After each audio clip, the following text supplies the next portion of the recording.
All right. Hello, hello, hello. Can you all hear me? It is the Edison Format World Championship 2024. This is the official stream. I'm Fraser Smith. I'll be hosting today and tomorrow. Today we have 6 rounds of Swiss.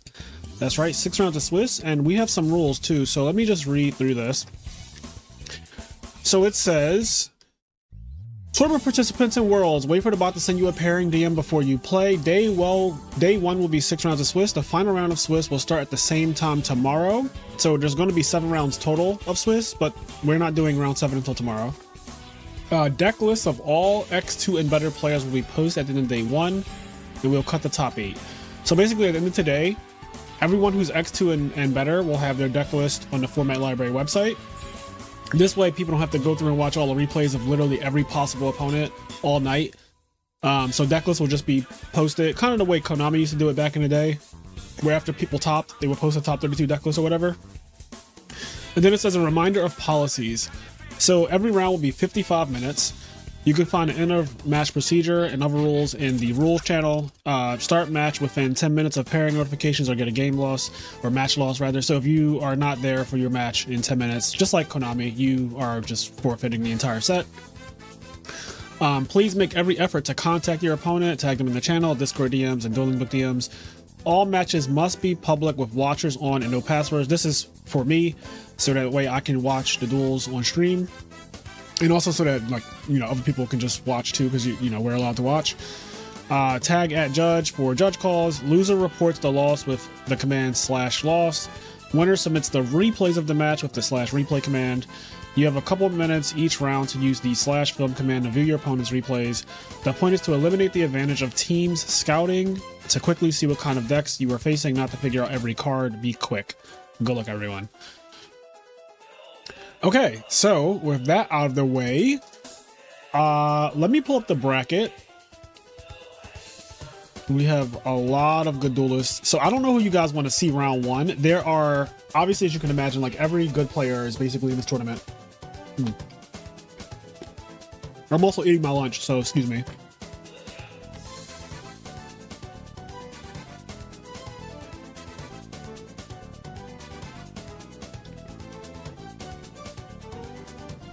Oh, let me turn this down some.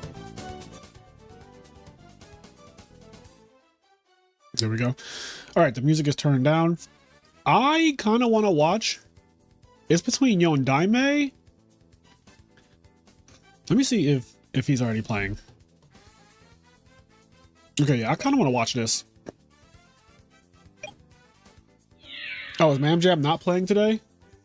I thought he would be.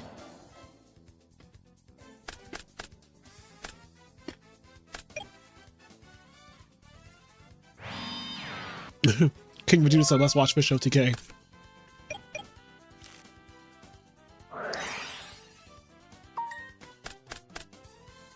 Yeah, I'm excited for today. It's going to be really fun. It should be some very high level Yu-Gi-Oh! Yondaime is the current rank #1 player in Format Library. He is a devout Hero Frog player. He swears by the 2 Malicious build. How's it going, Adam? Good luck today if you're playing. Also, I feel like we need to do another teach me how to cook situation, because the last fish video wasn't it, as you guys saw.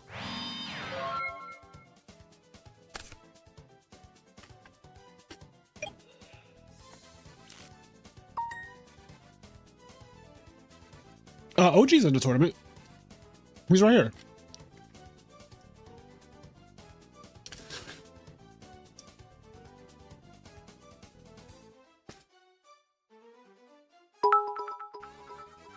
Pumpy Heart, thank you for the sub. Pumpy Heart. The fish definitely got fucking burned yesterday. Yeah. I only need one person, honestly, Adam. So if he just wants to do it, it'll be with you guys' deck, right? I won't force anybody to play fish, but yeah. Yeah, that was probably the toughest one to get through. But you know what? Like I said, everyone makes mistakes. You know, shout out to Mamjam. He tried his best. I think it was just not his best day. You know, he had just come off of being first in Swiss and everything at Anaheim, which is still very impressive. But you know, sometimes nerves get to you, or you just like Dueling Book, you just bad matchups or bad hands or whatnot.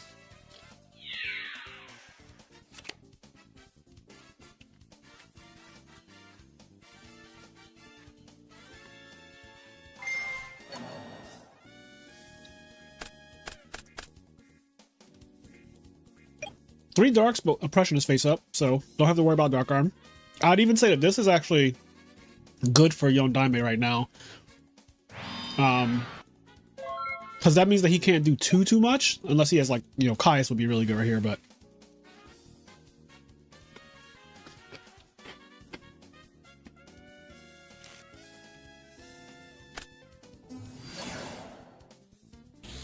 there's the Caius.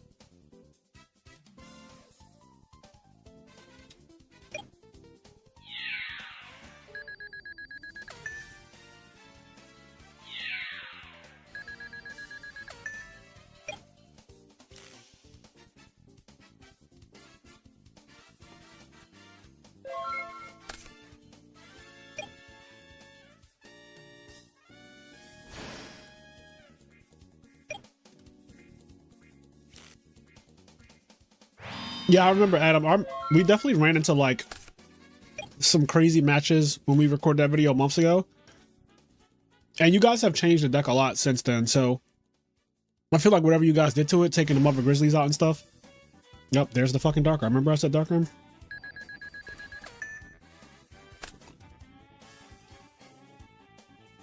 I feel like you guys have changed the deck enough to where it's worth doing a second video on and just kind of showing it off. And I know that I think both of you got like first and second or something at the one LCQ. I saw the mirror. That mirror match was insane, by the way. Like the mirror match, it was absolutely nuts.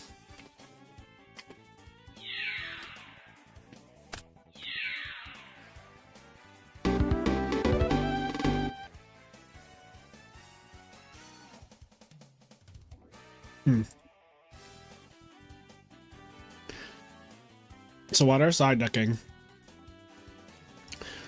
we can find another match. We got Ludo. Ludo's on Black Wings.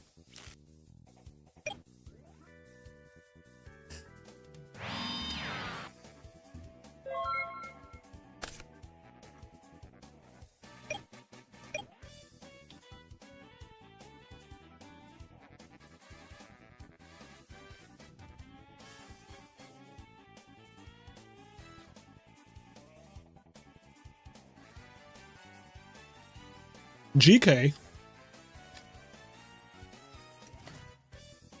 Wait, so did GK qualify for Worlds? Was it Dion, Brett? Thank you, Papisito. I'm like leaning over here because I'm eating an acai bowl right now.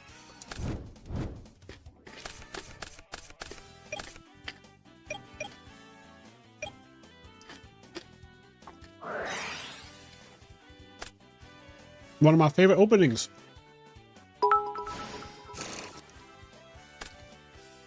Tom B DTA, thank you for the sub.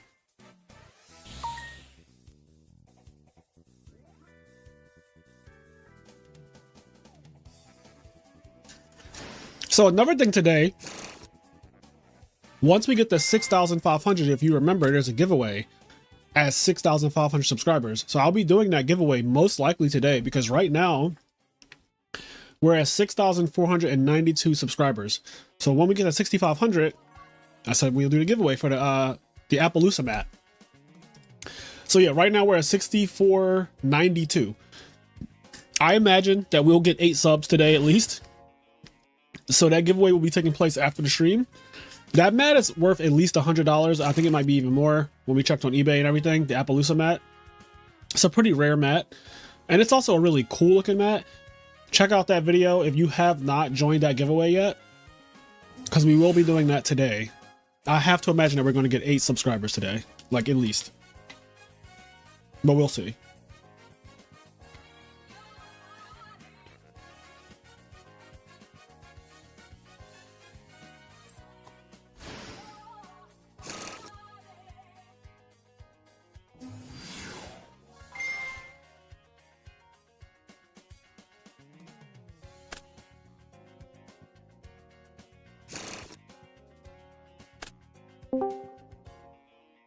Who is that?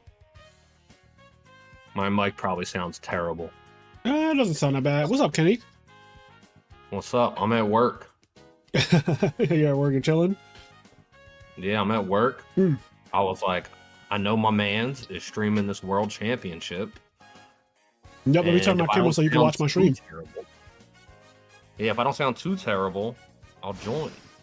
Yeah, you actually don't sound bad to me. If they... How does Kenny sound to you guys? I think he sounds fine. I think he sounds absolutely fine. Awesome. Yep. So I'm eating my lunch right now, so I'm like multitasking because I usually eat lunch at 12, and this tournament started at 12. Yeah. Yep. So we're watching this guy, Yugioh. He is the #1 player in Format Library. And he plays Hero Frogs. He's won a tournament though. He won a tournament like in 2022, I want to say, with Blackwing Hybrid, like Gruffers. Yeah, I recognize his name. Yeah, he's really good. He's a really good player.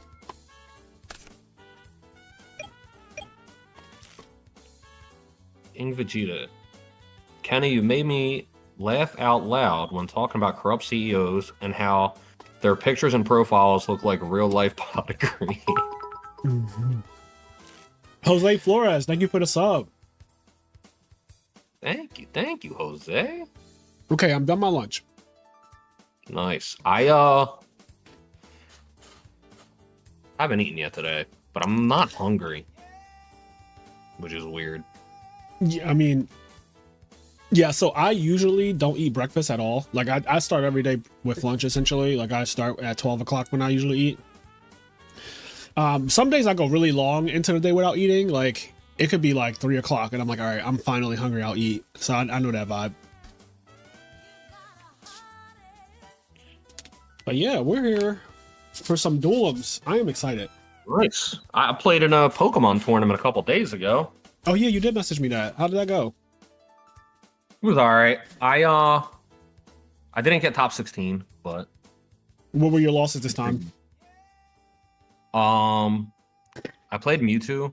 Yep. I might do like a little recap video on it, but I played Mewtwo, and my first loss was to a Weezing Arbok deck, which is a dark deck, and Mewtwo's weak to dark. Yeah. So it's just a really hard deck to beat. It's also an unlikely matchup, right? Yeah. I mean, so here's what's funny. I played against like 4 or 5 Pikachu decks in my run, and I beat every one of them. And over 50% of the tournament was Pikachu decks. Yeah, I imagine. And then all the rounds I lost were not Pikachu decks. They were like less real decks. Like I lost to the not real decks. That's how it is though. I swear, whenever the meta gets a bit defined in any game, the anti-meta decks obviously pop up, and then they can like kamikaze the people who are playing, the decks they're meant to beat. Yeah. Like the dark deck, I imagine, is only really good against Mewtwo, and it probably gets shit on by one of the other 2 top 3 decks. It probably gets destroyed by one of the other 2. Yeah. So I lost to Dark, and then I lost to Misty. I got Misty, so you know what happens. That was a good torrential, by the way.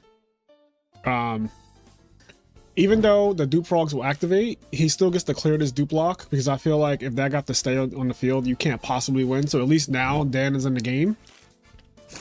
I don't know if you can see the stream too, Kenny. I should be streaming it in group. Yeah, I got the stream up. Okay. Yep. So Yugioh will recover his card advantage with the double dupe frog activation, but he only has 6 cards. His opponent is going to draw to 6. So for all intents and purposes, they are even. And that is where you want to be as the value player, or as the I shouldn't even say value, as the opposing player to a frog deck. You want to be in a position where, like, you clear the dupe block without minusing yourself too much. Yeah. Easier said than done. So I know our boy OG is in this tournament. He is. He's playing against somebody named Vincenzo, which I believe this guy also plays Value Turbo, I think. So they might be. I think that they I think I could be mistaken this for someone else. I think that these two were testing together a couple weeks ago, like around Niagara. I feel like they played a couple games. What were you gonna say? I know the answer to this is no, but I think it'd be interesting. Do you have to enter the tournament with the deck that you qualified for the tournament with? No, you don't. But Jazz, the owner of Format Library, did post the deck that people qualify with. So like everyone knows what people qualify with. Now that, you know, you're not beholden to playing it, but yeah.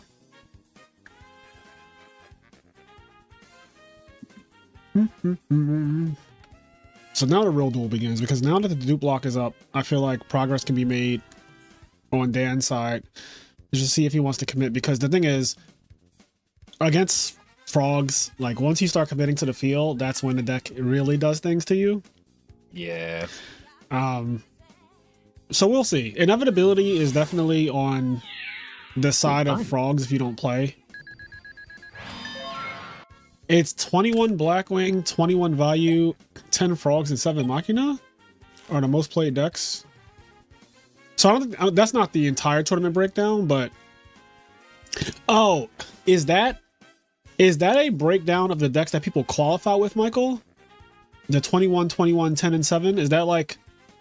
that would make sense. Yeah, I don't think that's... Because, like, how could you know in this tournament already, unless it got posted somewhere and I didn't see that? Yeah, it looks like it's round 1, so not everybody even finished a round 1 yet, right? Yeah, no. Round 1 just started. There's no way. I mean, the only person who's finished so far is Scrub for Life and Carl here. Oh, and Silchus Ruin just won. Oh, that just popped up while we were looking at it? Yep, Silchus just won.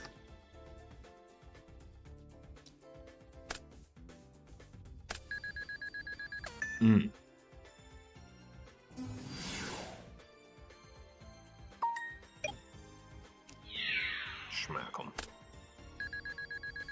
So he solemned the brain control, and then he just got beat over by an alias anyway. Yeah. I'm telling y'all, you may have heard me say this a lot in Master and Disaster, but Solemn is not a good counter card. It's a good push card. Yeah, it's amazing for pushing. It is the, I mean, it's the best card for pushing, quite frankly. But in terms of defending yourself with it, I feel like in Edison format, the decks, the best decks are very powerful. And so when you defend yourself with it, a lot of times they can just do more. Yeah, I mean, that's just what happened. Yeah. He just burned himself and then got beat over. Yeah. And that's the end of the game. Bad reaction to Samuchi. Okay, so... Yeah, Silchus hasn't even been playing at all, really. Last night, because he's my teammate on Ring of Destruction, last night he actually messaged everybody and was like, yo, does anybody want to run a couple games? Because I'm going to play in Worlds tomorrow. And then, yeah, he was asking for games. It was like midnight. But he's the kind of player, he's good enough to where, you know, Yu-Gi-Oh! Is like riding a bike. If you were good at this game at any point, I feel like you can like pick it back up, especially a locked format like Edison. It's harder, you know, if I wanted to play Modern right now, I have to actually spend like 3 months literally learning everything. Speaking of Modern, did you hear the Dragon Maids are getting new support? Fuck that. Did you hear the Dragon Rulers are getting new support? They made a light dragon ruler and a dark dragon ruler finally. Oh, that's just not. You can't do that, bro. And when I tell you, Kenny, make a light and a dark one. Kenny, they are fucking broken, bro. Kenny, they are fucking broken. Bro, a light and a dark dragon ruler is hold on. Dragon that is ruler so fucking support. absurd. Kenny, they are insane. Oh my god, that baby dragon already looks nuts. Let's see. Here we go. This is the website. Dude, why even bother printing the baby dragon? That shit's going to get insta-banned. The babies are just, they don't stand it. Okay, chat, I'm sorry. I have to show Kenny this right now. Like, we'll come back to your duel, but I got to show these dragon rulers real quick. Look, these are so broken. The light one says, you can use the first and second effect of this card's name once per turn. You can discard this card and one other light or dragon. Add 2 dragon ruler monsters from your deck to your hand. Well, okay. So discard this and any other dragon. All right. Add 2 dragon rulers from your deck to your hand. Then it says you can banish this card and one other light or dragon monster from your graveyard. Then target 1 Chasmatus dragon ruler of Auroras in your graveyard special summon. I think that's the bigger version of it. Yeah. Then it says here's the dark one, dragon ruler of shadows. You can discard this card and one other dark or dragon monster. Target 2 of your banished dragon rulers with different attributes and special summon them, but they can't attack. So this one summons 2 guys from the banished pile. 2 dragon rulers from the banished pile is what this guy does. And then it says the same thing as the other one. You can banish this card and one other dark or dragon monster from your graveyard. Target 1 Eclipses Dragon of Woes in your graveyard. Special summon it. And then you have Dragon Ruler of Woes. Yes. And then here we go. No. Here is the rank 7. So it says quick effect. You can send 1 level 7 Dragon Ruler monster from your deck to the graveyard and detach 1 material from this card. This card's effect becomes that sent monster's effect that activates by discarding itself. So basically, you know how Blaster pops a card on the field? Yep. Yep. Detach, copy Blaster, pop that. And it's a quick effect. So it's like your opponent's playing their turn and you detach a guy, send Blaster to the graveyard, which by the way, putting Blaster in the graveyard is fucking broken for obvious reasons. It can activate in the graveyard next turn when you take your turn, but then you also copy and pop something. Redox is Monster Reborn. So you're like, detach, bring this back. Fucking Tempest searches and Title sends a card. So this is crazy. Then it says if this card is destroyed by battle or this card in its owner's possession is destroyed by an opponent's card effect, you can special summon 1 level 7 Dragon Ruler from your graveyard or banished. This is so crazy. It's 3,000 attack. It is absolutely unhinged. Takes 2 level 7 dragons. So literally anytime you can make Drago Sack or Big Eye, you might as well just make this guy because he's fucking insane. Yep. Then you have this one, which the fact that there's 2 of them is crazy to me. But this one says... There's 3 of them. What is that third one? Oh no. I didn't even see that. Okay. I never read these, by the way. I only read the babies. If this card is Exceed Summon, you can target 1 level 4 or lower Dragon Ruler in your graveyard or banish pile. Special summon 1 level 7 Dragon Ruler mentioned on it from your deck or banish pile. Then shuffle that target into the deck. When your opponent activates a spell or trap card or effect, you can detach 2 materials from this card and get the activation if you do banish that card. So it is fucking Light and Darkness Dragon, but it banishes the card that activated. This is fucking crazy. Yeah, this is insane. Also, I just noticed the first effect activates when it's summoned. It doesn't, like, you don't detach for that. You just summon it and it does that. Yep. Yep. So, like, when he comes out, target 1 level 4 or lower Dragon Ruler in your grave and special summon the big version of it from anywhere, from your deck or banish pile, which is basically anywhere. Summon a level or rank 7. It's so crazy. Oh, it says that. I didn't even notice that. 1 level or rank 7 Dragon Ruler monster. So these are the, okay, I get it now. And then this guy says Disaster Dragon Ruler of Paranormalities. This is crazy. 0/0. If this card is Exceed summoned, you can target up to 4 level 7 Dragon Ruler monsters in your graveyard. I don't know. I don't like this already. This is not okay. If this card is Exceed summon, you can target up to 4 level 7 Dragon Ruler monsters in your graveyard and or banish pile. Attach them to this card. Then you can banish all monsters your opponent controls and in their graveyard with the same attributes as the monsters attached to this card.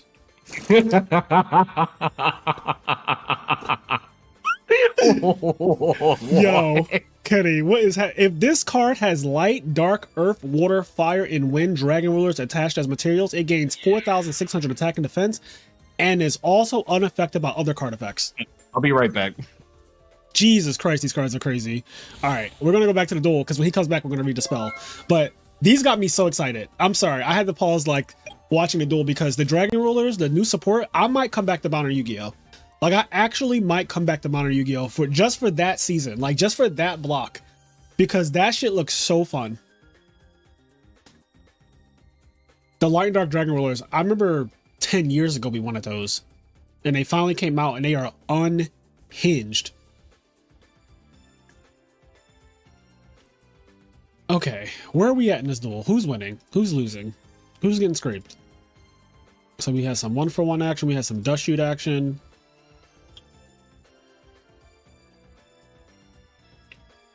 Let me catch up on chat. Bro, I thought these cards were fake when I read them. Shows you how power creep the game is. You can make Light and Dark Dragon Rulers. They look so amazing art-wise. The Exceeds that takes 2 rank 7s is insane. So I get, oh, so this guy takes 2 rank 7s to make? Is that what he said? Oh yeah, 2 rank 7 monsters. Okay, so you need 2 rank 7s. And then if you put every type of Dragon Ruler on him, so you need Blaster, Redox, Tempest, Tidal, and then the 2 new guys. He gains 4,600 attack and defense. Why 4,600 first of all? And he's unaffected by other cards. I just feel like at that point, it says your opponent loses the game. Unless they specifically have, what's that card? Like a Kaiju.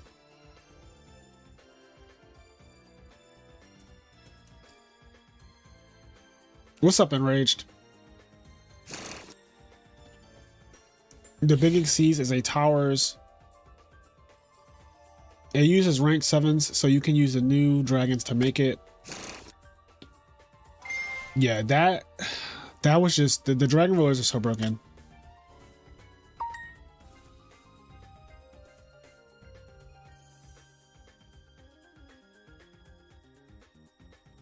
Some people play Lad and some Dragon Rulers. Yeah, people did play Lad, actually. 4,600 is the Dragon Ruler number. All of the Dragon Rulers attack plus defense add up to that. I did not know that. I never knew that all the Dragon Rulers add up to 4,600. That's so cool.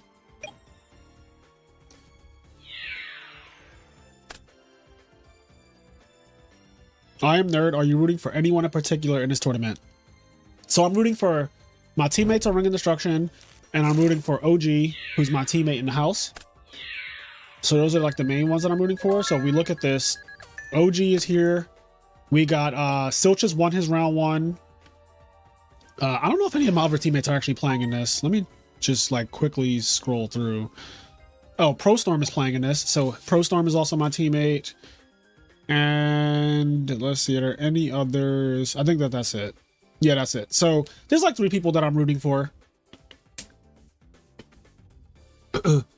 There are some plant players in the tournament. So yeah.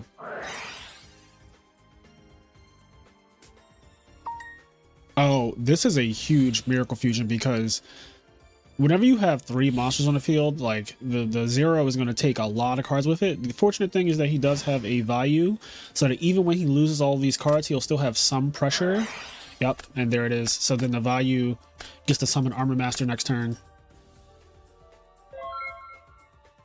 Dan sees this Torrential a lot. Torrential against Frogs is a god card. Yep.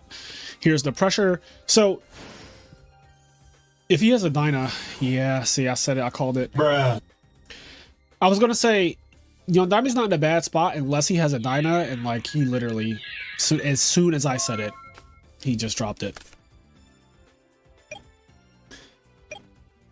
What deck do you guys think is gonna win? Like, what deck do you think is gonna win today?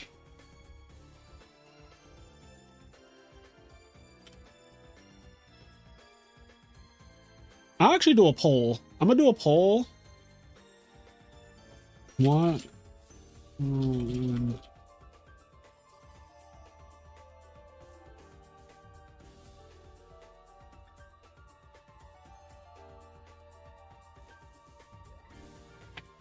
need to blow my nose real quick.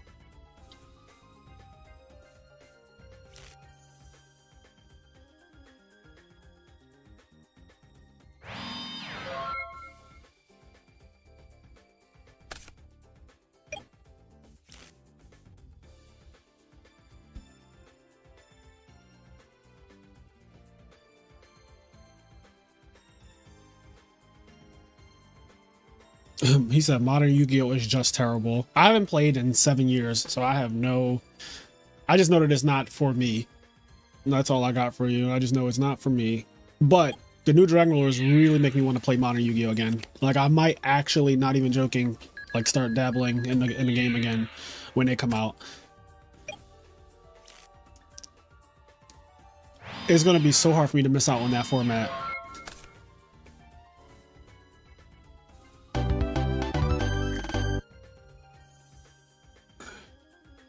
Thank you, Ace of Swords. All right. Alrighty then. So, okay, we have one more dragon thing to read. So we read. Did you know that all the Dragon Rulers attack and well, I'm sorry, their stats add up to 4,600? I never knew that. No, I didn't. The chat just told me that. So the reason why this guy becomes 4,600 attack and defense is because every Dragon Ruler when you add their attack and defense together, it equals 4,600. I never knew. Yeah, nah, never, no. I never knew that. So I guess like this guy 27 and 19 is 46. This guy 3016 is obviously 46. And then I guess Blaster, Redox, Tidal, and Tempest must have the exact same thing. I never knew that.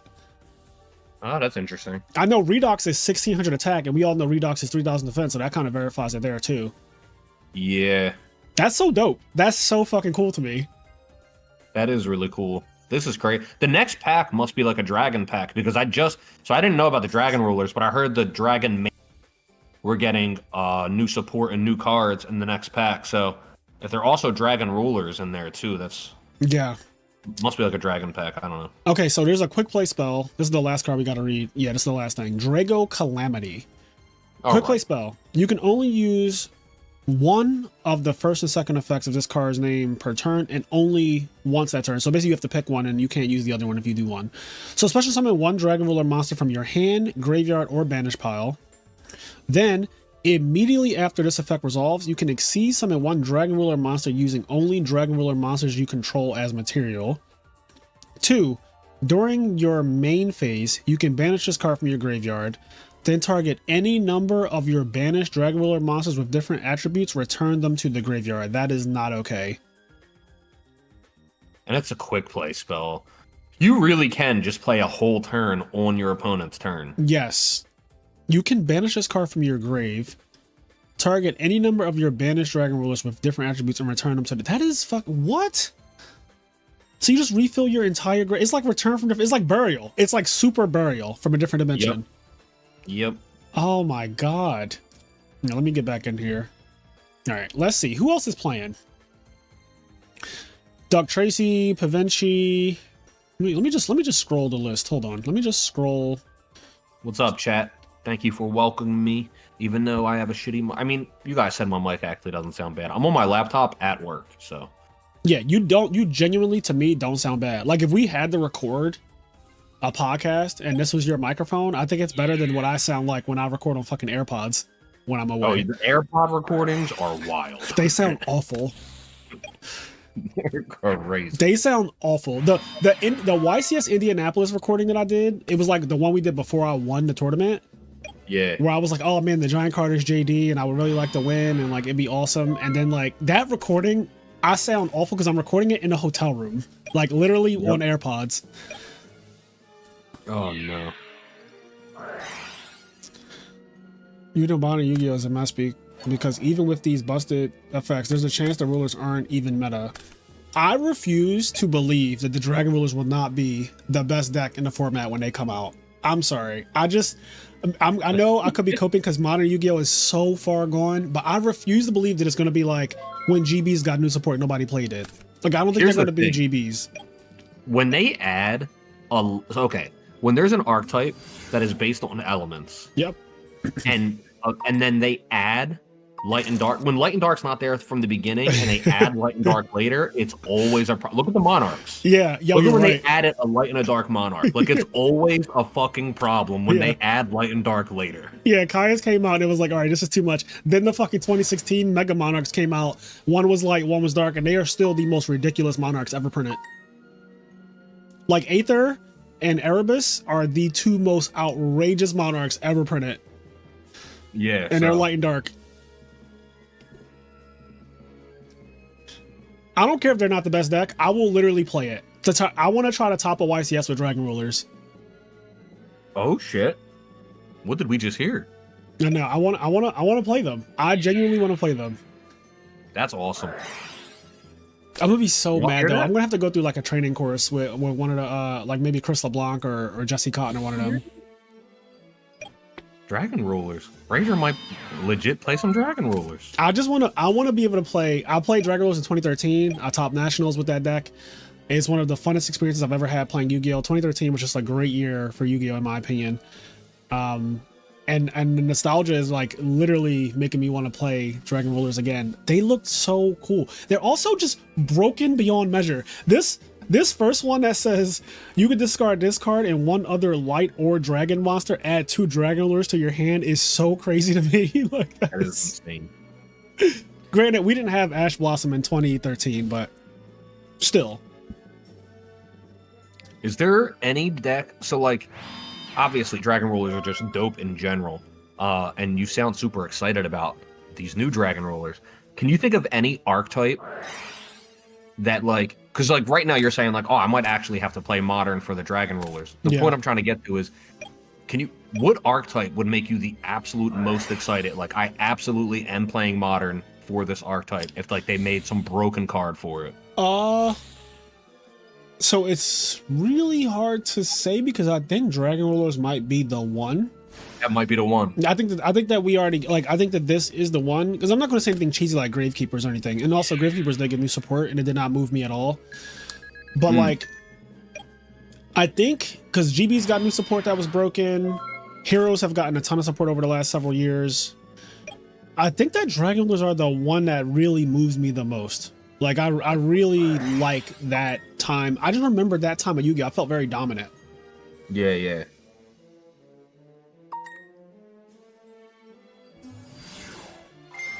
Not Frazier winning a Modern YCS. That's crazy. I mean, I did it once. I did it with the Drat. You dog. If you came out of the woodwork with Dragon Rulers and won, you know how mad people would be. Oh, it would be nuts. It would be absolutely nuts. That'd be awesome. I just have a special place in my heart for like. I remember Mermail and Fire Fist format before Dragon Ruler format, and all the people at my local who thought that they didn't have to change their deck, like they thought they could continue playing Mermails and Fire Fist. When Dragon Rulers came out, the first local where I played against the people who refused to like buy the new cards, they got destroyed. Like the duels were not the Mermail deck, which was so powerful. It literally won a YCS before Dragon Rulers came out. Like it was Tyree Tinsley won Secaucus, I think it was. And some people were like, oh, I'll still play Mermails. When I tell you power creep was night and day, like I was summoning Dracosac turn 1 and pass, and they're like special Megalo discarding like infantry, and I'm like, all right, I'm a chain max C, and also you can't even pop Dracosac because I have 2 tokens next to him. So like your infantry can only pop a token. Dude, I remember at that time playing and at that time I hadn't played Yu-Gi-Oh in a long time, and then I think I bought like all the cards off of you. Yeah. And then I went to a random AU local with like the Blue Eyes version of the deck. Oh yeah, that version's also broken. And I remember not even knowing what the other decks did. Because people were playing spell books, people were playing like random shit, and I remember people getting, and I just like topped that. Like I didn't know what any of the decks I played against did. I just knew how to play these dragons. He's like, I'm just gonna summon Dragon Rulers, and you're gonna have to stop me. They were so broken. Double Absolute Zero. Is Mirror Force in the grave, or he just was like, fucking, I don't believe you. Could have Solemn set too. But yeah, I just remember playing against Fire Fist, playing against Mermails that first week that Dragon Rulers came out, and 2-0ing every opponent playing a non-Dragon Ruler deck, and it wasn't even close. Like the games were not, they'd be like tanky for bear, summon bear, pop a token, attack another token, and I still have a Dracosac with a material, and I'm looking at it, I'm like, is it my turn? Like, what are we doing? Like, what are we doing? My Dracosac, you just, what used to be one of the most ridiculous plays in the format, which was tanky for bear, became like terrible. Like it was just awful. Like it was unplayable to do that. It's crazy. Yeah, just the deck was so bright. And then Super Rejuve, fucking in-phase Super Rejuve for Infinite. Like, what were we talking about?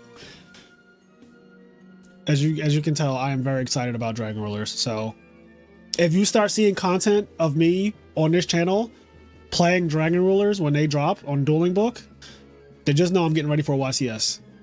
Like I will be skipping the Ultimate Time Wizard. I will be skipping the Ultimate Time Wizard around that time.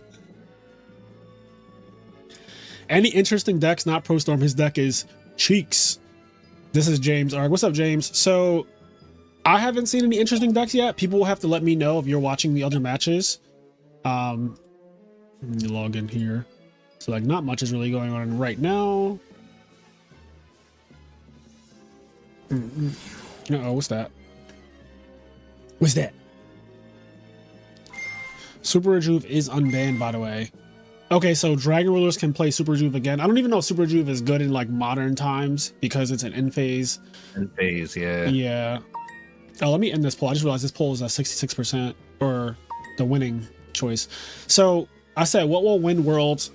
65% of people believe that the big three will win Worlds, and 34% of people thought that something else. Out of 108 votes, you could say like basically around 70 people voted for a big three, and 30 people voted otherwise.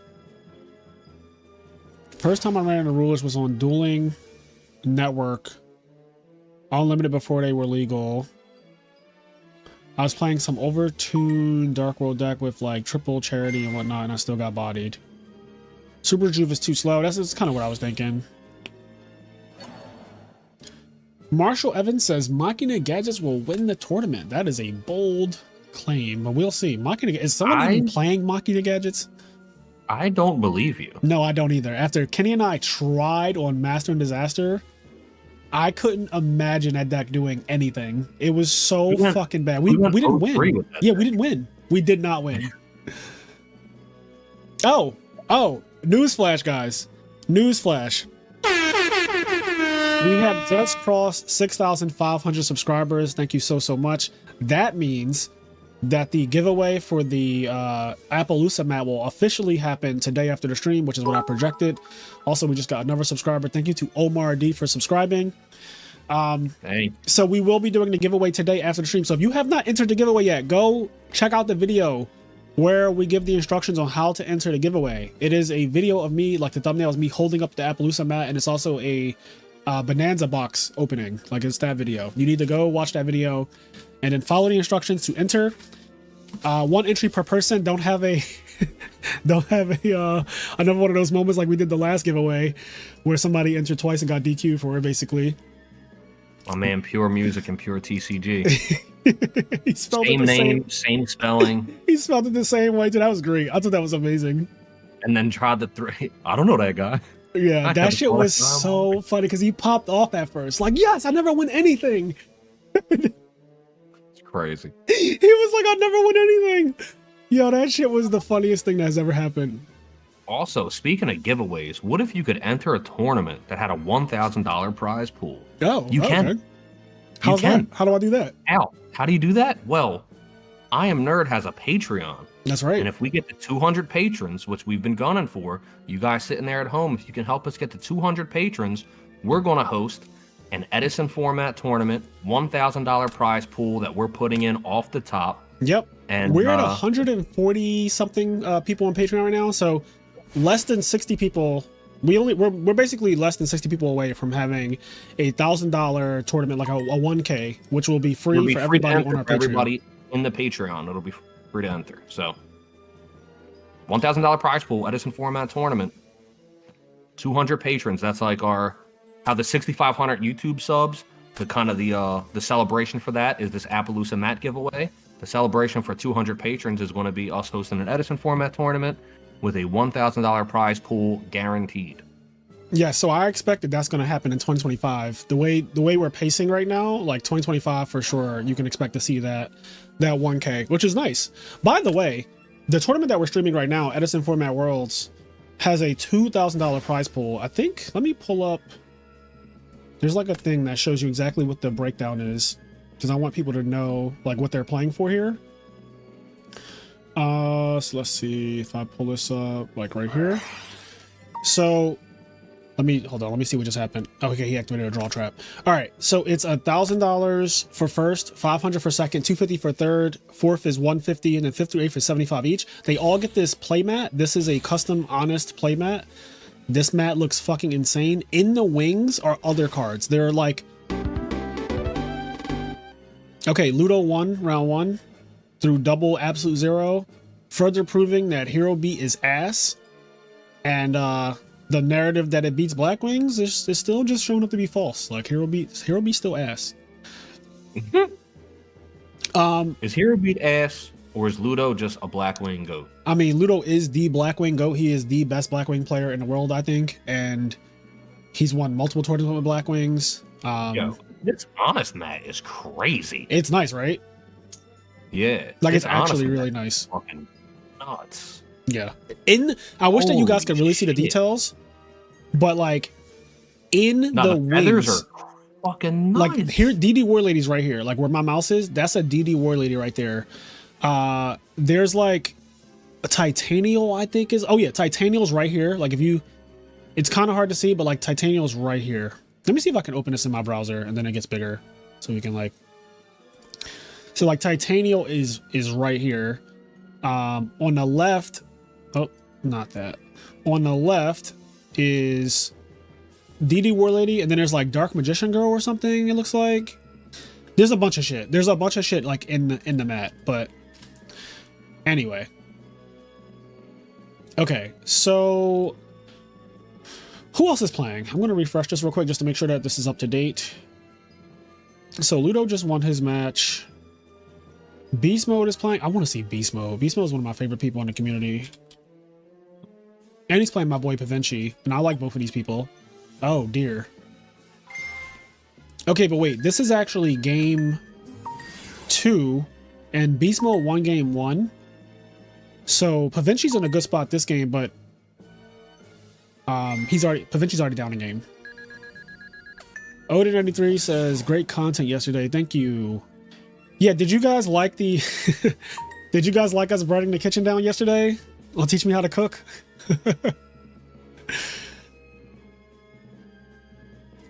Would you be open to replace Speed Duel with a Time Wizard variant of Edison and maybe get it some upgrades over time? Do you mean like a Speed Duel version of Edison? I've never played Speed Duel, so I don't even quite understand it. Like, I don't know how Speed Duel works or what it is. Like, I'm not really, I can't lie, I'm not too interested in Speed Duel. So I don't really have an opinion on that one, to be honest.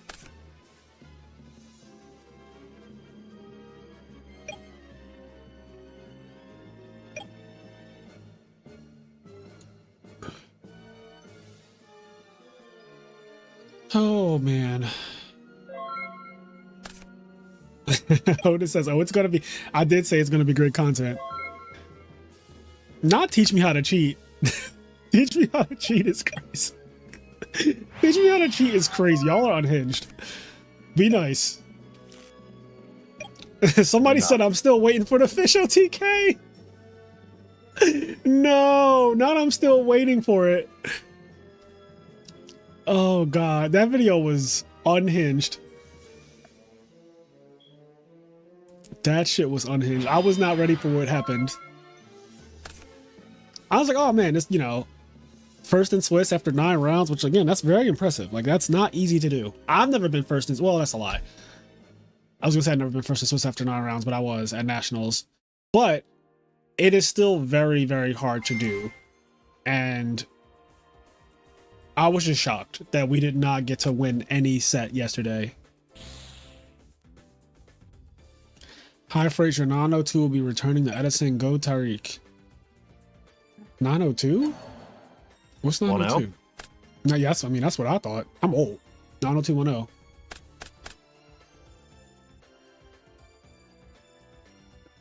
Yeah, at the very least, the video was funny. All right, that's so all we can ask for. That's honestly all we can ask for, right?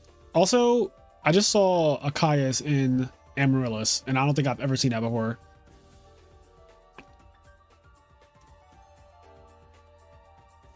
The cards are way cheaper now that that video came out. That is unhinged. Yo, y'all are going in.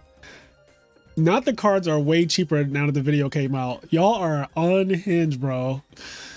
I love my community. That is crazy. That is insane. The deck wins a tournament, and then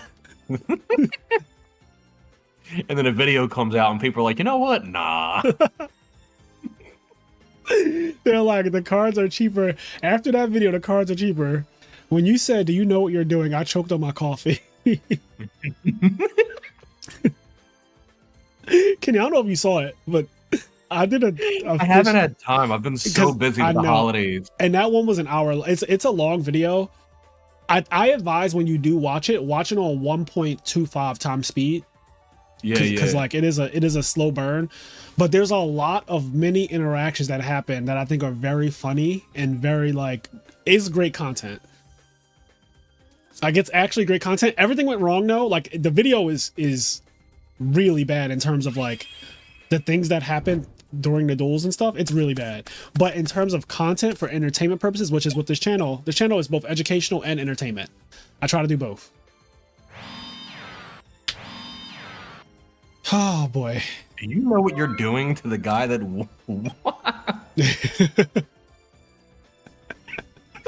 That is so crazy. I mean, you're gonna see why I had to ask that question. There's a reason why. Somebody said that may be the first reverse buyout. A reverse buy, like people trying to sell their shit. You know, I like that. A reverse buyout is crazy, by the way. Somebody said a buyback. Pro Storm 1 round 1. Nice. Didn't what's Pro Storm playing? James Ark said his deck sucks. What's going on? Pro there? Storm is playing a spicy deck that has never before been debuted until today. I don't want to say what it is, but we will watch it.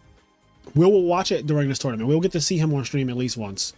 Unless he obviously drops or some shit. But I do plan to at some point catch his deck. His deck is probably the most unique deck in the entire tournament. This tournament is 69 players, which I love you, community, for having exactly 69 players in the World Championship. Like, who could have thought? Who could have thought that we would have 69 players at the World Championship?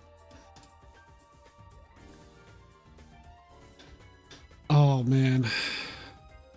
Amazing. Your reaction at the end of the last duel was a deadpan. That was that was something. While your facial expression was hilarious. Listen, I have a hard time hiding my real emotions on my face. Even when I say nothing, which I've gotten really good at saying nothing as I got older. I used to just say what I thought. You could ask all my friends, you could ask Kenny. But usually, whatever I think, I just kind of say it. And for better or for worse, that's just how I used to be. But now in my older years, I just like, don't say that. Just don't say it. Just keep it to yourself. Don't say it. But my face, my fucking face will just tell on me. Like, it will just tell on me. So if you know me well, you still know what I'm thinking by looking at my face, even if I'm not saying anything. Like, you know what I'm thinking. You guys also know how I am. You know how I talk. You know how I get annoyed. You know what makes me happy.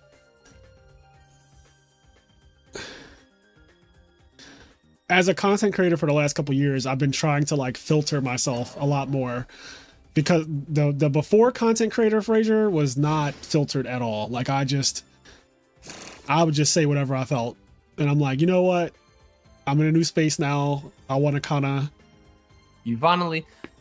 It's not that you changed. It's that you finally took that advice. That Yes. You have nothing nice to say. Yes. Don't say it at all. Yes. I'm learning to take that advice 30 years into my life. He said, congrats, you're autistic. I think I am, though. I do think that, not even joking, I do think that I'm on the spectrum, at least, because it is a spectrum. And, you have people who are like so far down the spectrum that they're nonverbal. And I do have like a cousin who's like that. And then you have people like me who I think are just like, I'm like entry level in, where I'm missing some social aspects of how to behave or talk to people. But I've gotten better. I'm self-aware. It's the first step. It is. It is. The first step is admitting that you have a problem. This game is going very like grindy, very even between these two non-big three decks.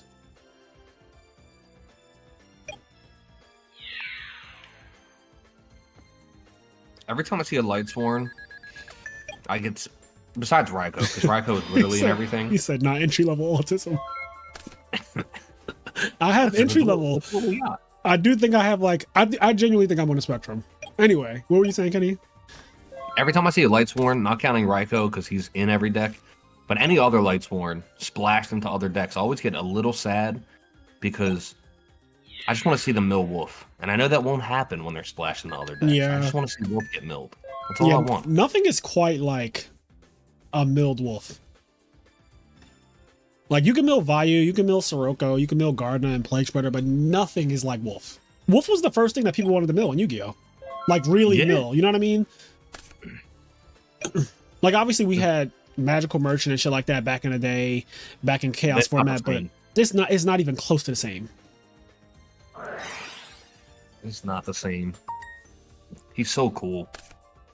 Also love that Beast Mode, who is a devout zombie player.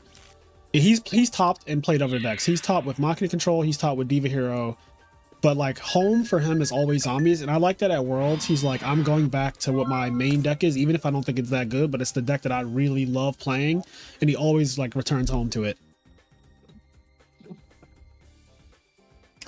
So all memes aside, what's your honest opinion of the fish deck? So I'm gonna be honest. I think the fish deck is ass.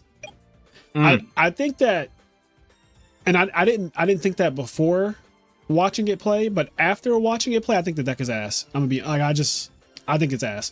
I think that maybe the better version of the deck is the one that James Art got second with, because that one plays 3 Kaias, and I can get behind the 3 Kaias. I don't really like Teva. I just don't. I do not think Teva is. I think it's a meme.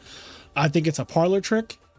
I'd rather have Kaias. Like, as we were playing those sets, we recorded for over an hour. As we were playing, I was looking at the hands and I was like, do I want to be the player sitting here with fucking Oyster Meisters in my hand and shit like that? And the answer is no.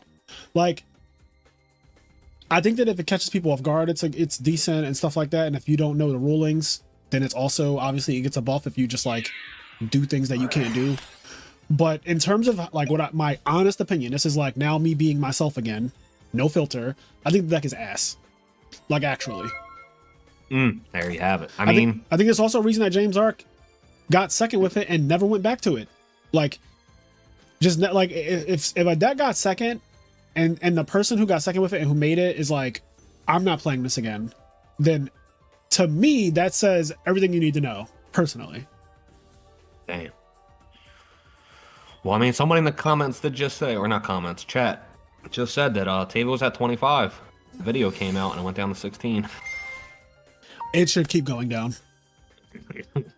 Teva should be under 10.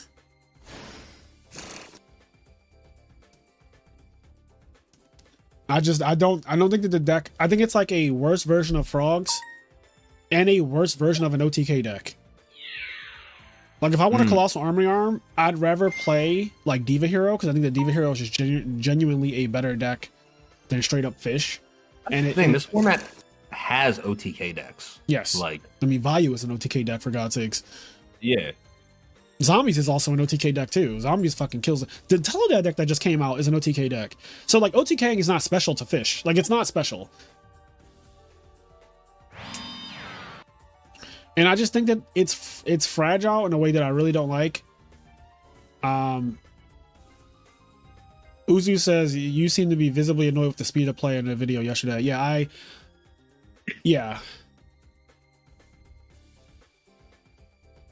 The deck plays like a bad burn deck. You stall to you OTK, burn them, very boring.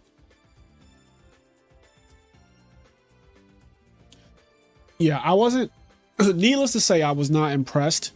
I don't know what I was expecting to see, like a spectacle, and it just it was like the Wizard of Oz. It's like you travel all this distance on this great journey expecting to like be amazed and wonders beyond your imagination, and then you pull the curtain back and it's a fucking guy in his underwear, and it's like, oh, there is no magic here, it's smoke and mirrors. That's kind of how it felt. Speaking of the Wizard of Oz, I haven't seen Wicked yet, but everybody and their mom is talking about it, and apparently it's making everybody cry. Yeah, which I haven't seen it either because I hate musicals, but I kind of want to see it now because everyone's talking about it. So that's what I was going to say to you. I don't know if we need to do a whole podcast on it, but I was thinking maybe we talk about it at some point. Wait, did you see it? No. Oh, but when it comes out on like HBO or whatever. Here's the thing. I wanted to talk to you first because I'm not going to just watch it for no reason. Okay, yeah. Look, if you say, you know what, no interest in doing a podcast, I will never watch that movie. Yeah, I'm down to do a Wicked like podcast, or maybe like even include it in an episode of our podcast. But I'll wait. I'm not paying to go see it or whatever. I'll wait until it comes out on streaming, which is what we do anyway. Yeah, I mean, it's probably already out there. Yeah. What's happening here? Oh, it's time, so it's just game over, I guess. Yeah, it's time. They're in time. I misplay in this time game.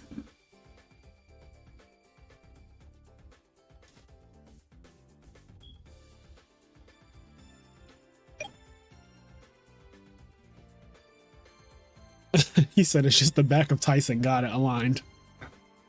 Not the back of Tyson.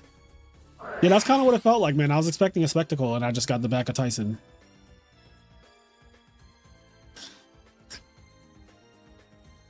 But that's the beauty of Edison is that basically every deck can do well at least once. Like fucking X-Saber's got top 4, bro. Every deck can do well, you know? They're not going to consistently do well, and that's the difference between every other deck and the big three. The big three consistently do well. They like perform throughout the course of the year. If you add up all the tops, all the wins, it's going to be mostly big three decks to have those, right? And then, okay, so this is over. I guess I do want to check what the time is, so I'm going to do like a slash timer in the Discord server real quick and just see. I feel like we should be done with round 1 by now. I feel like I've been watching round 1 for the last hour. How long have I been streaming already? All right, anyway. The deadline. Okay, it's time. It's been time. So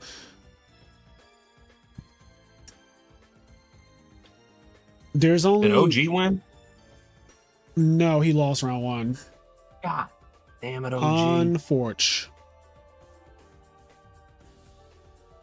Looks like televisual one. That's our friend Sushant. Sushi Meat, as I like to call him, who also just recently got second place at the side event at YCS Anaheim. It was like the Sunday Giant Card Cyberstein tournament. He got second at that thing. He was calling himself the king of the side events. All right, so we should be going into round 2. So I'm just going to change this now to say round 2. I gotta change this every round. And at some point I'm going to forget. So chat, if I forget to change the round thing, you guys are responsible for letting me know that, hey, you still have round 2 up there when it should be round 3 or whatever. I'm putting that on you. I'm putting that on the chat, okay? Can you guys help me out? What's funny is that it can go either way. Either chat will get really uppity and correct you like immediately, like, actually you have the wrong round. Or chat will just never say a fucking thing, and you'll be in the finals. It'll still say round 2. Round 2 and it's the finals is crazy, because at that point nobody gives a fuck. Like I clearly don't care at that point. They don't care. The people playing in the finals don't care. Like it's just a free for all. Also, we have 257 people watching. I'm pretty sure that this is the most watchers we've ever had on the channels at one time. So thank you so much for the support. If you could leave a like on the stream, that'd be great. Kenny and I were just talking about how broken these fucking dragon rulers were. Those dragon rulers are not okay. These are absolutely unhinged cards. Like these are unhinged. They are so broken. They're so broken to the point where I plan to return to Modern Yu-Gi-Oh just for this season. I want to play for just this time. That's crazy. I don't care if this deck is not good. I want to play at least one YCS with this deck. That's my goal in 2025. Can we get that YCS to be in PA? That'd be great, because I think there will be a Philadelphia. Can that happen? Is round? I want to check. Didn't you say they usually happen like January, February, the PA ones? No. We already know what the first couple YCSs are. The first one is in Orlando in February. The second one is in Vegas in March. Philly is always in May or like June-ish time. Because in 2023 it was in May. And I would suspect that if it's going to be a Philly YCS again, it'll be in May. But then we did have the one in 2010 that was in October. So it's up in the air. It's up in the air. They should try to schedule their YCSs for months where like it's not cold as fuck in each like region. Yes. I would like that very much. Like I enjoyed this one because it was in California and it was not cold. I mean, it was cold at night, but it wasn't Philadelphia cold where I live out on the East Coast where it was fucking 20 degrees. It was 70 in the daytime, and at night it would drop to like 47, 50, which is just put on a hoodie and you're fine. Yeah. Also, to answer your question, we actually did do a podcast with Keegan. Yeah, we did that a while ago. Were you talking to chat? Yeah. Okay. Somebody said, "How come you don't collab with Keegan?" We did a podcast with Keegan. Yeah, we've done. Me and Kenny commentated the second ever RBET. Yeah, that's true. We did commentary on Ribbit too. Yep. How many folks are in this bitch? It's 69 players in the tournament. So, and I'm not trolling. There are 69 players. Hold on. That's how many players are in the tournament. 69. There are 69 players in the tournament. So,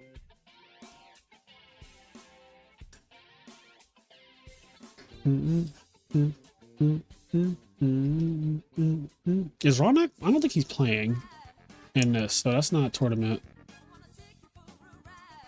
I'm just gonna wait. Oh, here we go. All right, we're watching Pro Storm. It's round 2.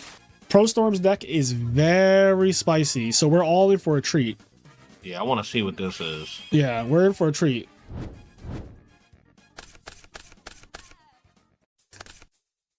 It's Worlds Day 1. We got 6 rounds of Swiss, and then we have round 7 will be tomorrow, and top 8 will be tomorrow. Also, after the stream, we're doing a giveaway, and we'll have the top 8 deck list, or not top 8.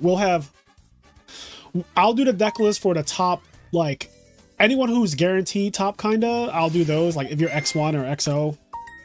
Because I think that Jazz said he's going to post deck lists for everyone who is X2 or better. But, like, I don't think we're going to go through... Well, maybe. We'll see. We'll see. We're going to go through deck lists at the end of this, though. At the end of today, we'll go through deck lists.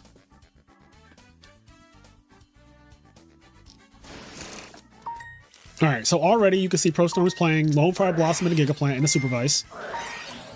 Ooh, Compulse.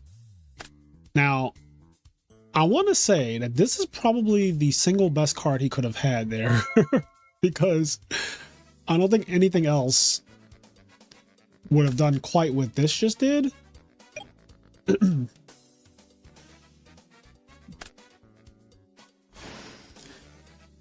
Do you know who invented the deck he's playing? Yeah, it was Marcus LOL.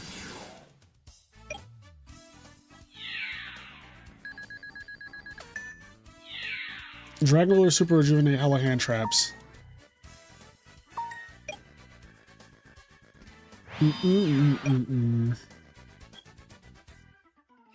I don't remember. Can you play Super Rejuve during either end phase?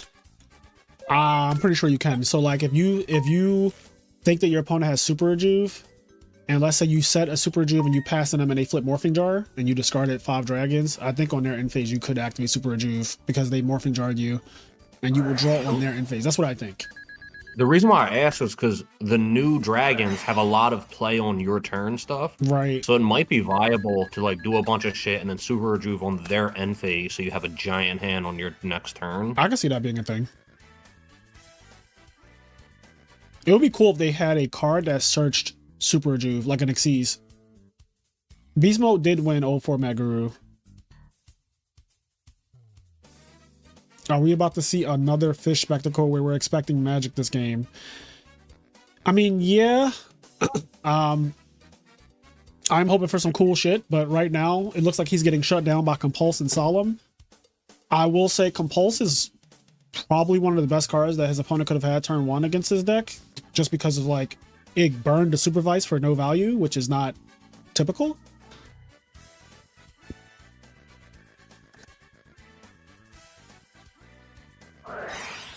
Gold Sark. Okay, he only has 3,000 life points yet, so I feel like Gold Sark in this position is like... I mean, this is one of the problems I have with this card. This card was really good in 2022. It has gotten a lot worse, I think, as Edison has sped up, and Edison has sped up. Like, the decks have all gotten faster. So, this card is definitely a little bit worse. I feel like all the good decks can open up fast is the problem. Like they obviously, you know, some of the best decks can just set Raikou and like, oh, this is a slow game. But then some of them can, the same exact deck that can set the Raikou can also do this, right? Like this deck sets Raikou. This is Machina Control, but he also just went 25-17 attack immediately.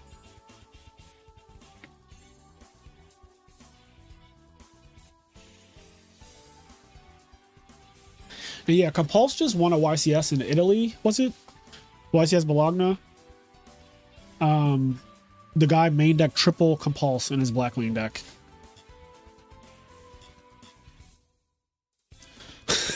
James said, any deck that you're playing Gold Sark and you might as well just give up. Damn. Not give up. That's crazy. Give up is insane. All right, DDR. Yeah. Yep. Discard Dandy. Now discard the Gigaplant that got bounced back. Okay. Longfire Tribute F. So this is a good spot, I think, right? Maybe. Goes for Gigaplant. Foolish Burial. Global. Dandelion, okay. Super Solar Nutrient. Normal summon the Gigaplant.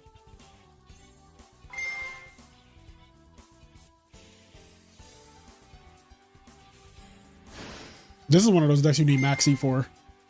Okay, Lonefire comes out, tribute to token. Summons Copy Plant. I'm just saying shit. I don't know. I don't actually know how this all works. Titanial, very good. Beat over Lila, and then beat over the Fortress. And what's good about this is that Titanial can just negate. This is a really strong clapback for ProStorm. Like, he completely neutralized the entire threat. And just like that, he's up in cards. Yes. Lit Sash, thank you for the sub. We are at over 6,500 subscribers. I believe that this makes us officially the second biggest Edison Yugi tuber. We are officially the second biggest Edison Yugi tuber at this time. That is true. So thank you guys so much for the support. It has been a hell of a journey this last year. Oh, that was fucking Black Brute Drago. And just like that, ProStorm takes game one. That was a easy clap. I think he lost the die roll too, because his opponent set Compulse and passed, and then ProStorm went like Lonefire and a Gigaplant equipped with Supervise. It got Compulsed and he passed, and then on the following turn he did that crazy play with Gigaplant, Titanial, token. Following turn, Black Boot Drago, you're dead.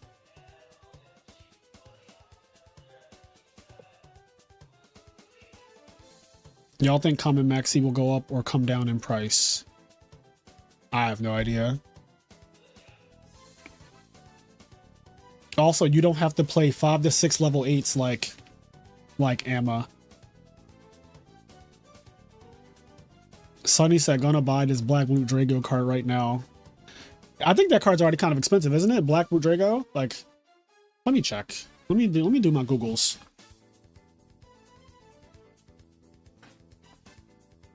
Let me do my Googles. Where's TCG Player at? Did I miss TCG Player? Oh, here it is. I guess. I don't fucking know what's going on here. Can we just see the card? All right. I don't like moderately played because I think that moderately played is a meme. So I'm just going to do near mint and unlimited. They're cheap. There's a lot of them. They're not expensive. If you want this card, you can get this card. It's not even... No one should be crying over Black Blue Drago, is how I feel. I should have never hated it. Yeah, but you wouldn't be James Ark if you never hate it. Like, hate is what drives you. It's what fuels you. Nah, just wait for Fraser to do another Teach Me How to Cook and prices will drop. It's not my fault. Okay, you can't blame it on me. When I do Teach Me How to, isn't your fault. When I do Teach Me How to Cook, the person is playing their deck. Like, they're showing the world how their deck functions and like what it can do. And I'm just there kind of backseating and spectating and giving you guys entertainment.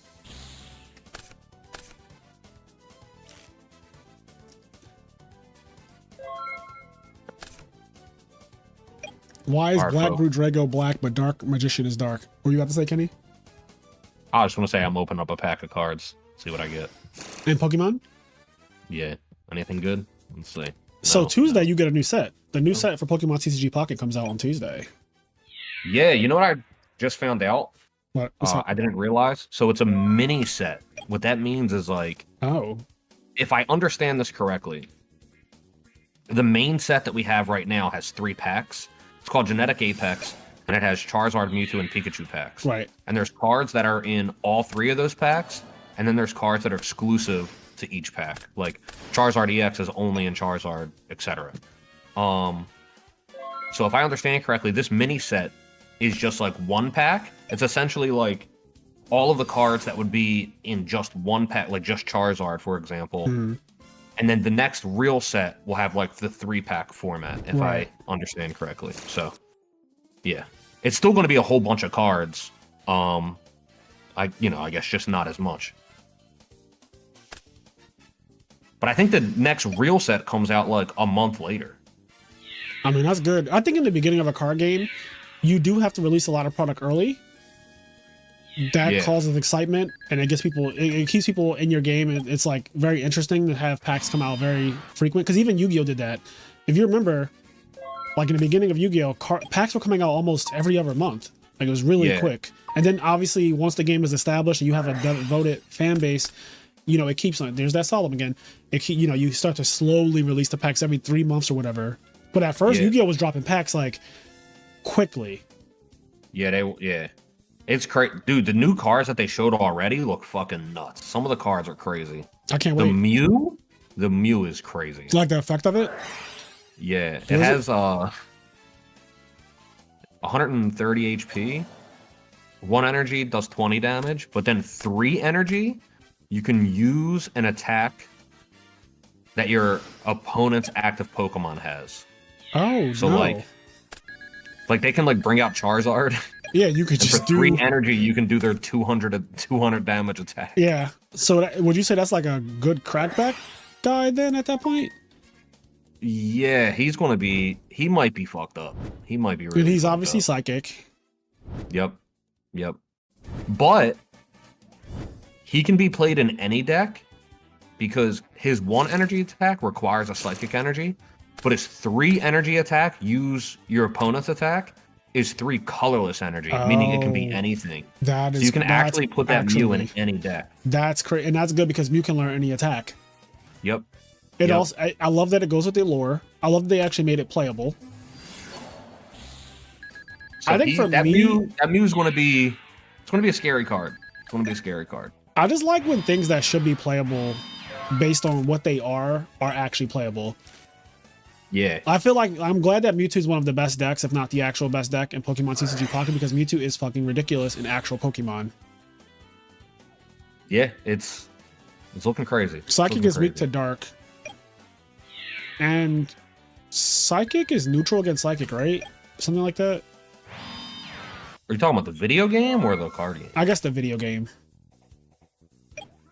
Yeah, I mean, I think Psychic's neutral versus Psychic, pretty sure. And then Psychic is weak to Dark, and it's also weak to, was it Bug? Yeah. Yeah. Bug. And Ghost. Yeah, Bug, Ghost, and Dark. I never understood the Bug thing, but... It's just like fictional lore shit. Okay. I was going to say something, but I forget what it was. Why didn't Ditto do this? Ditto actually does do that. That is what Ditto does, except he does it in a bad way because he's not Mew. Ditto's attack is like, you can use any attack your opponent's Pokemon has, but you have to have the correct energy. This which dies. makes it like when you activate Gear Frame to equip and they kill the fortress, or if it's not there at all, like if it's face down or bounced, this dies. Damn, the other guy doesn't believe him. I mean, at Worlds, I definitely would not take my opponent's word for it. Let's see. Does it say it here? There's a I gotta go to my favorite rulings website. So it's Machina.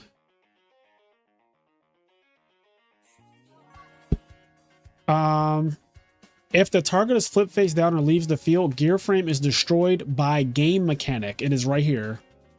So it says if the target is flipped face down or leaves the field, Gear Frame is destroyed by a game mechanic. That is an official Edison ruling.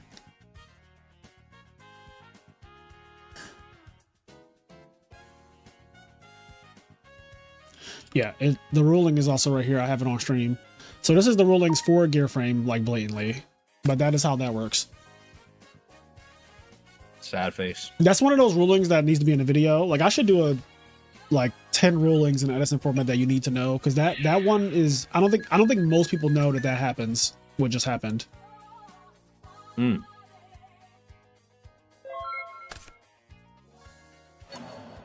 Speaking of the new set, I want to do a pack opening, like a box opening of it, and like I want the video to come out like as soon as it comes out I think it comes out Tuesday at midnight.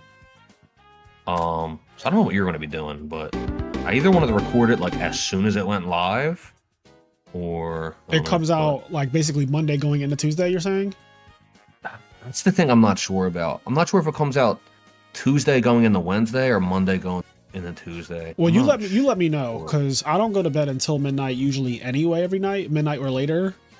So I will be up at midnight.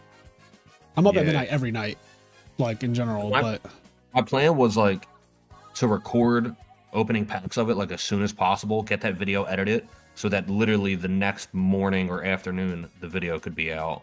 Okay, we can do that.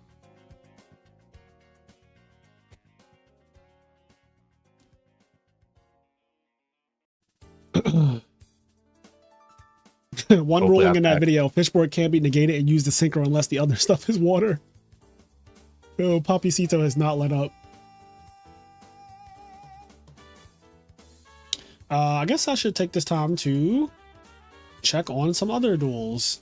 So who else do we have playing? Let me check the bracket. Leo Baca versus Samu. That sounds really good. I like both of these people.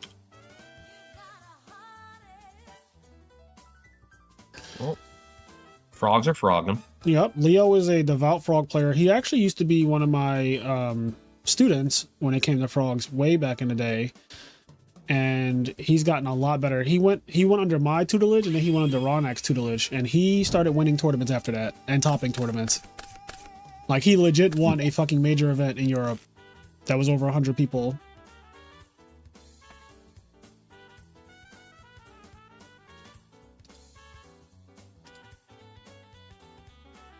Looks like he's cooking this game as well, but it looks like Samu won game 1. So he's down the game right now. Oh. Bruh. Not hitting Armory Mill Dandelion immediately. Frame 1. Game 3. Fall the marbles. That is... that is his opponent said that's skill. I agree. Do you still teach players? I do coaching, but it is very expensive. I do 1-hour coaching sessions, but I rarely ever advertise it. Usually people reach out to me in DM and stuff like that. Alex said it's good that Fishborg has that clause. A discard to summon a tuner from the graveyard is broken. I agree. If Fishborg did not have, obviously if Fishborg didn't have that clause, I mean this entire format would be different. Oh, not double gold Sark. I give you just what I need, just what I needed.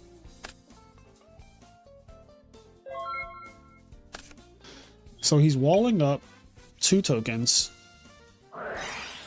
Charge. Mill Caius and Raiko. So he didn't mill a fortress. What's up, Vexicus? How's it going? Vexicus 666. The OG. Gear frame.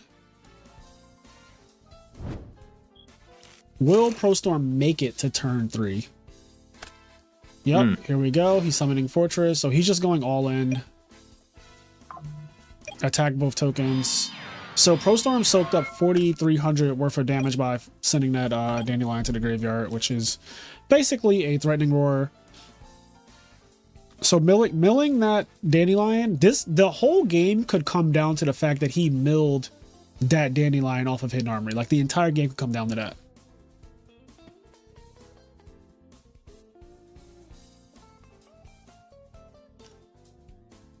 That's Yugioh. Yeah, that literally is Yugioh. Because I mean, he just stopped 4,300 damage from happening. Don't be mad at me. Off of a random mill. I think Dandy might be number 2 when we talk about mills. Like Wolf number 1, Dandy number 2. Because Dandy does something immediately when it gets milled. You know what I mean? It gives that like something happens when it gets milled.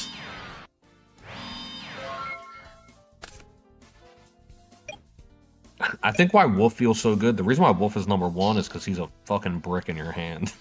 Yeah, and on the field, it's a huge threat. Yeah. Like it's a huge threat on the field. 2100. So I don't like Cyber Dragon and Edison format really. Like I'm not this is biased because I'm a Frog player, so Cyber Dragon doesn't really do much for me. But I don't really care for Cyber Dragon, and it's crazy how much more ridiculous Cyber Dragon is when it's free. Like, like Wolf is just because it's free. It changes my entire perception of like 2100 monster.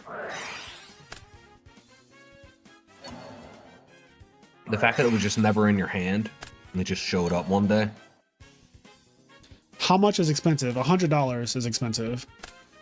$100 per hour. Summon debris good. Did he try to activate Gear Frame again? Is that what just happened? I didn't actually see the interaction that just happened on screen. Geki break. I see the Fortress Engraved, so I'm assuming he tried to... Oh, okay, I think I see what happens. Gene Flynn, thank you for the sub. 10FD plays Sidra and Frogs. Think he lost his 10-foot mind. Yeah, I am not a fan of Cyber Dragon and Frogs either. At least not yet. Things can always change. That's the cool thing about this format is that like... Bro, I would be seething right now if I was Salamander. Nothing is going my way. Like, I would be so I like how you were just angry. quiet. And then in the background, you're just like, as he mind controlled and flipped his Raikou and popped his bottoms, he's like, I would be seething. Like, what the fuck? Oh, man.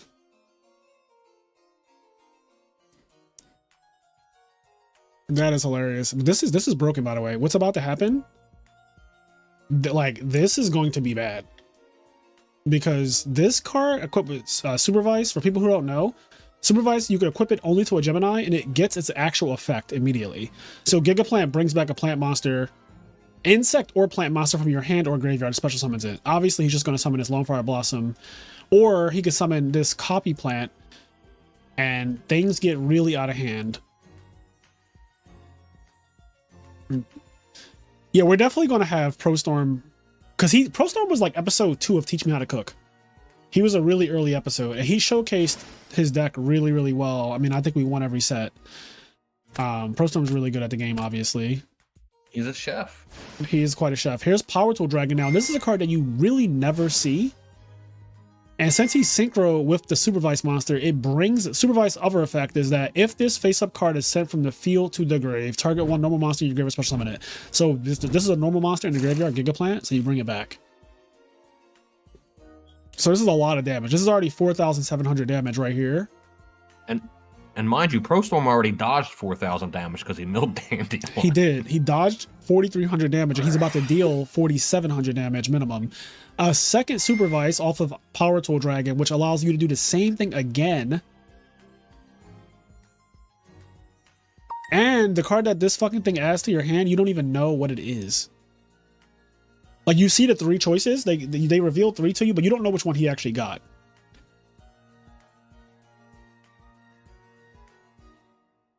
Remember, this turn started with a mind-controlled Raikou. I'm so angry. There is no deck list for this yet, but stick around to the end of the stream. Everybody who is X2 or higher will have their deck list posted. So we will have deck lists at the end of the stream, as well as a giveaway for an Appaloosa mat, which I think at some point I'll go downstairs and get the Appaloosa mat. Oh man. It's been a great stream so far. I'm having a lot of fun already. Chilling with you guys on a Saturday. I couldn't think of anything else that I would be doing better than this. Yeah, I want to see this this combo. dead right now. Nobody's been coming in. Yeah, it's first of all, it's Christmas time, so most people are either Christmas shopping or just chilling because it's freezing cold, at least where I live at. Well, they need to come Christmas shop for some weed. What's up? What's up, Steven? He said, okay, Prada man, I'm proud of you. You know, just gotta do a light little stretch to show off the Prada. No, I'm kidding. If you follow me on Instagram, you know that this I've had this tie for a couple years now, but it is my favorite tie. It is a very nice. Let me see if this pulls up. Also, ProStorm is going off right now, and that's game. So you guys are getting to see how ridiculous this deck is that ProStorm and Marcus came up with. It is very broken. If it gets to play, it straight up killed him from 8,000. Like he died at 8,000 just now. This is 40. So we said this is 47 plus 552 plus 28 is exactly 8,000. This random ass field is exactly 8,000. If I'm calculating this correctly. If my math is wrong, let me know. Oh, I would, like you said. Whenever you start showing your opponent the card you should have set, you're pissed. Yeah. You are pissed. I'm sorry, bro. I'm heading to work. Will this video stay up? Yeah, this video, I'm going to be streaming for hours. But not only will I be streaming for hours, this video will also be a VOD after today.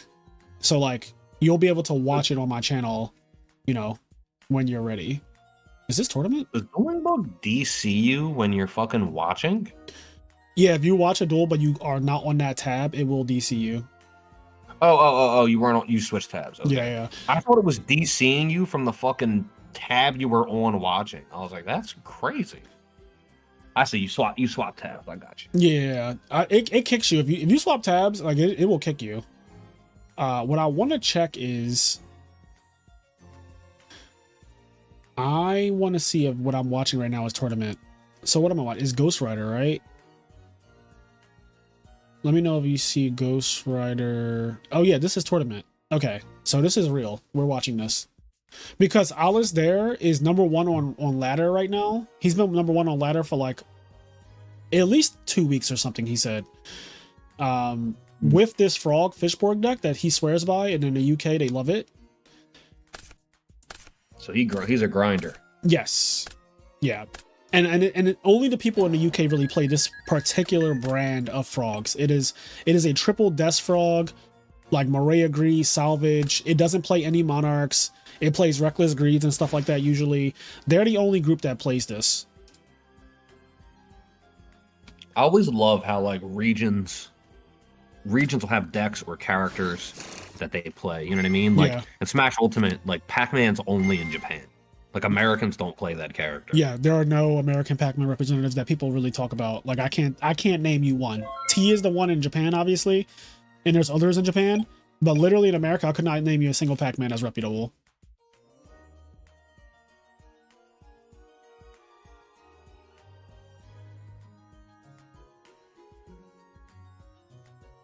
Could not name one.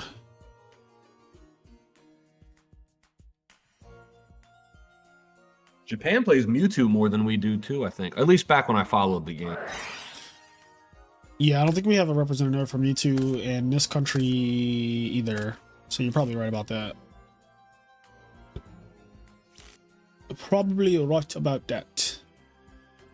I mean, I would even say that it goes further than that too, because in Smash Ultimate in particular, there are people that play characters that only they play as well. Yeah. For example, no one else was playing Byleth but MKLeo. Like he was the sole Byleth player. It's true.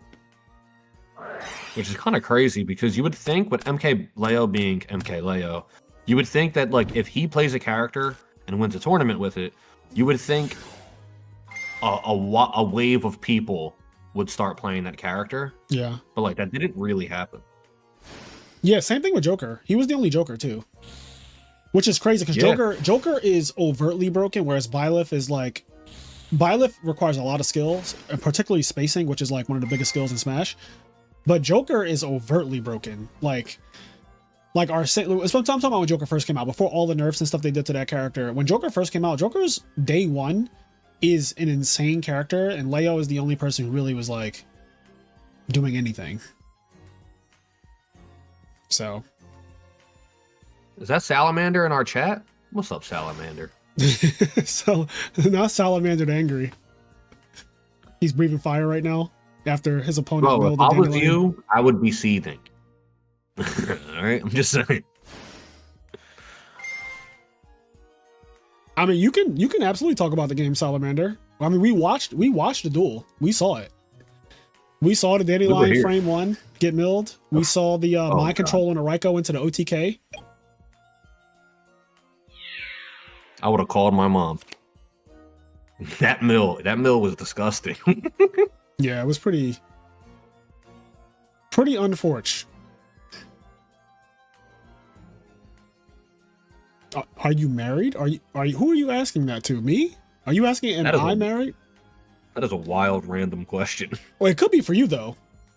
That's why it could be for me. Because like, if it's for me, the answer is yes. Considering the Patreon exclusive episode that just dropped like a couple days ago, that's the only reason why I think it might not necessarily be for me. But are you married?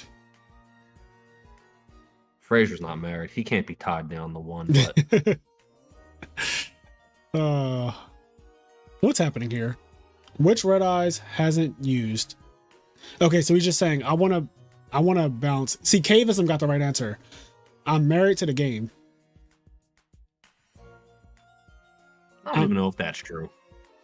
No, I mean I would say it is. We had a bad breakup. We were legally separated for a couple years, but they lost weight. And then you got with like, yeah, they lost weight, and I came back. You got with like the younger sister. I mean, it'd be like that sometimes, or the younger brother in my case. But yeah, true. But yeah, I mean, Edison brought me back to Yu-Gi-Oh, which I'm very thankful for because I've been very happy in the last couple years playing Edison format and just like becoming a content creator and doing all that stuff. Are you straight? I am not straight. I have a theory that the best players are gay. That is not your theory. That is definitely not his theory. Like, don't act like that is not your theory. That's been a Yu-Gi-Oh fact for 15 years. Having a theory that the best players are gay, first of all, that has been a copyright infringement. Yeah, that's been a speculation for literally 20 years now. Like, gay literally means good at Yu-Gi-Oh. Like, literally the acronym for gay just means good at Yu-Gi-Oh. True. And it's meant that since I was a little boy. Like, I remember when I was like 15 playing Yu-Gi-Oh, and I first saw like, "Are you gay?" and it was like, "Are you good at Yu-Gi-Oh?" Facts. So if that's your question, then yes, I am good at Yu-Gi-Oh. Obviously, I'm actually very fucking good at Yu-Gi-Oh. I'm big gay. He is big gay. When I tell you he's big gay, bigger. I feel like we're going to game 3 here. Oh God.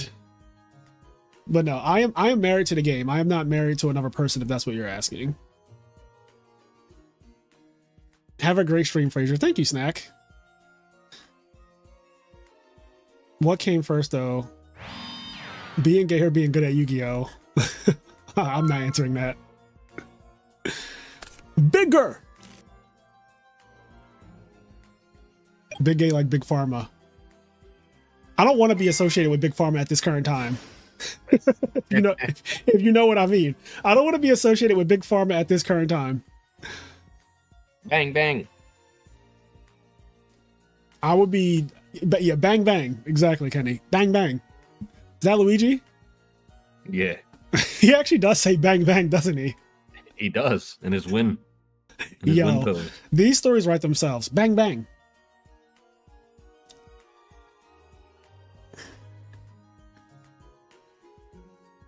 Being gay gives you a natural Yu-Gi-Oh buff. It's just science. It's true. Kazaras, what's up, nerd herd? But you're not the CEO. That's right. I am not the CEO. If anyone's looking for the CEO, he's on this call, but it's not me. Y'all cannot put this on me. It's the other guy. Right? I didn't even say it was you. I said it's the other guy. You know, people mistake Stengo for you all the time. They think that Stengo is you. That's right. And I'm going to use that to my advantage. Shoot him. You got to. Oh shit, not shoot him. Now you giving your little cousin up this sort of self-preservation. Oh no. Kenny's like, I'm married. I got a wife and kids. Just start lying. Mm-hmm. I don't You know. gotta lie. I don't know if this one Caius is going to get us out of this situation. I could be wrong. Maybe he has brain control. Has brain control been used? No brain control.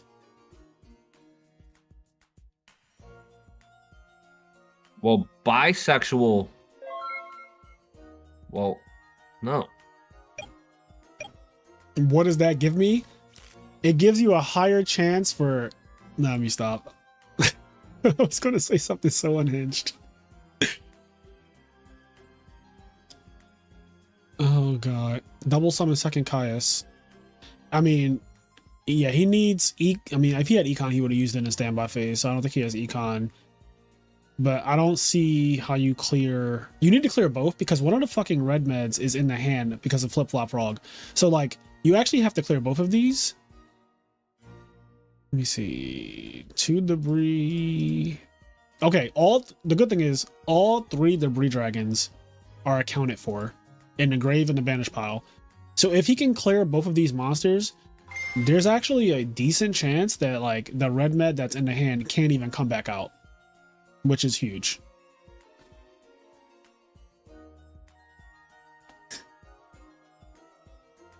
Which is huge.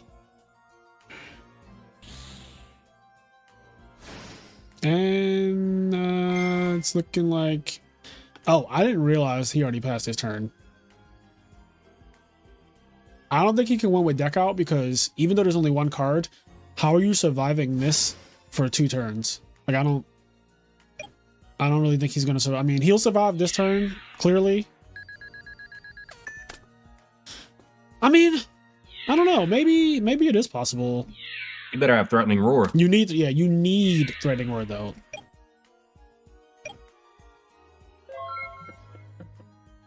So he needs to survive. Well, also, wait, do we know that Reckless Greed is not in play, though? Because I see Reckless Greeds in the graveyard. Are these, like is this guy, is Ghost Rider even drawing right now? Like, do we know for a fact that he's drawing cards? You can't play Avarice with no cards in your deck, by the way, Lewis. So even if he drew Avarice, he cannot activate it. You have to have at least 2 cards in your deck to activate Pot Avarice.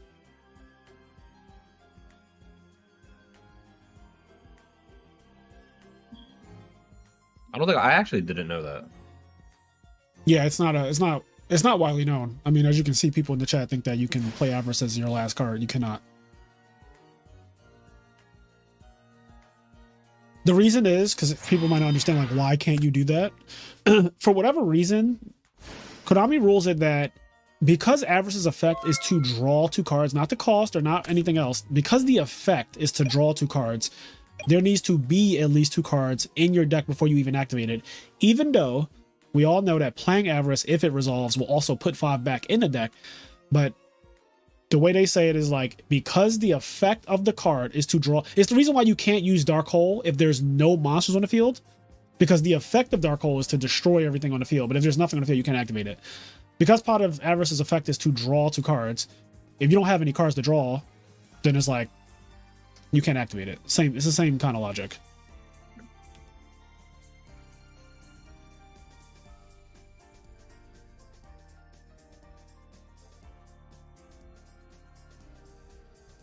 So he walled up again. And honestly, this is a really good wall. Who's messaging me? A really good wall.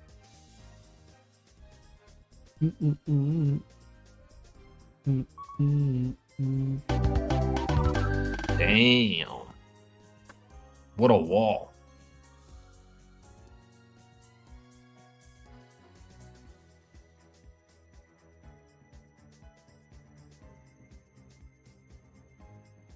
Okay. He legit won by deck out. Oh, he did. He actually got it. Yeah, he won by deck out. That was sick. That was actually sick. Okay. Who else is still playing? So Giorgione, the Ice Queen is playing, Turn is playing, Alex the Man is playing, Yon Daime is playing. There's a lot of people still playing, actually. There's still a lot of people playing. So let's see. I'm gonna stop in on the Ice Queen real quick. She's playing Frogs, which I am not used to seeing her play.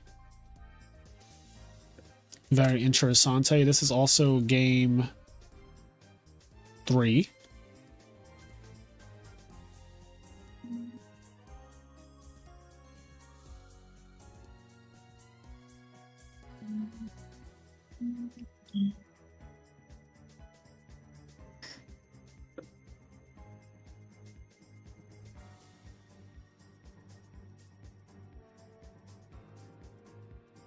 Alistair is one of the people who invented UK Frogs, right? Correct.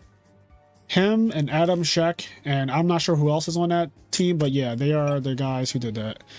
Have you considered doing a bingo sheet for these tournaments? The Australians used to do it at Pokemon Majors.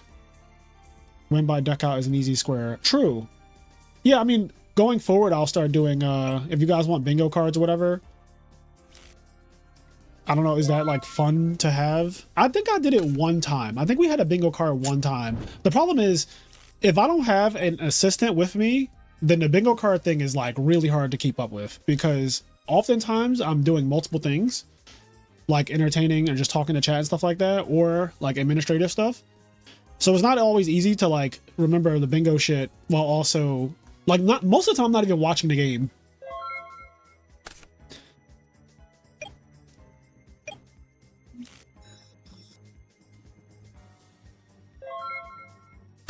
Wait, what? Ludo? Trying to see. Okay, round 2. Televisual beat Ludo round 2.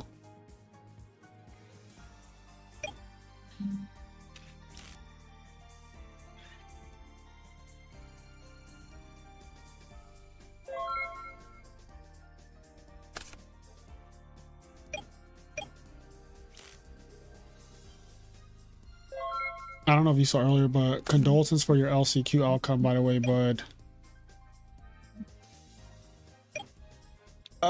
Salt King said, assistant? Oh, you're definitely not beating the CEO allegations.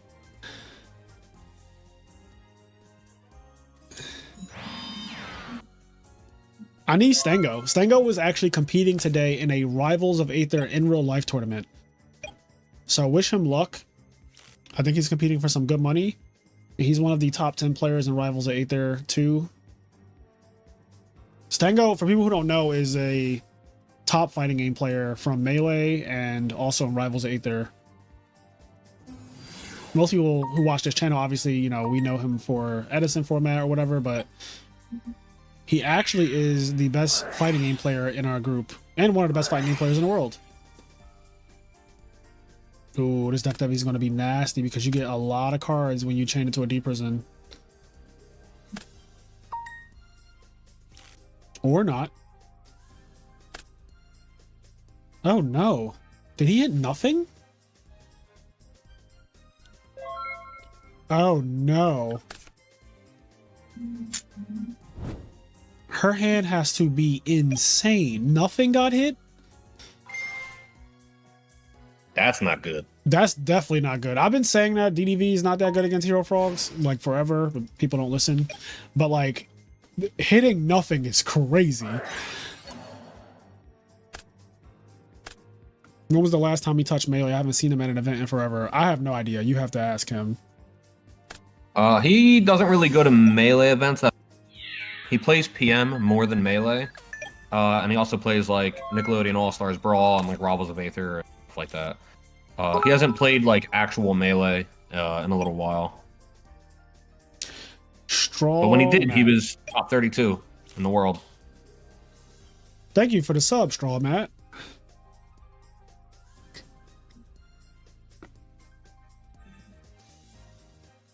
This is interesting. So Vanity's Fiend just came down again. Now, I think Vanity's Fiend is actually pretty solid against value. Granted, the one card that would make me want to summon Vanity's Fiend the most is Gores, and it's already in the graveyard. But I think just having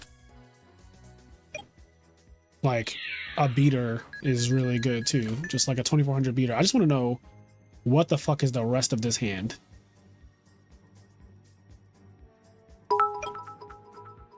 WWE World Heavyweight Champion just subscribed. Thank you for the sub.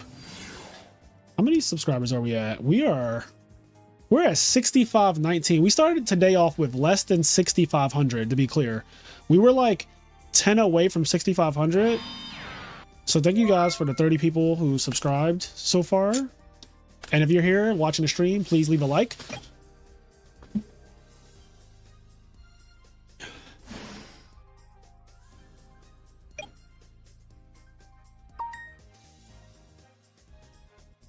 Soroko, Heavy Storm. Yo, Ice Queen has that gas. If this is a Caius, it's just game. Like literally Caius for game. Vaughn Gear just subscribed. Thank you, Vaughn. Thank you, Vaughn.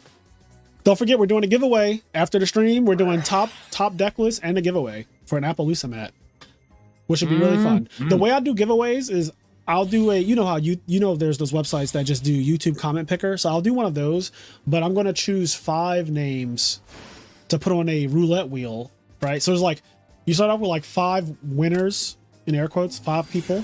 Then they go into a roulette wheel, and then that wheel will spin, and then that's how we'll get the actual winner. Because I think it's a little anticlimactic to have the comment picker just be like, and your winner is boom, and it's just like one person real quick, and that's like a quick slurp. I want it to be like a little bit of a spectacle. Quick slurp. I'll never forget that $100 fucking slot machine. The first time me and Sean McCabe and Silverman went to Vegas, there was a $100 slot machine, and there was 5 of us, so we all put in $20. And we were expecting like this epic moment where we all like gathered around a slot machine. We all put our hand on the lever, like all of us put our hands on top of each other on the lever. And we were like, oh, this is going to be awesome. It's going to like, rolling around. And after we put our $100 in, we all put our hand on the lever and we cranked the thing down and went slurp, and it just stopped immediately. And it was like, you lost.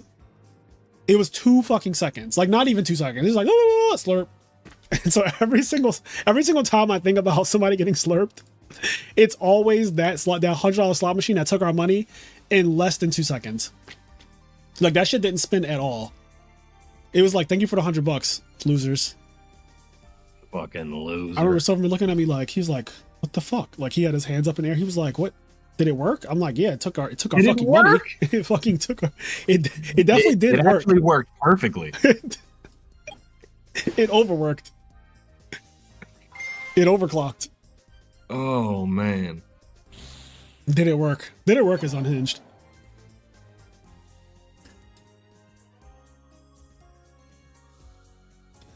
Let's see. I'm gonna check how much time is left in a round.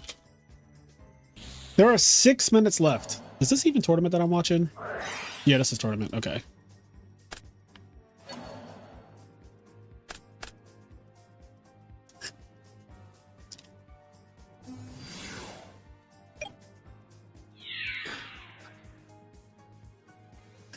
Are you planning to play Edison or Tengu for the 3v3 in Vegas? Well, first of all, we don't know what formats there are for Vegas yet.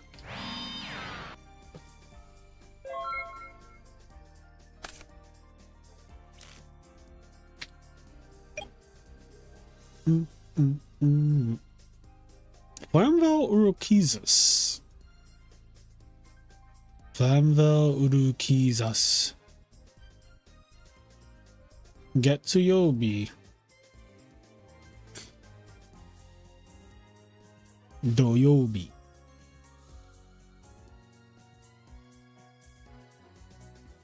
I can definitely say I'm better at bingo cards than I am at Yu-Gi-Oh! Considers that. Well, we're in round 2. There's only 4 more rounds today. I don't know if a bingo card. I mean, we're not even halfway through the tournament yet, so it's possible that a bingo card could still be used. But I am for sure not making it. I literally can't be tasked with that at the moment. But maybe, if not today, then tomorrow. You know, tomorrow's round 7 of Swiss, and it's also top 8, and that's gonna be hype. This tournament has a real prize too, by the way. Like this is a real world tournament. The prize for first place is $1,000. The prize for second place is $500, and there's also an honest mat, like a custom mat. So this is like a legit tournament. Like I feel like the players are really playing their heart out, because I don't know about y'all, but I could use a free $1,000 from just playing some Yu-Gi-Oh.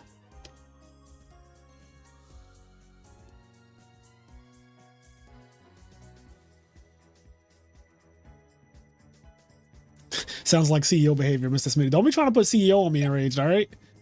Don't be trying to put CEO on me. I am not the CEO. That's the other guy. I said it already. Yeah, for people who haven't seen it yet, this is the mat for the people who top 8. The mat looks really cool.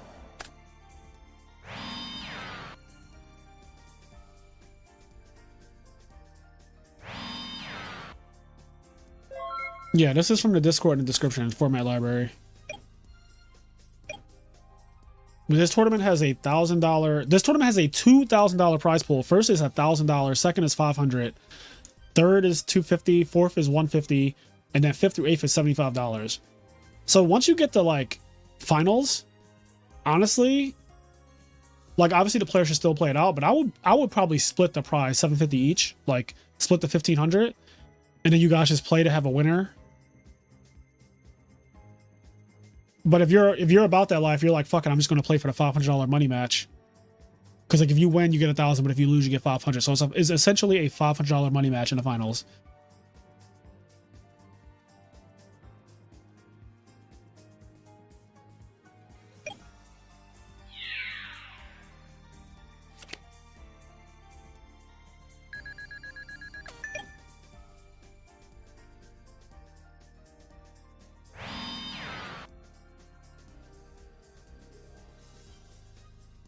They only have a few minutes left.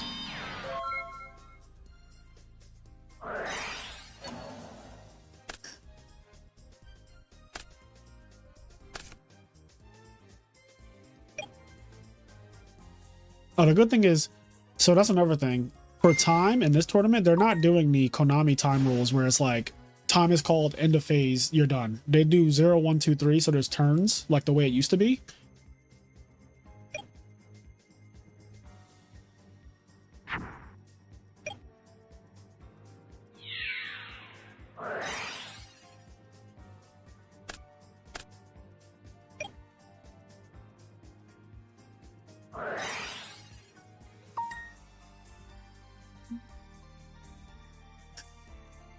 We saw Yon Daime round 1, and he lost, so we will not be showing him again. We're trying to get a variety on the stream.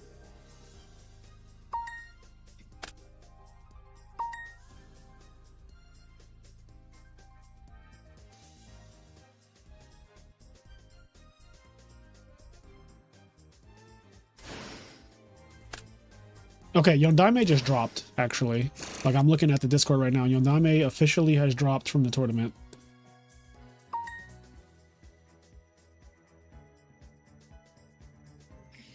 Things didn't go well for him.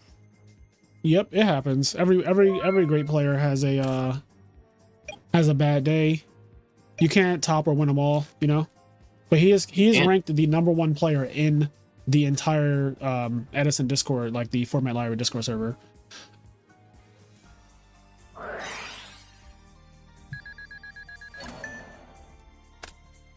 Did you already showcase that deck you said was the most unique? I did. We literally showcased it at the beginning of this round.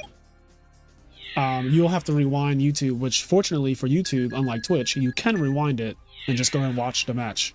It is right there for your viewing pleasure. Okay. Yeah, actually, it was dirty. Yeah, it was actually a fucking insane match, and the deck looked insane too. So like, I'm actually really excited to see more of it, but we'll catch that later. I'm not going to feature Pro Storm like every single round. Nah. All right, that was the last round, or that was the last set that we had to watch too. So that's good.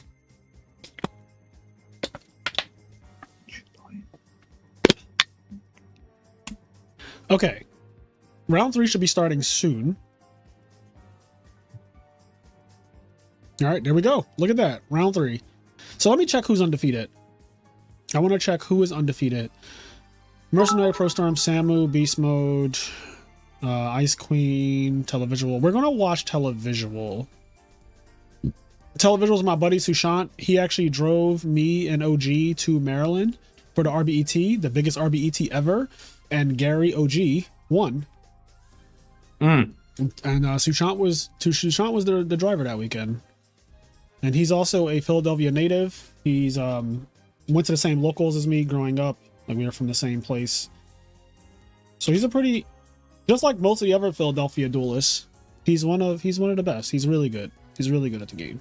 And I beat him for a pizza. Did you really? Yeah, it's one of my favorite Yu-Gi-Oh stories. We were at Red Cap. I kind of remember this.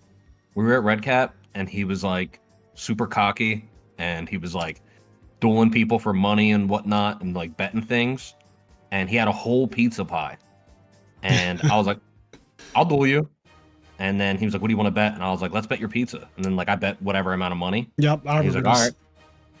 And I was using fucking Exodia FTK. And I just FTK'd him, and he was so angry. He was like, "Oh, dude, like we're not even dueling." And I was like, "Hey, one of us is." I was like, "I don't know what to tell you, bro." Oh man, He was pissed. are y'all coming for RBET LA next year? No, I will not be traveling to an RBET that's not close to where I live. So like New York and Maryland were great because I live in Philadelphia, and New York and Maryland are both like 2 hours in either direction from where I live, but I'm not going to be flying to any RBETs now. All right, so I'm looking. I don't see their match. Oh crap! I'll be right back. Yep, do your thing. All right, let me just tell them in the thing.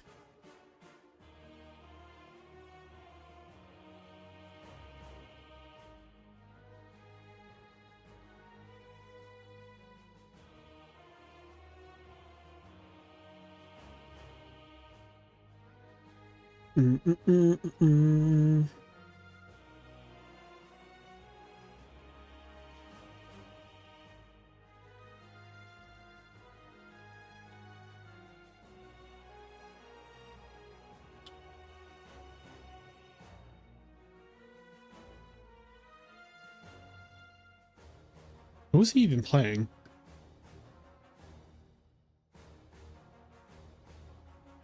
Let me just check. Oh, he's playing Sambo.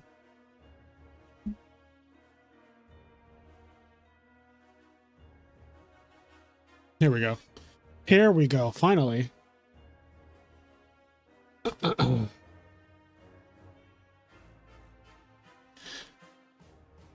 Oh man.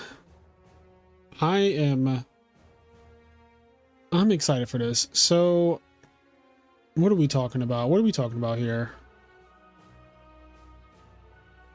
Yeah, Salt King, thank you for letting me know that I had it still saying round 2. It now says round 3. Televisual versus Samu is going to be a pretty good duel, I think. I think this should be a pretty good one. And it's going to be some big 3 action for sure. I know that.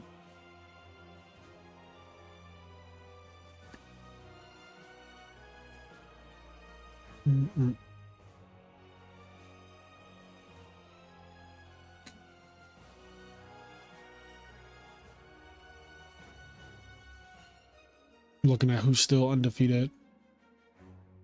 All right, here we go. Time for some good World Championship level dueling. OG versus YCS belong to Ultimate Time Wizard winner this round. Hey, Samu won.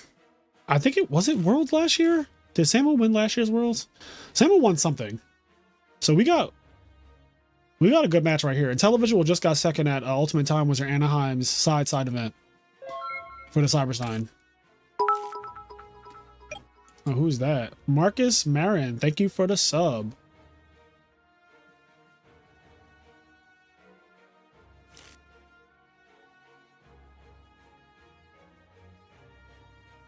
Oh, you know what we could do? Do y'all want to do a dual stream?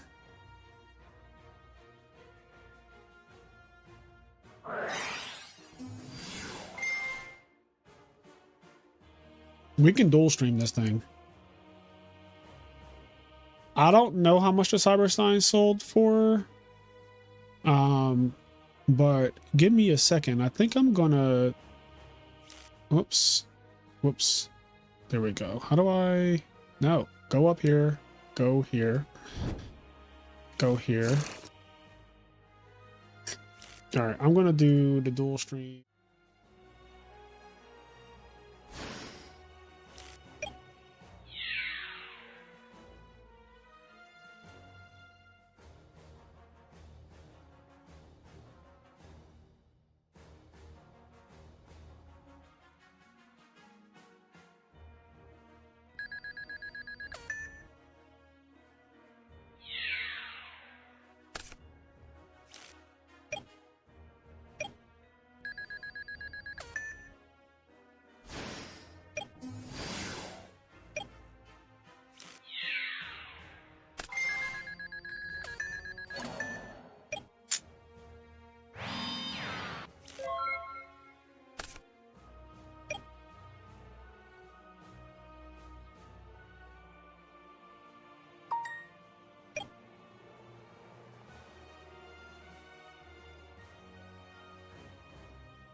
Okay, you guys should be able to hear me now. Thank you for telling me I was muted.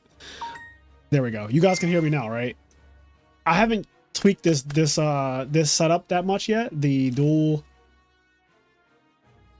stream yet, but I was saying that it's nice seeing, you know, 4 players at once. Like you're getting to watch 4 players at one time, which I personally like this setup. I know some people hate it, but I like it.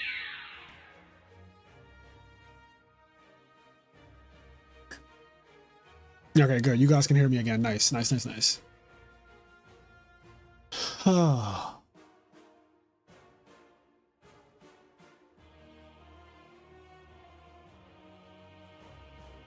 a lot going on the left, and there's literally nothing going on the right. Like the left is where it's at right now. Samu versus Televisual. Black Wings versus Vayu, it looks like.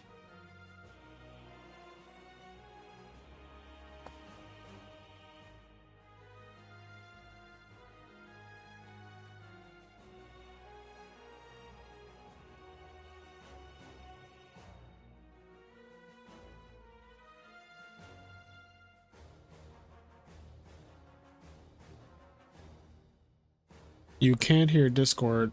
No, I don't have Discord sounds on right now. As long as you can hear the music that's playing, you're good.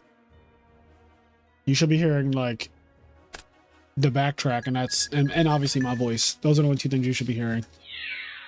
Dueling book for the left stream.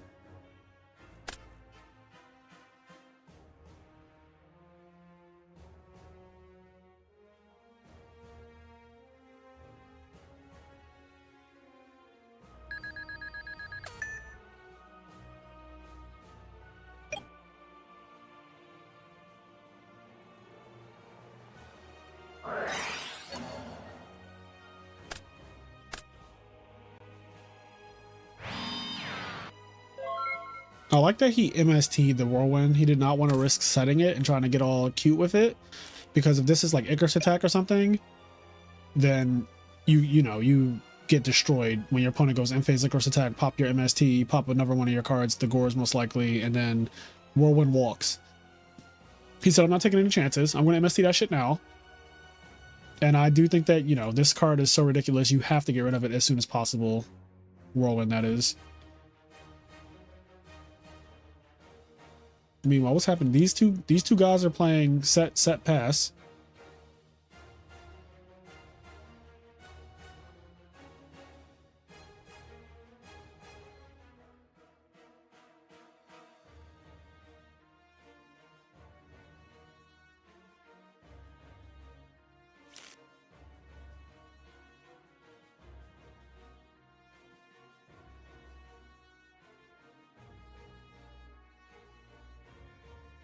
do this real quick.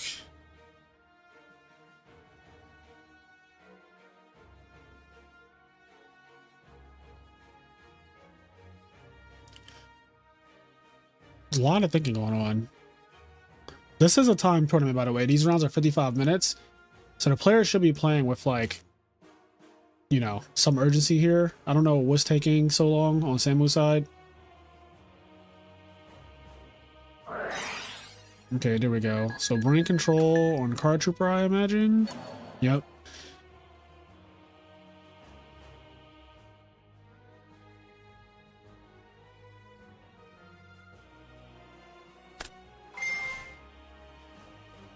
Mill 3. All right. Shit mills. Shit mills. Courtesy of Stengo. He's not with us today. He's competing in a Rivals of 832 tournament, but he was nice enough to give me the soundbite for shit mills. So whenever somebody mills shit, Shit mills. you'll hear that.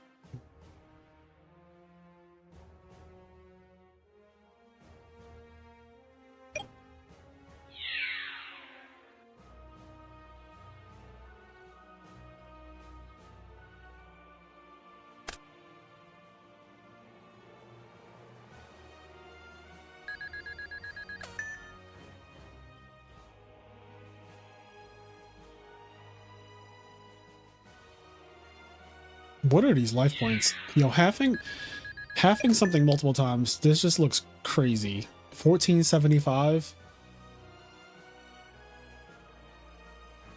So Samuel's in a great spot. He has the life points. He also has the card advantage, although once he synchro summons, he'll be consolidating these two, so he won't have as many cards, but I think that I'd rather have the life point advantage anyway in a bird mirror match, because the decks are very good at trading damage for cards, and like 1500 is really easy to do usually.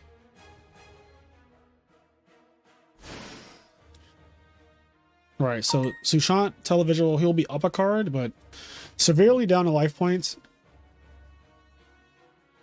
The thing about value though, he could just OTK him from 7,000. Like, there's a value in the grave, there's two darks in the grave, like things can still very much go crazy.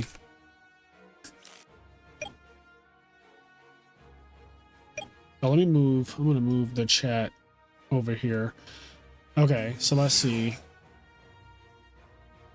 Bin Bon Ben says, my goat. Do you have a wish list of giant cards that you'd want them to make?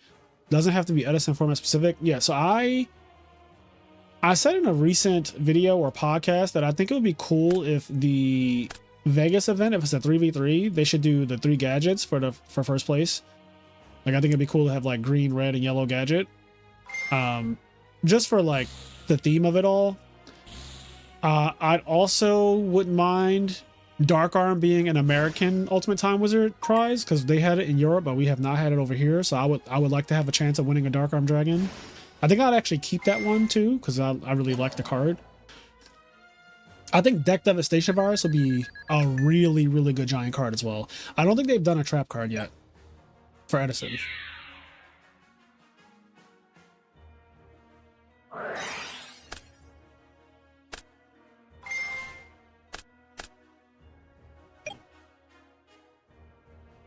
Oh, you can't see Televisual's life. Hold on. I'm going to shrink myself. There we go. I'll just do this. That way you can actually see. Good catch, Pumpy Heart. Have they done a spell for Edison? In Europe, they did a giant MST.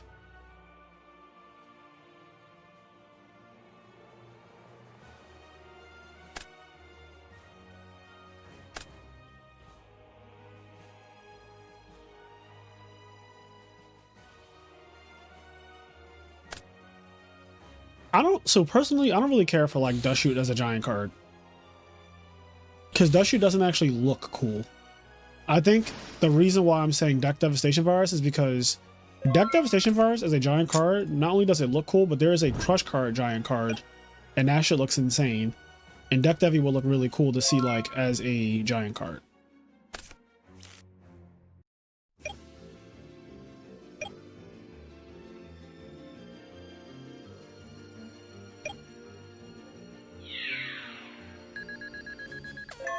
I think I could actually just move myself to the left, right? And then I can be kind of big over here. Because there's nothing really going on over here.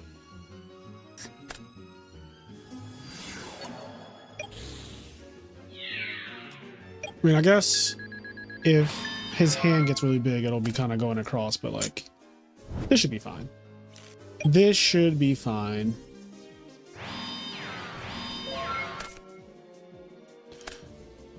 Brain Control, I think, will be good. Future Fusion, I think, will be good. Miracle Fusion will be one of the absolute best giant cards we could have.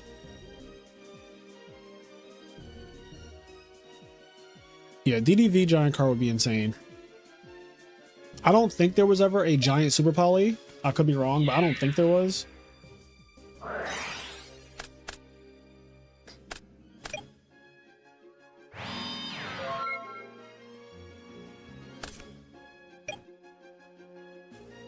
I'm gonna just hide this because like there's no good place to put it where it wouldn't be intrusive, I feel like, on the life points or something, so I'm just gonna hide it.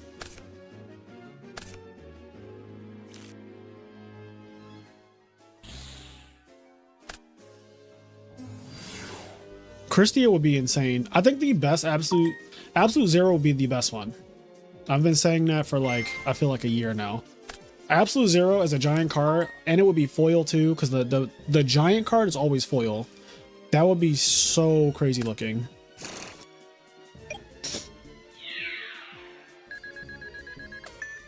But yeah, Christie is a good one too, Colt Madness. I agree. Yeah, my chair does have Yagami Light on it, if you can see. It's not that the chair has it on it, but I have a tapestry that my friend got me for my birthday a year ago. And I've just like wrapped my chair in it. But it's like a gigantic tapestry thing that has Yagami Light. Because Yagami Light is one of my top 5 anime characters. Top 5 favorite anime characters. Okay. So game 1, Televisual actually ended up winning game 1 after being at 1475 life points, which goes back to what I was saying. It's totally possible for him to still come back because Value is just that good of a deck. It's very resilient, and even if they're down in an early game, they can come back.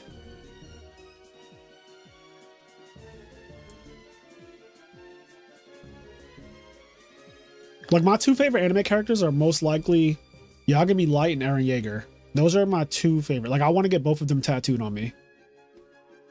I don't know if I'll actually go through with it, but if I had to get like tattoos at all, besides the one, I have 1 tattoo right now, but if I had to get tattoos at all, I would get Yagami Light and Eren Yeager on me. Who the hell is playing Monster Mash?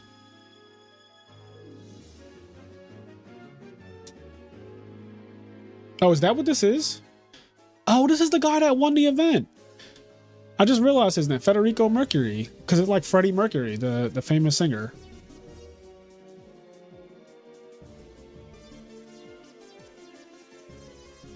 What a name.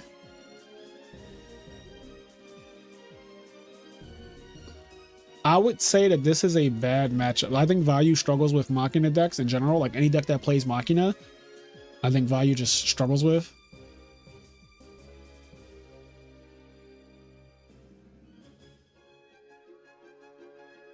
Steal.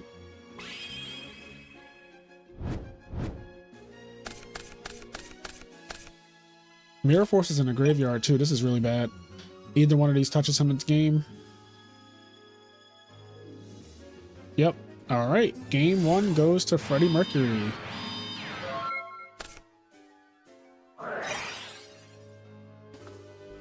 Death Note and Peak of the Beak, or not Death Note, Peak of the Beak.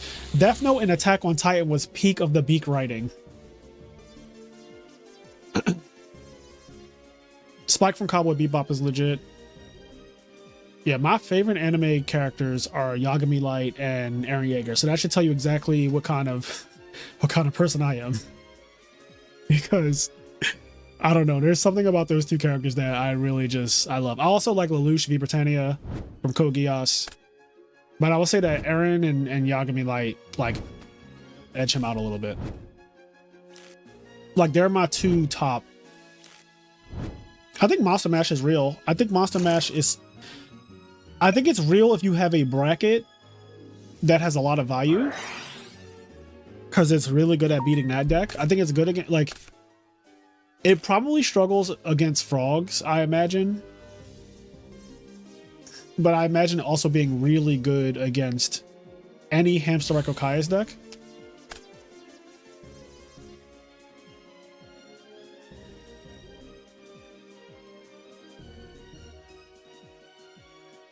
Vash from Trigun. So I never watched Trigun, but I've seen episodes of it before. Vash the Stampede is pretty cool.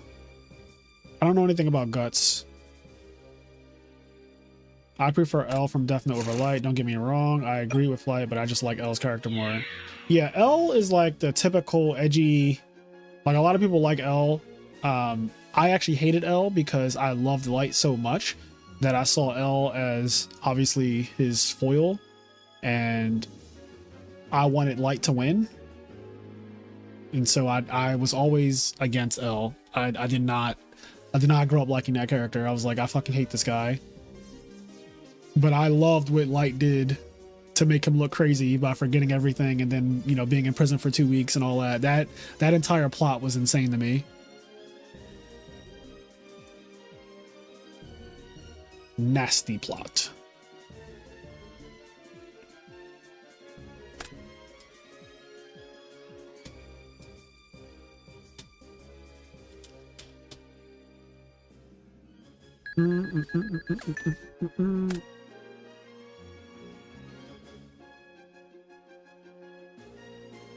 I don't think Pudding is playing.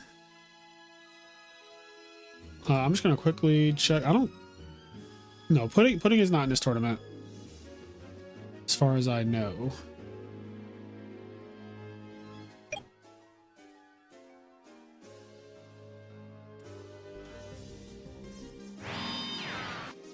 Did you read the Death Note sequel? I did.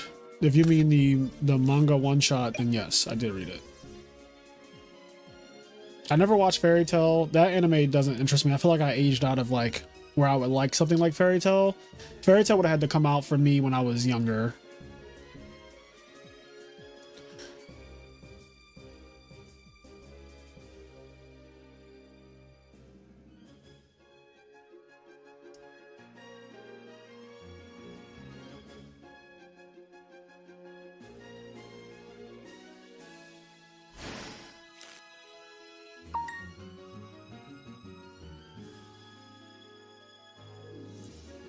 Did you ever watch the Death Note live actions?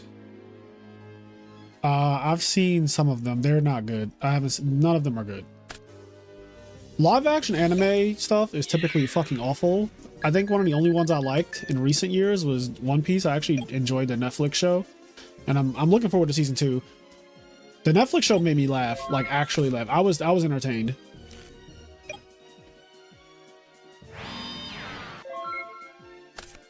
I was actually. Are you not entertained?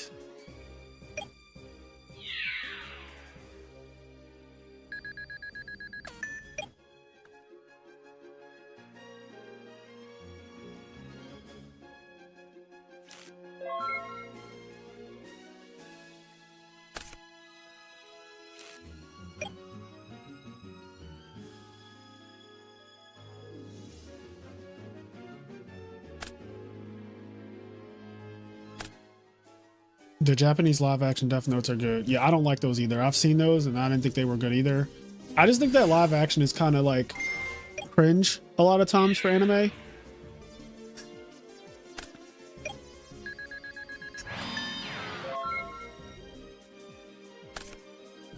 I've never watched Rise of the Shield Hero.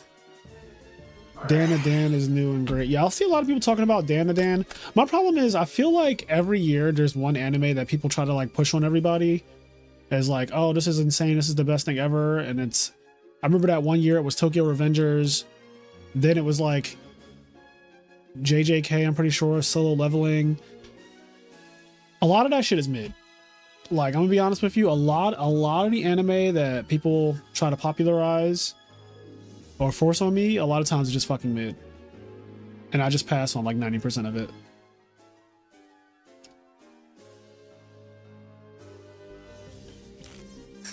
I have seen Assassination Classroom.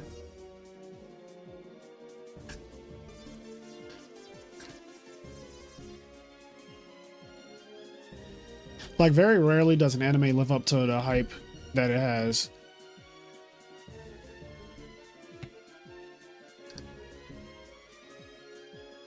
My favorite animes are like Hunter x Hunter, Death Note, Code Geass, Attack on Titan, especially now that it's concluded. Attack on Titan is a masterpiece. Death Note is a masterpiece. Death Parade is one of my favorites as well. It's only 12 episodes too. It's really easy to watch. I think JJK is JJK season 2, I think is good. Season 1, I wasn't really like blown away or anything. I thought that it was typical shonen. And so if you're somebody like me who's lived a while and seen a lot of shonen, JJK season 1 just looks like every other shonen I've ever seen. Like, it just has every single trope, every single cliche.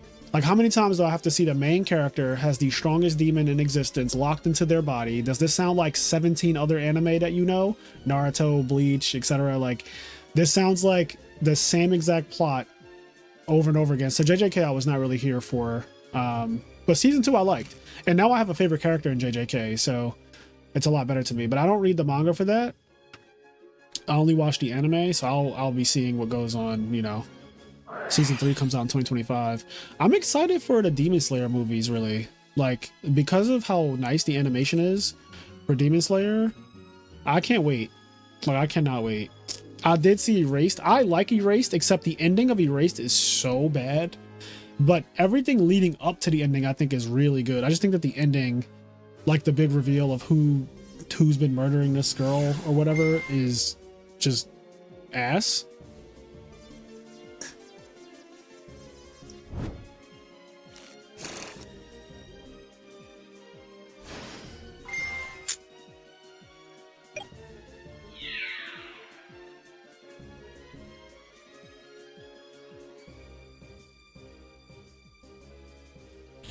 Demon Slayer is another like typical shonen anime. It has every single trope that you can imagine, but I think that it is the best looking anime of all time. So that alone puts it above a lot of other anime. It is the best looking anime I've ever seen in my life. And I've seen a lot of anime. That shit looks crack. I mean, it wins the award for like best animation all the time. It just looks insane. I can't wait for the movies because I know they're going to go all out.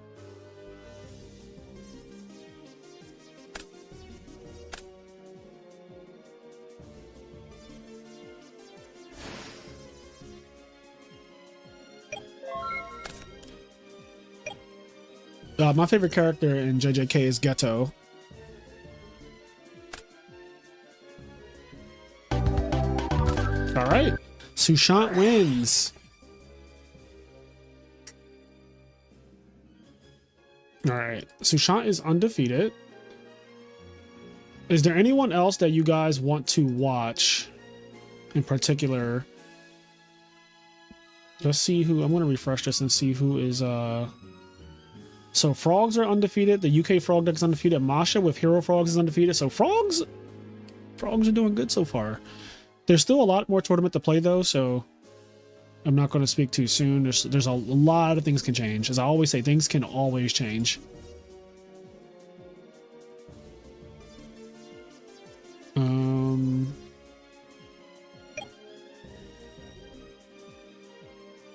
What game is this? This is still game 2? Okay.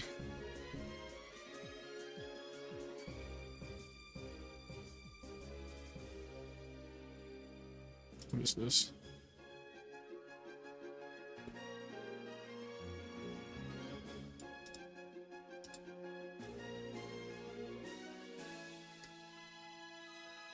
Find a Plants game. No, you find a Plants game. I'm not going to just blindly look into duels and see if I can find plants. Is ProStorm still playing? Is he like still in his match? Oh, let's see. Yo, he's playing against Danny Cassie right now. I'll see if I can find that one. Hold on.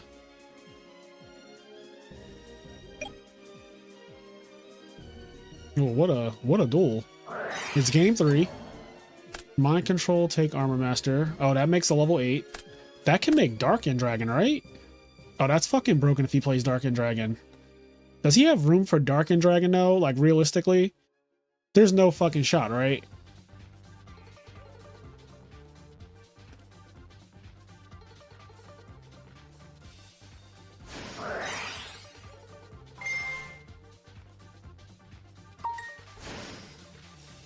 Mark of the Rose. Yep, you're dead. You're done. You're done. Who's that? Lisa, thank you for the sub. What a name. Just straight up Lisa. How did you get the name Lisa? Are you allowed to get a name that simple on YouTube? I feel like there's no shot.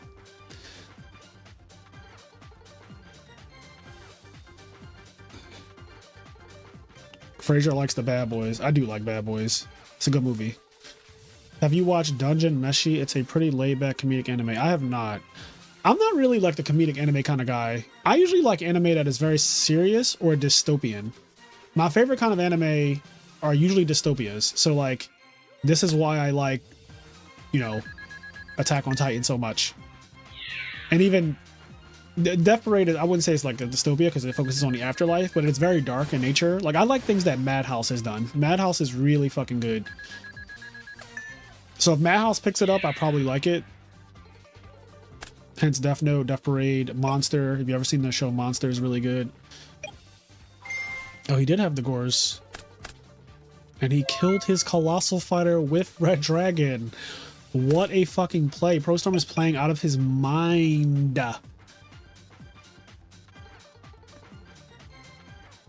GG. Yeah, I was about to say, there's no shot you're coming back from all this. This deck is broken! Broken! Sorry if I'm killing your ears, but this shit is broken, bro. I hope he makes top 8. I hope that ProStorm makes top 8.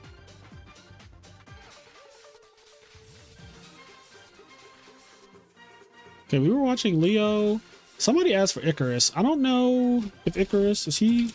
Oh, he is still playing. He's playing against Salamander, which is funny. We saw Salamander already. Icarus is down a game, but this game looks very good.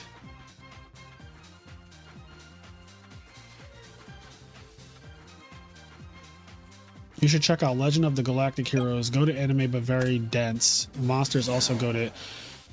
Yeah, I also like Bokurano. It's a very dark, dystopian like anime. Very, very dark.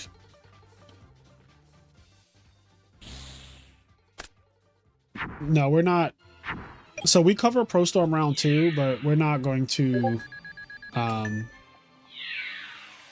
cover him round 4.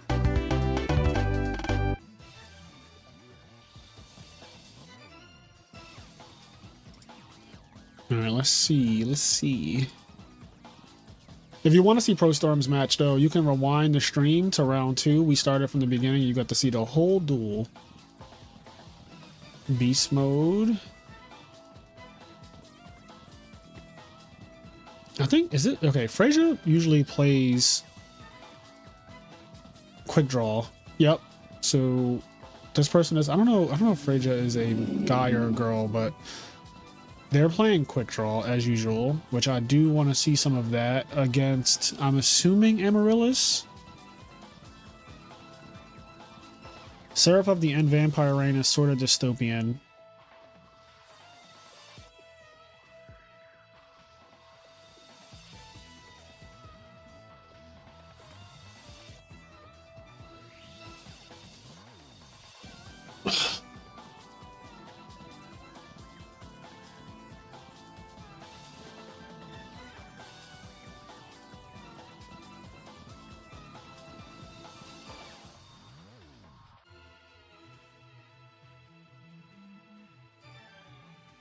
Summon debris good. Is there any cat in the tournament? Summon cat. Kate good.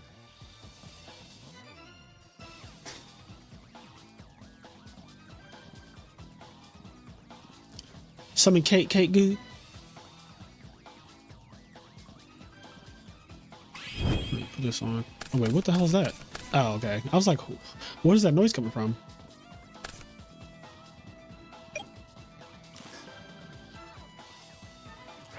Resolving Pot of Avarice is one of the best feelings in the format.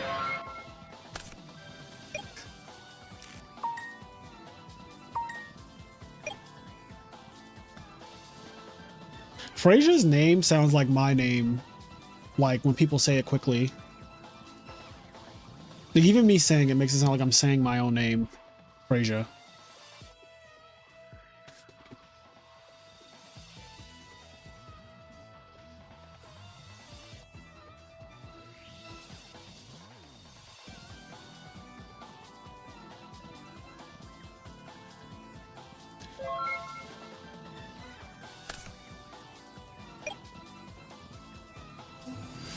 Okay, so yeah, they're in game 3.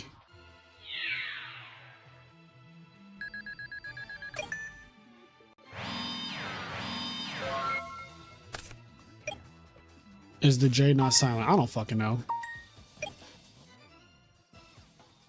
Freya.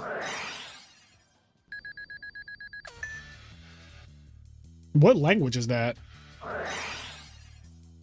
Like that name's origin, what is it? Is it Italian or is it French or what is that?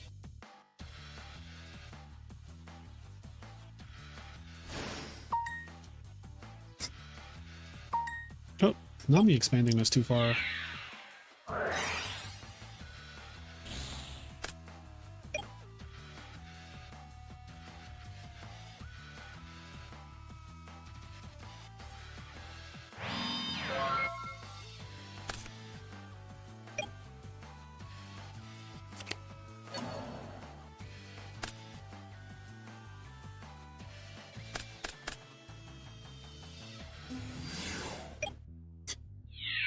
Turkish, Chinese.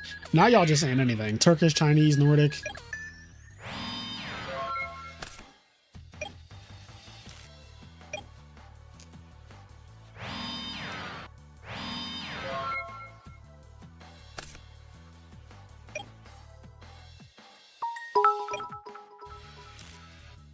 Albo, thank you for the sub.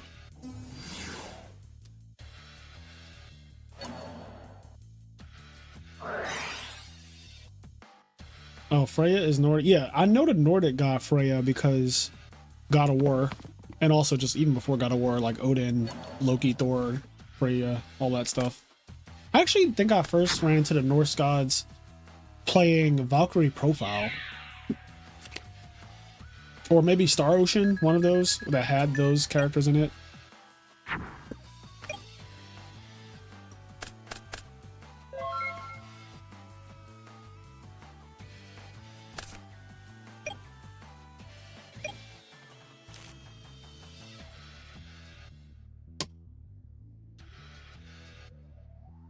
Google says it's Nordic. That's pretty cool. Being named after, like, basically Freya, the Norse god, that's pretty cool.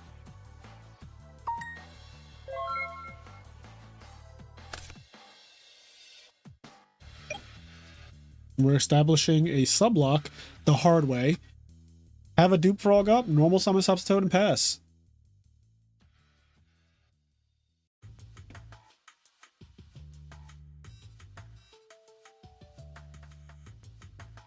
I don't know what Icarus is using yet. We will see though. I assume it is his stun frog deck.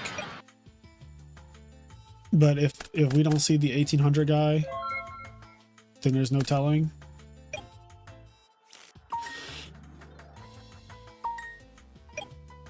RMC, was it RMC Hunter? Card's pretty good.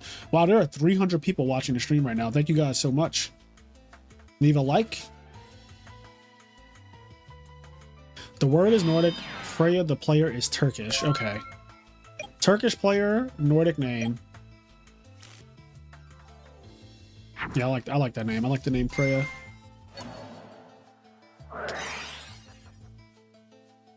Transmigration Prophecy. Put back that Plague Spreader for sure. Your Plague and my Brain. Yo, putting back Brain Control is unhinged.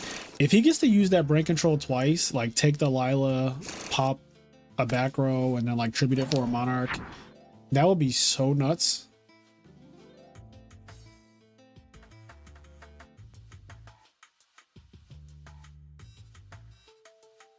I'd also argue this is a dangerous spot to be in as the Salamander, because like Lila starts to mill you and you can't break this right now.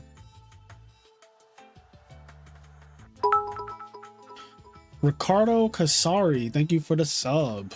Don't forget, we're doing a giveaway after the stream too, and we'll be doing the top deck list.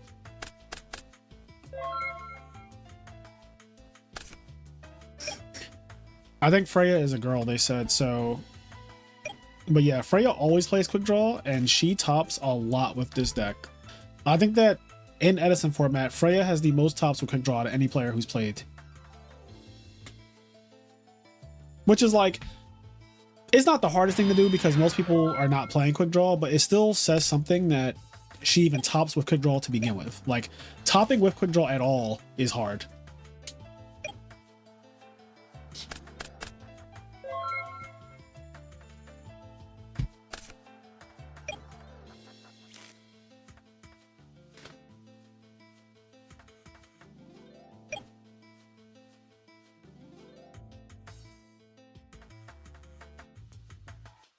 The person who's playing 43 card Monster Mash actually won a major. I think they won Italian Nationals with that deck.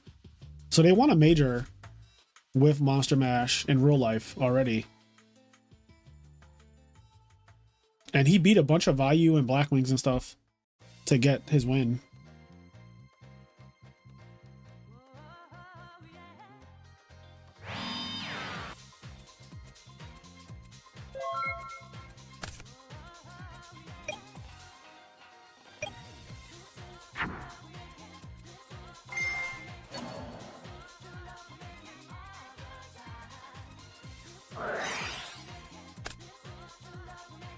I DDV'd the shit out of him. The Italian Nationals was how he got his invite, I'm pretty sure. Yeah, that makes sense.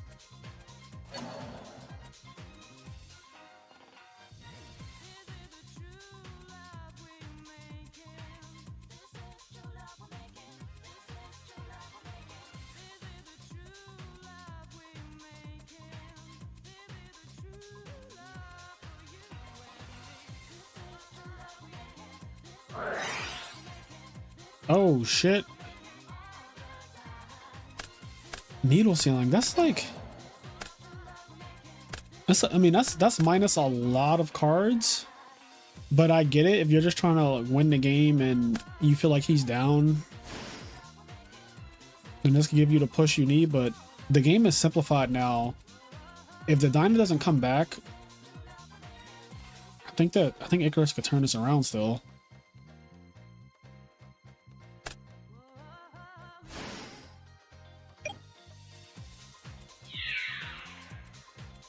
We covered the Monster Mash deck on the channel. There's a video that Kenny and I did for Master and Disaster. We played the Monster Mash deck that won. It's pretty good. Look, we scraped our opponents. We played against Vayu and something else, and we just won both sets. And it wasn't really hard either.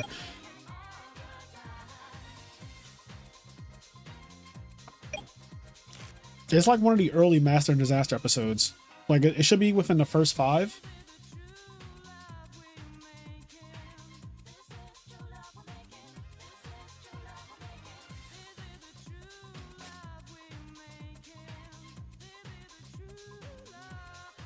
Yeah, like we cooked our opponent. And again, our opponent was playing Vayu Turbo. Like, they were playing one of the best decks in the format. And we fucking 2-0'd the Vayu Turbo guy, and I think we 2-0'd the next opponent as well.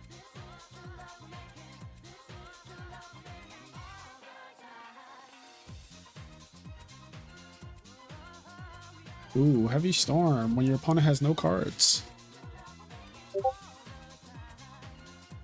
What was that? Just got a message on Discord. Okay, Luke Feeney will be joining in like 15 minutes. Luke Feeney, who is a top card game player in general. He's topped this year alone. He only went to 2 Yu-Gi-Oh events. He went to RBET. He went to Ultimate Time Wizard in Sacramento. He topped both of them back to back. He's a member of the house. He's also been on the Magic the Gathering Pro Tour. He is a phenomenal card game player, so he should have some good insight when he joins the stream.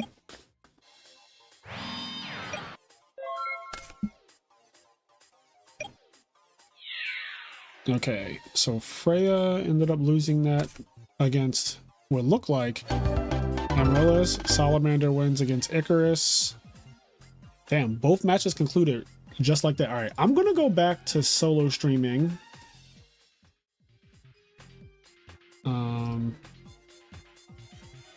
Yeah. Let me just check who else is playing. So AJT is potentially still playing. AJT. Nope. So I'm guessing that the loser just hasn't reported that yet. Who else is... So we know Freya's done.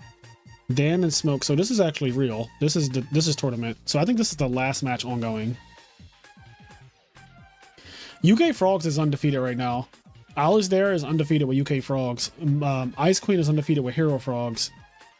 So right now we know that there are at least 2 Frog decks undefeated.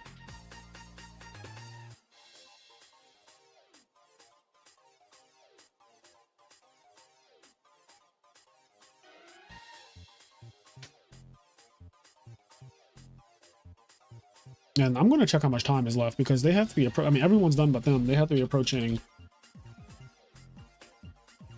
There's 8 minutes left. There are officially 8 minutes left in the round.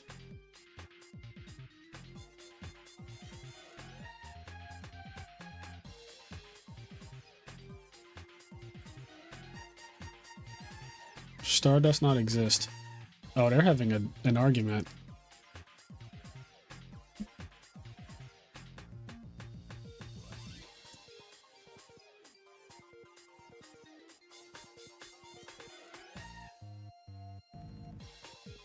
Okay, well, while they're having this argument, I am going to watch AJT versus his opponent since he just posted a replay and we have nothing else to do right now. So let's see.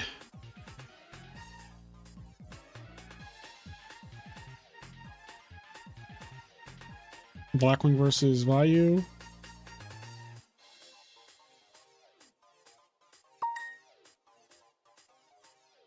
Okay, wait, is something happening? Can you use the button? Had no function by my side. I can ask Discord for a judge. Yeah, they're having a moment. Anyway.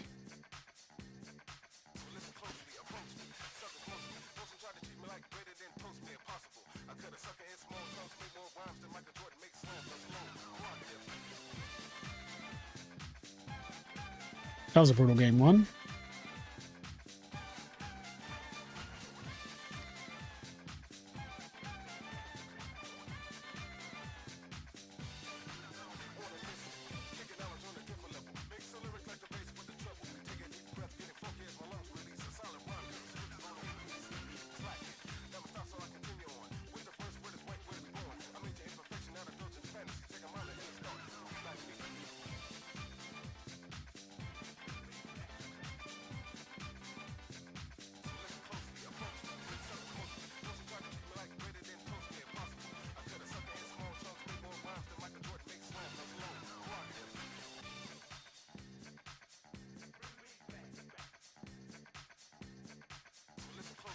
Ooh. Ooh. He's gonna draw something crazy right here. Crash. That's all your cards. Top decking against Abora and Solemn.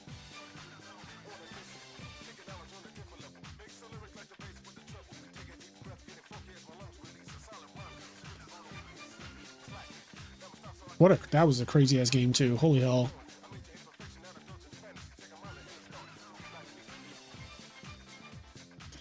Now, why are we getting cute? What?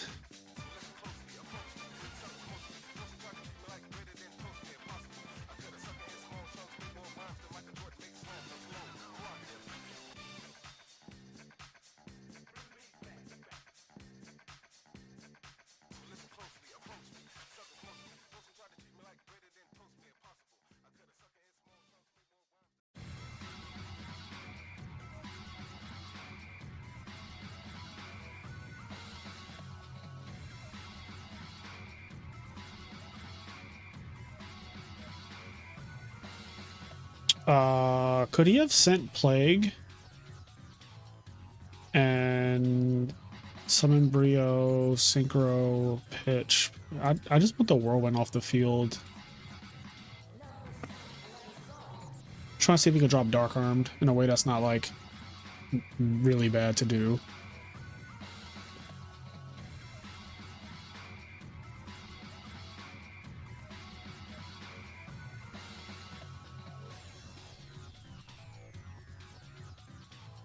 All right.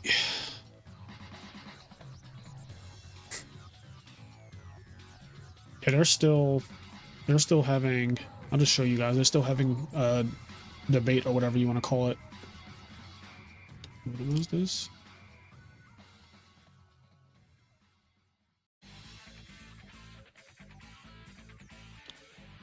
What happened?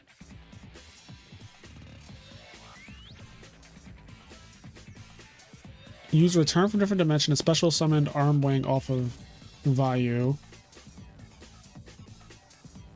Is there any reason why the game still can't be fixed? I already want back to like that mirror forces in his grave. Just 2 sets.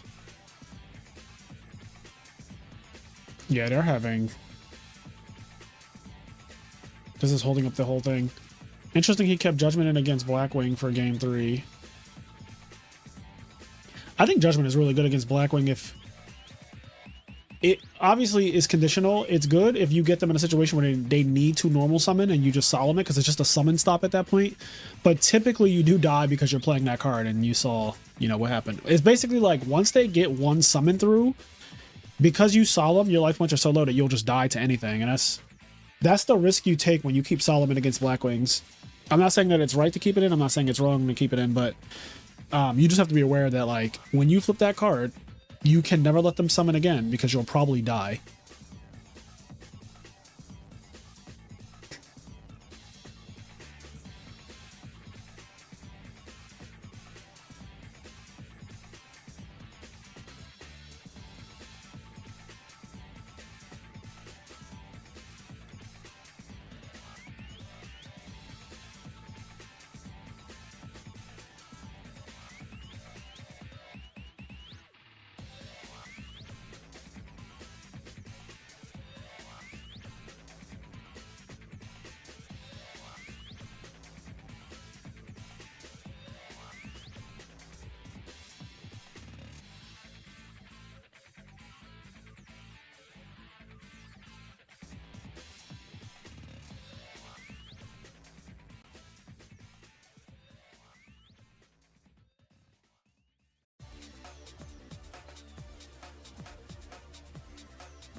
Solemn stopping a key Icarus or Dad can be brutal, but it can be pretty high risk. Yeah, it's the definition of high risk.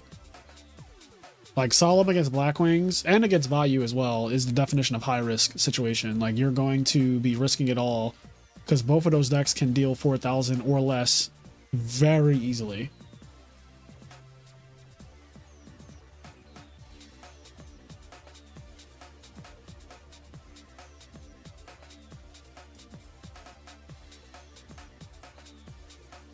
Ay, ay, ay. Alright, let me move this here. Trying to see if they're... Okay, while they're arguing or whatnot, I want to see if there's anything else. Because we can honestly just watch some high rated. Let me just go out real quick, go back in.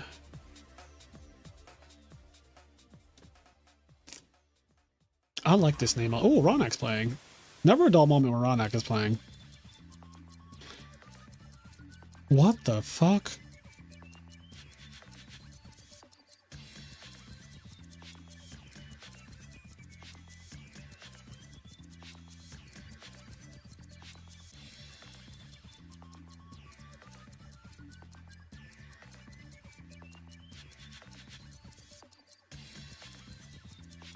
What is... This is cursed. This motherfucker's playing continuous trap frogs.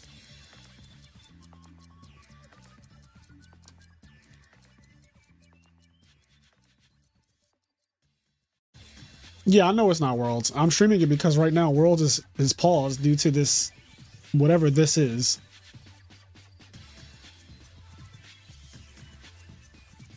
Oh, there's only one match going on, and it's the stalled out one. Everyone else is done. This is like holding up the entire tournament. Oh boy.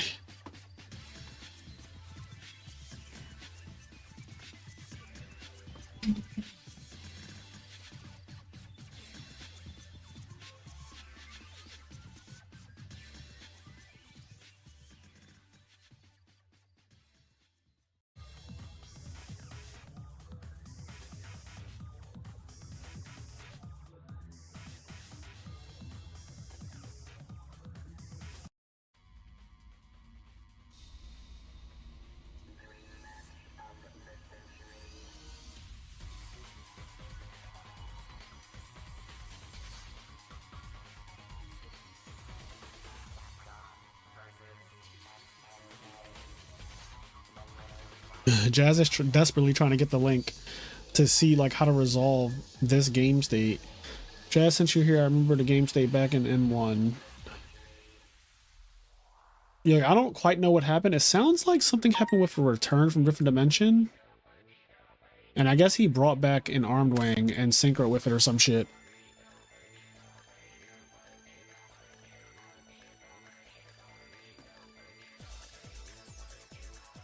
Why did he draw a card just now?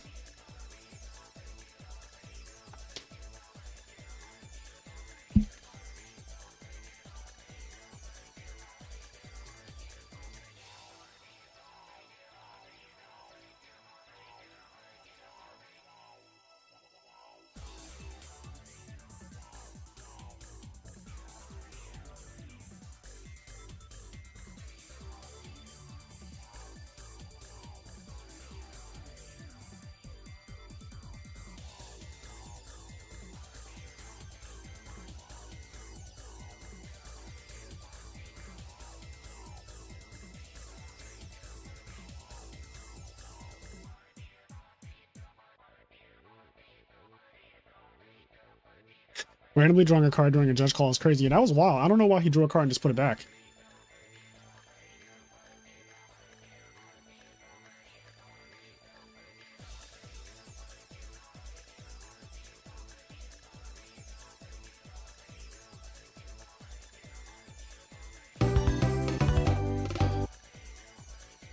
All right.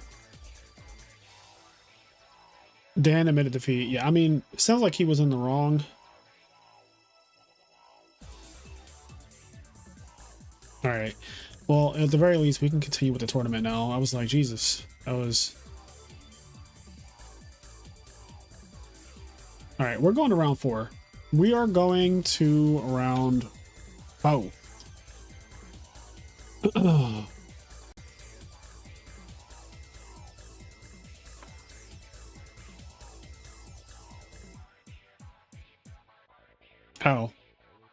They're getting a double match loss because neither one of them responded to the judge at all. Like they just completely disregarded the judge the entire time he was trying to reach out and like figure out what the hell to do. And now they're both getting a loss.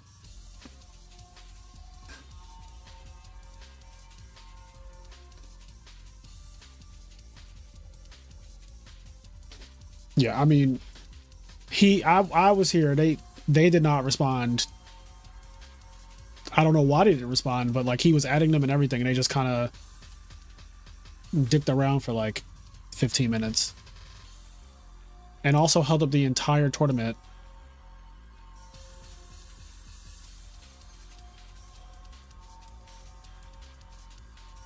All right, in any event, round 4 is up.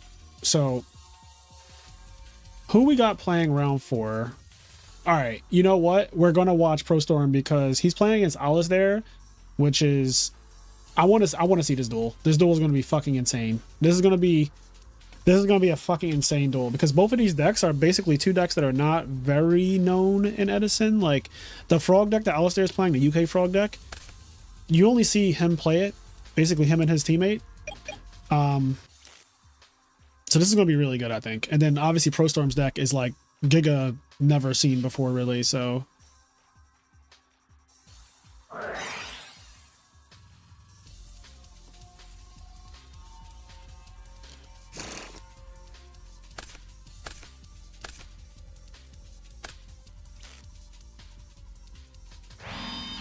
All right. Here we go. Round 4. Worlds. So Frogs opened up Maria Agree, fixed their hand, but it looks like he didn't really open up with too much gas. I don't know how often his deck opens up Set a Monster, but typically when Frogs set a monster, it's not like, obviously it's not a good opening.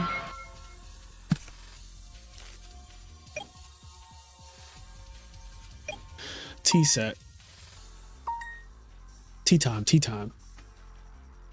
Tea time. All right, chat. We're back. We are so back. Let's get this show on the road. I'm trying to see some unhinged broken combos. Both of these decks can do some combos. Chain Regeki Break.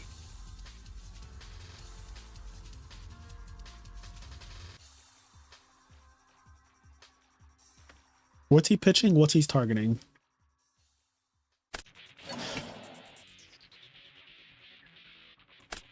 Pitch Heavy Storm. Pops a face down Dandelion. That is not what you want to see. So if this is, yep, there's the Toad. Yeah, so that did not work out for Pro Storm at all right there. And I mean, he kind of knew that there was a chance it could be something like Dandelion because he thought for a long time before targeting. And it happened to be worst case scenario Dandelion.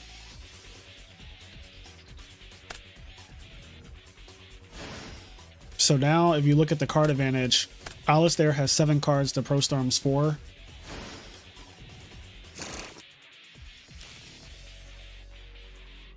I have no idea. Is that face down monster going to be just his own Dandelion?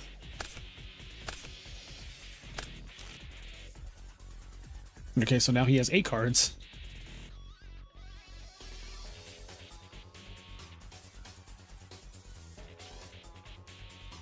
Who is that? Luke Feeney? Guys, yep, that's What's up, King? not much. Just came to watch some Cream apparently, because that's what looks like's going on. Yeah, Pro Storm, he lost the die roll. I think he lost the die roll. His opponent just set like Dandy in a back row, and then Pro Storm T set as well, and then his opponent went MST your back row, and Pro Storm chained his Regeki Break, target the face down monster. It was Dandelion. So he got pretty cooked by the substitute. Yes, like Omega. I mean, I guess he was gonna get cooked either way, but yeah, but Omega cooked because like then you lost 2 cards as well. You lost a Regeki Break and a card out of your hand. Yeah, exactly. It looks like he discarded a heavy, or is that... Yeah, he discarded Heavy Storm, which is like it's not bad because it literally doesn't do anything in this matchup. This is UK Frogs. I don't know if you know about this deck, but like. I watched one of your videos with this deck a while back. Yep, it's the guy who was in that video is playing it right now. Oh, really? Okay, this is that guy. Okay, yeah. I remember like watching you guys play it, and bro, there's a lot going on with this deck. It is. It's one of those decks that definitely can like make you feel like too much is happening. Yeah. Even when I played against this on ladder once or twice, and even when you're playing against it, you gotta always like try to follow along and make sure like you're not being cheated, because like you don't really know what's happening. But like it's just one of those annoying decks where you're like, I guess that's a legal play. Yeah, but the you're one thing not that sure, right? the one thing that people have to be careful of is when you bounce Swap Frog, you get an extra normal summon, but you only get that once per turn. And not these guys, because these guys are experts, but I've seen other people who don't know frogs that well who will take multiple extra normal summons, and like you just can't do that. Right. Like they'll bounce multiple Swap Frogs throughout the turn, because this is one of the decks that can bounce, because of Fishboard Blast, you can keep creating your field wide, and you can bounce Swap Frog multiple times in a turn, but like you only get the extra normal summon once. Also, I think he's going for game from 8,000 right now. That is what it looks like to me. Yeah, I think he's gonna bounce the guy. He's gonna bounce Pros from Set Monster, and he's gonna make another Synchro with enough attack points to finish him off. Adam said, cheating with Fishboard, never heard of it. That's probably in reference to the video yesterday that we did, the fish OTK video, where... Oh, were y'all cheating? I wasn't doing anything. Okay, I invited Mam Jam, who went 8-0 at Anaheim Ultimate Time Wizard this past weekend. And I was like, oh, you should come on for teaching me how to cook. And we burned the kitchen down instead. Like it was not it. We didn't win a single set. We played 3 sets. We didn't win a single set. Interesting. And one of the things that 8-0 into 0-3. 8-0. Yeah. And one of the things that ended up happening was like he was telling me that like you could use Fishborg when its effect is negated to synchro, kind of the way you can use value when its effect is negated. Okay. But you can't do that apparently. Fishborg is different. Fishborg really? it's a condition. So like everyone was commenting on the video like, yo, you cannot use Fishborg Blaster, even if it's skill drained, even if it's negated by super ancient deep sea fish coelacanth or whatever. Like you can't do that. See, like, no shade to that guy, but I'm willing to bet he did that at least once at the YCS. Like, yeah, I have to. Because it sounds like he genuinely believed that. Which, I mean, like, he convinced me in the video. I was like, oh, cool. That's actually really. And I thought it made sense. I was like, that makes sense because value. Right. Is like, already... if you're his opponent and he tells you that, like, I'd probably believe that too. Like, that sounds like a reasonable thing because you have the example of value, right? Exactly. Like, I mean, even when you just explained it to me now, I was like on board at first. I'm like, okay, yeah, that makes sense. Like yeah. I think you got it didn't take long. You got me in the span of like 30 seconds. So, yeah. You know, I guess just opponent, you're like, oh, this makes sense. Yeah, I guess just kind of a warning to the viewers to always call a judge if you're not sure about something, because you never know if your opponent doesn't generally have your best interest at heart. Whether even if it's not malicious, like they might be wrong too. Yeah, so now both of y'all are wrong. And I think the reality is, I don't think that he is a cheater. I want to be clear about that. Because I'm not trying to call him a cheater. Yeah, no, I know you're not. But generally, it's for the 300. It's for the 300 people watching. Because like people will be like, oh, like that guy's a cheater. And I even see some comments on the video that are saying he's a cheater, and I'm like, he is convinced that you can do that. Cheating means intent, and I don't think that he was intentionally like doing that, thinking that like knowing that it's wrong and doing it anyway is intentional, and that means he's cheating. But he thinks that that's how it works because, and again, there's a precedent for another card that has the exact same kind of effect, which is value.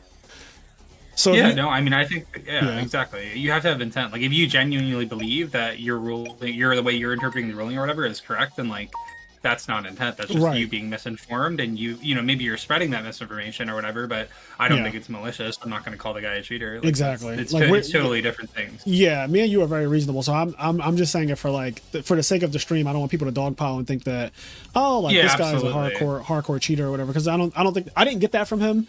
He didn't give me like cheater vibes. That doesn't mean that he isn't or is, but like I did not get that vibe from him that he's savaging people on purpose. But it's one of those. Everyone makes mistakes. Like exactly, but it is one of those things that does suck because like if you lost because your opponent did something where you find out after the duel like, oh, he could not do that. That does fucking suck. But that is why Luke was saying that you should not take your opponent's word. Like I call a judge whenever I don't know something. I'm just like, all right, I don't know. I'm calling a judge. Yeah, better to call a judge and have them tell you your opponent's correct than to just assume that your opponent's correct, and then after the round you're like, you find that out and now you're sick because you lost to some illegal play, right? Yeah. Like you should just always call a judge. So. Yep. Yeah, and then Mark Miller has a comment here that says there's literally no shot the guy's doing it on purpose and came on a video and filmed it. Yeah, I tend to agree.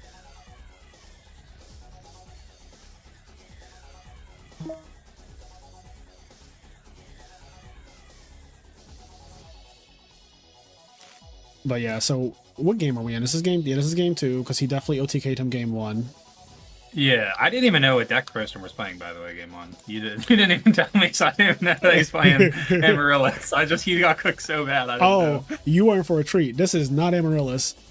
Oh, it's not? Oh, okay. I just see a Lone Fire and a Hidden Armory, so I thought maybe it was yeah, this is got a Mark of the Rose. No, this is like a Gemini spam deck. It's like Giga Plant and Supervise and all of that shit. He's undefeated right now. I've played against that deck before. Yeah, I know that deck. Yep. Yeah.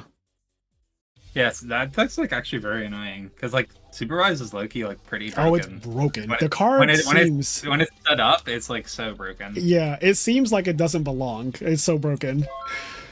It just like kind of negates the inherent like downside of all this kind of cards. Because like normally it's like called on and you like pop the call, the guy dies. But this one it's like, oh yeah, you pop it, yeah, bring out a guy. Yeah, and like when the guy is 2400, it's like what the fuck. So it's pretty nuts. Supervise is actually a really, really, really broken card. Uh-oh, MST again. Chain dust shoot. Got him. Got him.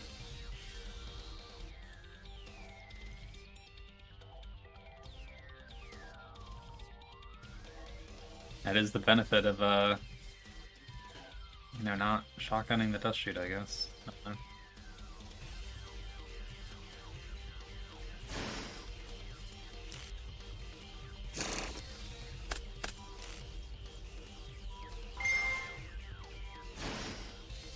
But on a flip side, guys, James Ark got second place at the Ultimate Time Wizard in Richmond last year with fish.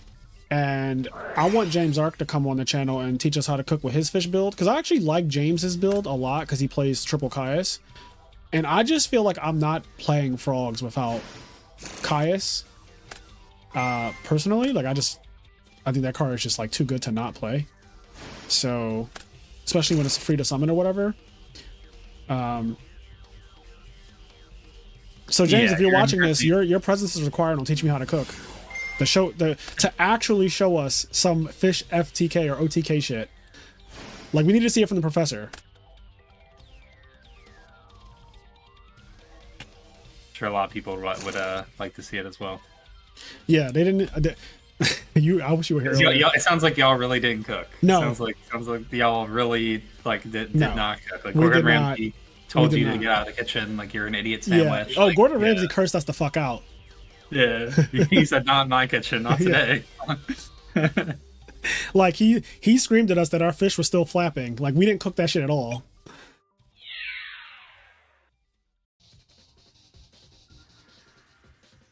So. Yeah, for sure.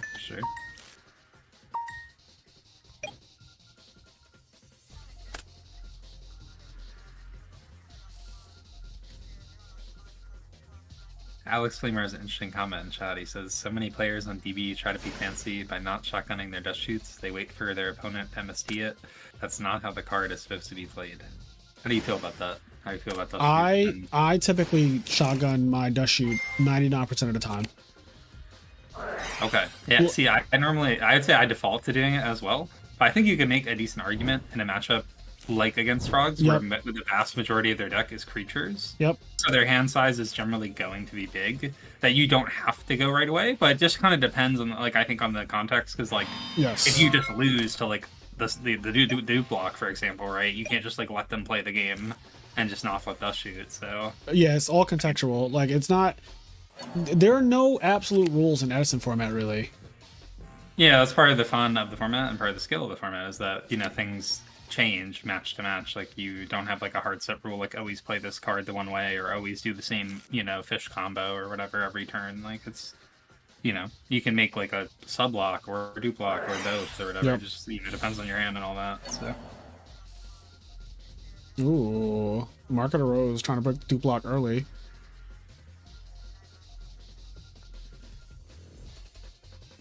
I guess Mark of the Rose is kind of nice for that, huh? Yeah, I mean, it's a brain control, right? It literally has the exact same effect as brain control, which means it is usually a plus for the person activating the card.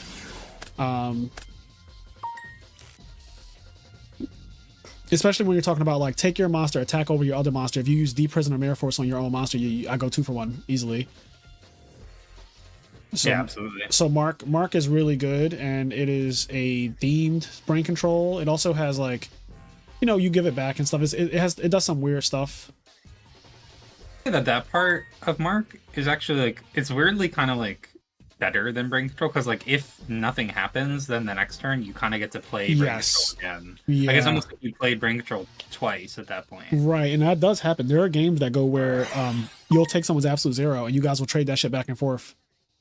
Yeah, exactly. It's like normally with brain control, right? If you play it, like, you better have a way to capitalize. Like, you cannot pass it back to them. That's usually not good. But with Mark, it's like you kind of get around that to some extent. Obviously, you don't want to pass it back to them. Right. But, like, if you had to, it wouldn't be as bad. I've even seen people. I think I did this myself.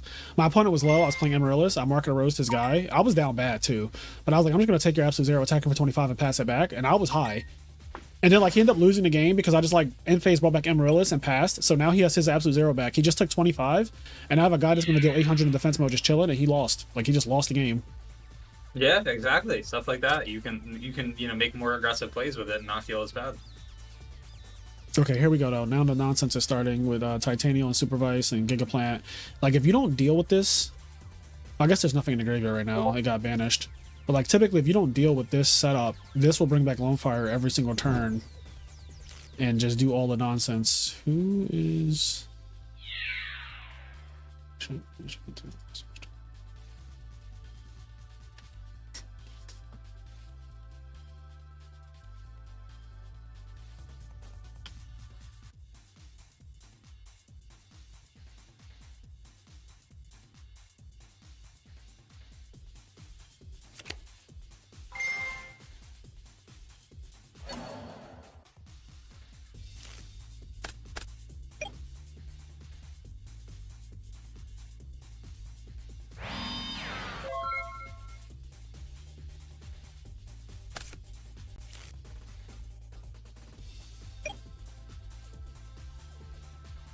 Okay, so let me read some in the chat. Is ProStorm undefeated? Yes, ProStorm is undefeated with this never before seen deck. Like, obviously, we've seen Geminis play before, we've seen supervised decks or whatever, but I promise you, the exact 40 cards that he's playing in his main deck, you have never seen this exact combination before. The Duck Murderer said, damn, that hurts. What happened? I'm reading the chat, so I didn't get to see like what's happening on screen. I'm not really sure. I mean, maybe they mean the flip-flop bouncing the Giga Plant? Not 100%. Yeah, flip-flop is broken because it does not target. Ooh, solemn here. Yeah. I mean, I guess if they got rid of the setup entirely, then ProStorm might just have a bunch of bricks in his hand, so... Yep. Because it is a combo deck. Yeah. Harris James again talking about this deck is ass, by the way. So he said that earlier, and then when ProStorm cooked his opponent, he was like, maybe this deck isn't ass. I shouldn't hate it.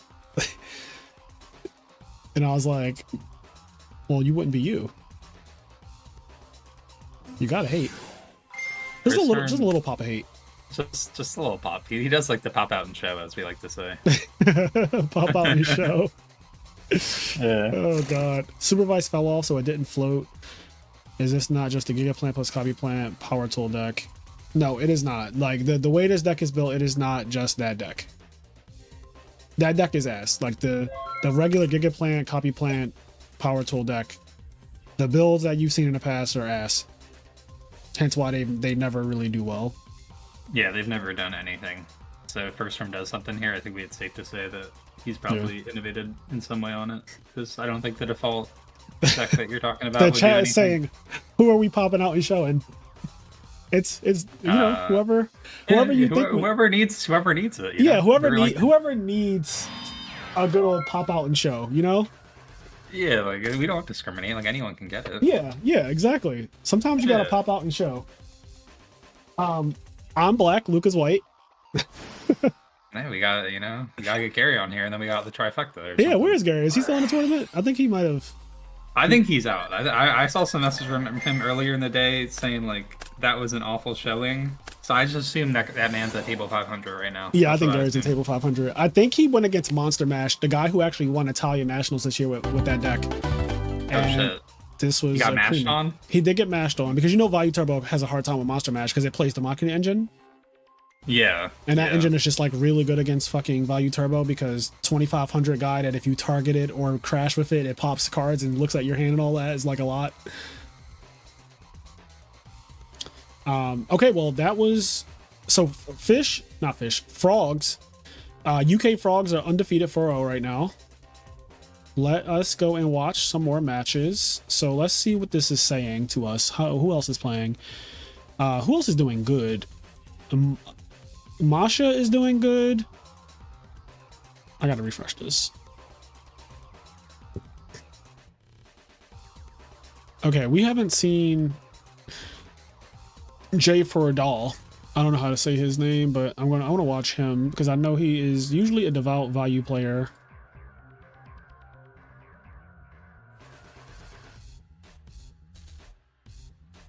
Yeah, no, I mean I'm down to watch whoever. I think yeah, let's see. No, that's the DB name the same. Yeah, it happens to be the same. Yeah, I'm also streaming it too. I don't know if you're watching it on through Discord. I have the stream up kind of like on my second monitor to see like chat and stuff. So, yeah, there you go. It's just there's just some amount of delay, so I'm not sure. But no. If you're watching through Discord, it's the exact same time that things are happening. Because it's like I'm not watching through Discord. That's definitely a good point. yeah. You could watch the stream through me. You could literally see like exactly real time what I'm seeing. Okay, yeah, that's what I'll start doing. That's a good call. Yeah. Yeah, if you watch it on YouTube, then you're definitely going to be like behind, which is not ideal. Okay. Sometimes you got to pop out and show Gary's. We came into quite the field here. Oh shit. That's that game.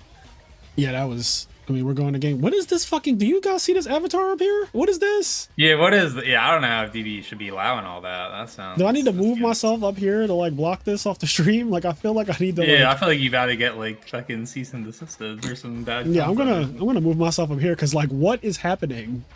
Yeah, that's a little out of pocket. I'm not gonna lie. Like, what is happening? Also, Flame Radin, go to Anaheim just because, like, I don't like travel that much for Edison generally. It's not like my main game I play, so that's pretty much why. we're just gonna be up here for this round. Because like Yeah, I think that's a good. I don't think anyone can really object to that. It's just yeah, because there's a lot going on in that top right now. Like it's a lot going on. Yeah, we don't need all that. I don't need that early. Oh, you can click it and hide it. Oh, thank you. Okay, yeah, that's because I was like, that shit.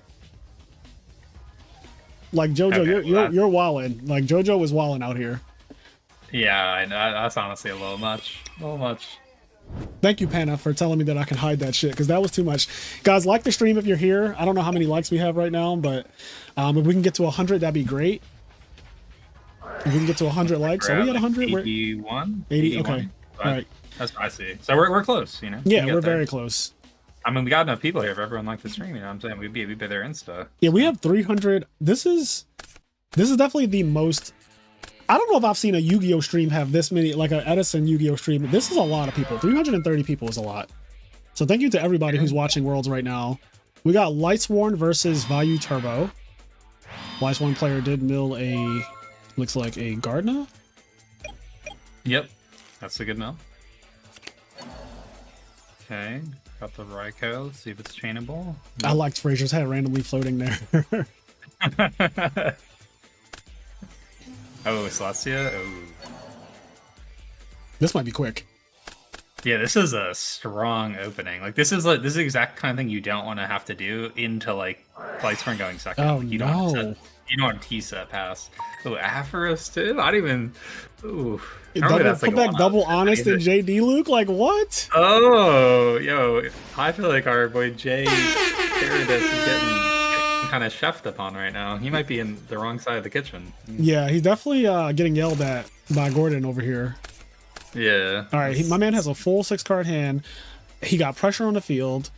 He's +3 right now, and he has board presence. That's crazy. With a Garden in the grave, so even if Gores is like, I feel like necessary here. All right, he didn't have it. Yeah, I feel like you have to have Gores. Yeah. To like have a shot to turn this whole thing around. I think Gores dropping right there would have been like, you know, something. Yeah, that would have been a huge tempo swing for sure. Yeah. Yeah. But the way it looks, I mean, he didn't get to mill with that Raikou. His graveyard's not set up. He's playing Vayu Turbo. It's looking tough.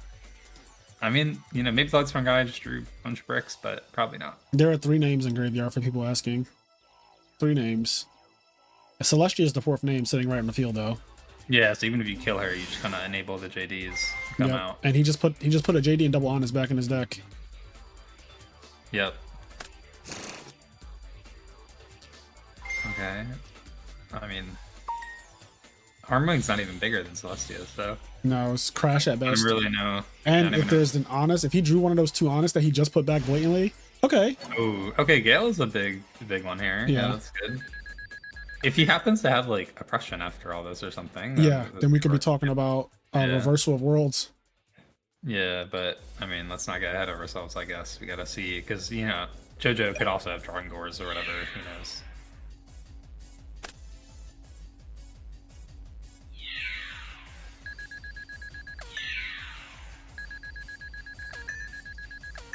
And there, yep, you called it, Luke. Gores, yeah. I mean, I will say that, you know, Mr. Faradis did attack in a good order here, so the token is, you know, not bigger than Iron Wing quite yet, so like whatever level 8 he's going to go into will probably be bigger than both Gores and yeah. Or not level 8, level 7, sorry, but... Yeah, and Armor Master right here is really good. Yeah. Armor Master can be hard to deal with, too, with no setup, like no Celestia setup, because you basically need JD or Plague Spreader, I feel like, to deal with. Like, Armor Master is not easy to deal with, is what I'm saying. Yeah, no, Armor Master can ride out. Just depends on... I don't know if I saw correctly. Did he fucking put back a Caius, though, when he played Pot Avarice? Because if that's the case, then it is easy to deal with. I think I saw one Caius go back. I can look at the log, but... He's Chaos Sorcering him, which... Alright, well, yeah, this is looking like... And also Return's gone now, so I don't really think this is Caius. Yeah, this is supergame.com. Swallowed up. Have you ever been swallowed up? Have you gone through a time of swallowing where everything was overwhelming and you... It's been a while since I heard that one. That one's Oh god, Good he's one. getting swallowed up right now. yeah, he's definitely getting. I mean, this was like a 5-turn game or something. Like Lightsworn kind of just Yeah, OD'd on Lightsworn went him. first, set Raikou, then the guy set back, then he went Celestia, 23U, then he cracked back with this crazy turn, then it was just this turn. So yeah, you're right. It's like four or five turns of just I mean, yeah, that's Lightsworn's game plan. They're trying to get it done quick. yeah. I'm trying, why I gotta wait? As you always say. All right, that was fucking fast. Like that was a Yeah, he cooked. I know, like OG or whatever. He's telling me he's kind of like afraid of Lightsworn as like value a little bit, and I kind of see why. I mean, if you go second, it seems a little rough. Yeah, you can get. I think every deck is afraid of Lightsworn when going second in a game 3 situation. Like, I don't think that there's a single deck that you're sitting down in front of a Lightsworn player, they're going first game 3, and you're not like kind of shitting it a little bit. No, definitely not. Because they could just pop off with a bunch of recharges or whatever, and then all of a sudden you're behind. And Yeah, because I'm thinking like, okay, Blackwing, you could get Consecrated Light, and then you're just kind of out the game, right? Like, you could just get destroyed by Blackwings can get destroyed by the natural side deck of that deck. The wolf problem is really big. If they start milling wolves on turn 1, if they go Lumina off turn 1, it's just so many scary things. Yeah, like even if they just mill like a single wolf, then that's already something you have to expend resources to deal with, and they got that for free. Yep. So and the pressure of that, but also it's kind of like a Stratos with more attack power. Like it's a +1. They have 7 cards on turn 1 with just milling 1 wolf. So it's not fun. It's definitely not fun. Also, we're at 110 likes. Thank you guys so much. yep, they really came through. They did. This is only day 1 too. We got top cut tomorrow. We got top 8. We also have so we have top 8 tomorrow, right?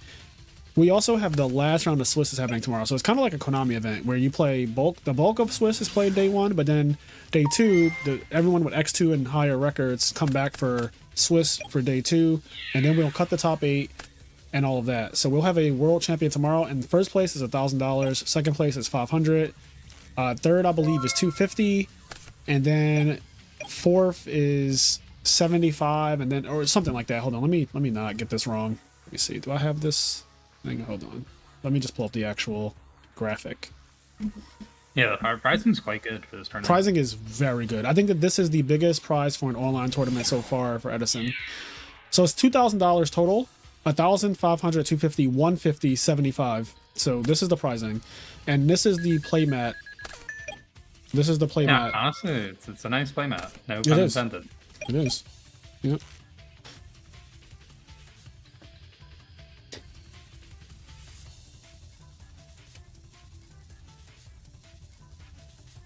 You actually won the biggest online prize pool tournament before this. We hosted the I Am Nerd was before this tournament. I Am Nerd, we had $1,000 tournament, and you got first, and you got $500 for first. Yep, the Frozen Soul Cup. Shout out to Frozen Soul. Yeah, shout out to Frozen. That was amazing, though. You played GBs, right?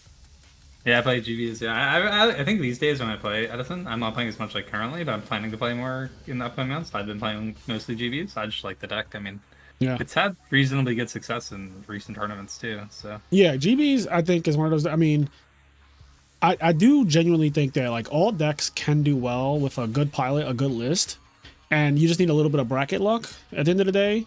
I don't think that even the big 3, I don't think that their power level is so much higher than all the other decks that like you shouldn't play anything else, because I don't want people to mistake the big 3 for like being the only competitive decks in the format. Like there are a lot of decks that can just win, top, do well, etc. The big 3 is just merely the decks that do well the most. Like they're also the most represented too on top of that. So it's like 2 things that play there. yeah, it's like they are the most consistent, but you have to ask yourself if they're most consistent because they're actually, by far and away the best, or are people just like they feel like they're the safe choice, so when they're paying money in an area tournament, they're more likely to pick one of those decks. Yeah, because I played Dragon Turbo this year. Bit of both. It is definitely both. Yeah, you did. I played Dragon Turbo this year because Dragon Turbo is a good deck, but it's not as consistent as like Frogs. And I got fucking scraped. I got scraped with Dragon Turbo because I card destruction my opponent and he dropped Dark Arm turn 1 immediately. Like I opened up broken. Like I opened up fucking absolutely broken. But my card destruction also gave my opponent like a crazy hand, and he like dark armed, fossil dyna, and just like killed me basically. And that did not leave a good taste in my mouth because I was like, I don't feel like I had that much control over the game when I played Dragon Turbo. So I switched to frogs for the next event, and I won the next event. Man, you were rewarded for your decision. The point that I'm making is that like the decks that are not the big three, while they're still competitive, they're still good. Their power level is slightly lower, whatever. Their consistency is definitely lower, is the way I feel. I feel like Dragon Turbo, again, it's good, but the consistency of that deck is not as high as Frogs. It's just not. Like, factually, not as high as Frogs. I think you have less control of the game when you're playing that over Value Turbo, or you're playing Dragon Turbo over Blackwing. Like, Blackwing, Value Turbo, and Frogs, I think have way more control over the outcome of the game than you do as the Dragon Turbo player. Yeah, I think I fully agree with that, because like when you brick, there is nothing you can do. Yes. Like, there's no amount of outplaying you can do. Like, it's just you know, you could be playing against like a literal toddler summoning 1900 vanillas and you're gonna lose. Like, Yeah. it's just yeah. It's really bad. Yeah.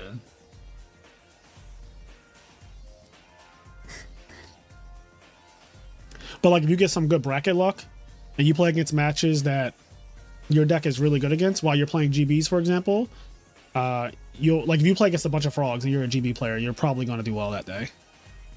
Right. But if you play against a bunch of Blackwing and Hero Beat randomly, like Yeah, you're gonna be a little struggling. yeah, you might struggle.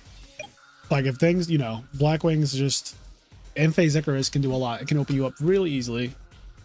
Yep, and their guys are just randomly bigger, so it's like you gotta struggle with that too. It's a lot going on. Yeah. But yeah. What's going on in this match though?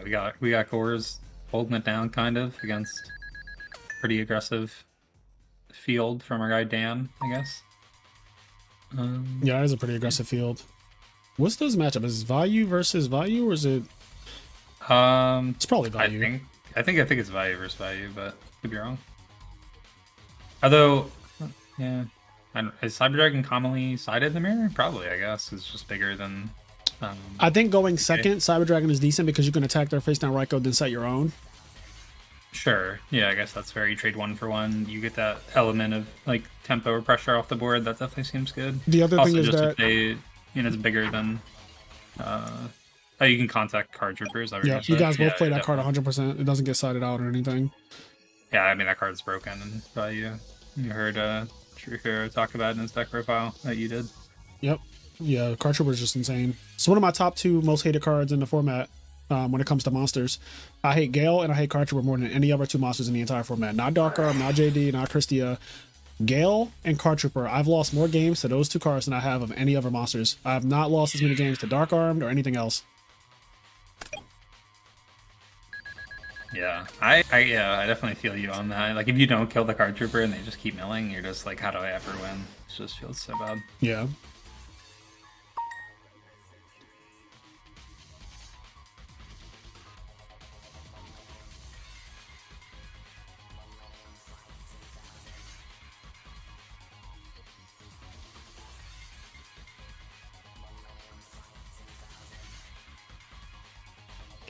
Is there any chance I top 8 with X2 and buy in the first turn? I guess you mean like early rounds. I don't know. I'm not going to tell anyone that they can't top because I'm not a computer. That's going to be decided by tiebreaker math, which is extremely complicated. There's like 3 tiebreakers that determine who tops, and humans usually can't do it. Like it's not easy to do, especially because it factors in like obviously who you played, who you lost to, and the person that you lost to, like how are they doing, which means that you need data. You need like a lot of tournament data to really calc it, and most people just don't have access to all that data. So I would say play your best and see what happens. Yeah, I mean, I think when I play tournaments, I never really attempt to even do the tournament math. Like I just me either. Like, I just I've never been like that good at it, so it's just not really like I'm also not trying to psych myself out and be like, oh, like I can't top, and then I'm gonna like drop, and then I could have topped. You know what I mean? Like it's not worth it. Like just play and see what happens. It's fine. The tournament standings are in the Format Library Discord server. It's the only place you can see them. So, like for example, right now, Televisual is in first, Alistair is in second, and then it scales down from here. But this is the actual standings right here. There are 7 rounds total. You said what? I said Shushan's doing well today, huh? Yeah, he is. He's doing good. He also got second at the so they started this new thing where they do a giant card event on Sunday, but it's single limb, and he got second in that. Is that, I'm assuming that's Edison as well? Yes, it's Edison format, and it's like 1 second. Jazzy J, thank you for the sub. So basically, on Sunday they do a single elimination tournament, and it's for the same exact thing as like Ultimate Time Wizard. It's 3 giant cards. It's 1 giant, 2 oversized, so 2 smaller ones. So first, second, third. But it's a different giant card. So for this event, it was Cyberstein. Okay. Yeah. I think I saw a picture of him like on Facebook or something with the Cyberstein. I didn't know where that was from. That makes sense. Yep. So he got second in that. So he's kind of using momentum right now into this tournament, which is a cash tournament and a really nice honest mat that there'll only be 8 of. Yeah, I feel like that mat will probably have some amount of value because I mean, there's a limited amount of them, and I think it looks pretty cool. And like, if you're a Lightstorm player, like who doesn't want to have an honest mat? Like, come on. Yeah. Why don't you play this tournament? So Federico, for anyone asking, I personally don't really care to play in online tournaments anymore, unless like basically I'd rather stream. I'd rather do this every time because my goal was to win an event and like top a bunch. I've done both of those things this year and the year prior, so like I am not really concerned with proving myself anymore. I think I've clearly done that. I think that most people already understand that like I'm a good player, so that point has been made. And now I can just like sit back and do what I actually really enjoy doing. I enjoy doing this way more than playing, like infinitely more. If you've ever listened to the podcast or listened to me talk about Yu-Gi-Oh, I don't actually enjoy playing Yu-Gi-Oh. Like playing is my least favorite thing. I like traveling, I like commentating, I like deck building, I like making content, but in terms of playing the game, like it is my least favorite thing surrounding Yu-Gi-Oh to do. So I'd rather do this every time. Like, which is why I stream Peak of the Beak, like the last couple Peak of the Beaks, the LCQ and stuff like that. Like I just streamed. And I'm going to be doing a lot more of that going forward because I think it's just like a more fun thing for me to do. Like I'm not really proving anything by competing anymore, to be honest. And personally, I also prefer in real life events over online events. That's just me personally. So when you couple that with like traveling to a new place and getting to play in person, which are 2 things that I like more than just playing online, that's kind of my vibe. So like I'll be at YCS Orlando because 1, it's fucking Orlando and there's Disney World, Universal Studios, and we'll be going, like me and my friend group, we'll all be doing that. But it's also an in real life tournament, which again, I just prefer in real life events. Yeah, I mean, I think like I don't know, when I was first getting into Yu-Gi-Oh when I was younger, I think playing was my favorite part. But as I kind of grew up with the game and like seen it over the years and stuff, like I think I'm kind of in your camp now, where like it's kind of the reason. I mean, I like Flamer asked me earlier, why didn't you travel to like the event or whatever, and like part of it is just like I don't really like playing that much. Like playing is not the best like part of Yu-Gi-Oh I think anymore. Like I think that you got to follow what you enjoy, and it seems like you enjoy this more. So yeah, I get that. I have found a lot of passion in being a content creator in the last year. Like I did not know that I was going to like this because when I was younger and I was competitive, playing was the best part. Like you said, that was the best part to me. Playing, topping tournaments, winning a YCS, all that stuff. I did all that though. Like I did all of it. I traveled the world. I had a lot of fun. I was on the best teams and all that. I did everything that I wanted to do. So like for me, I quit for 5 or 6 years, and then I found Edison format, came back to the game, did the exact same thing again, and now I'm in that spot where instead of just like quitting the game, I realized that, oh shit, content creation is actually really fun for me. I thoroughly enjoy it, and that's what I've been focusing on in the last year, which I think is very obvious that like I am way more of a content creator now than a player.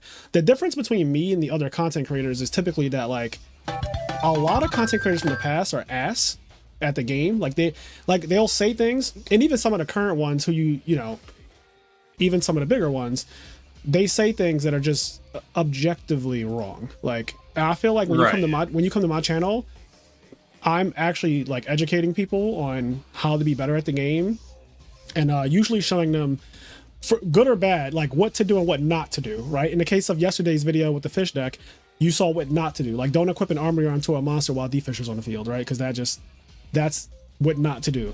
But in terms of like telling you guys the truth and stuff like that, I think I'm one of the best at doing that, and just being like brutally honest about the facts. Like, I'm not going to tell you that fairies is a good deck, for example, because it's not. Like, I'm not going to lie and say that, like, you know, quick draw is like tier 0 or some shit or whatever. Like, it's just because it's not. Yeah, right. Like, I'm just not. You also go ahead.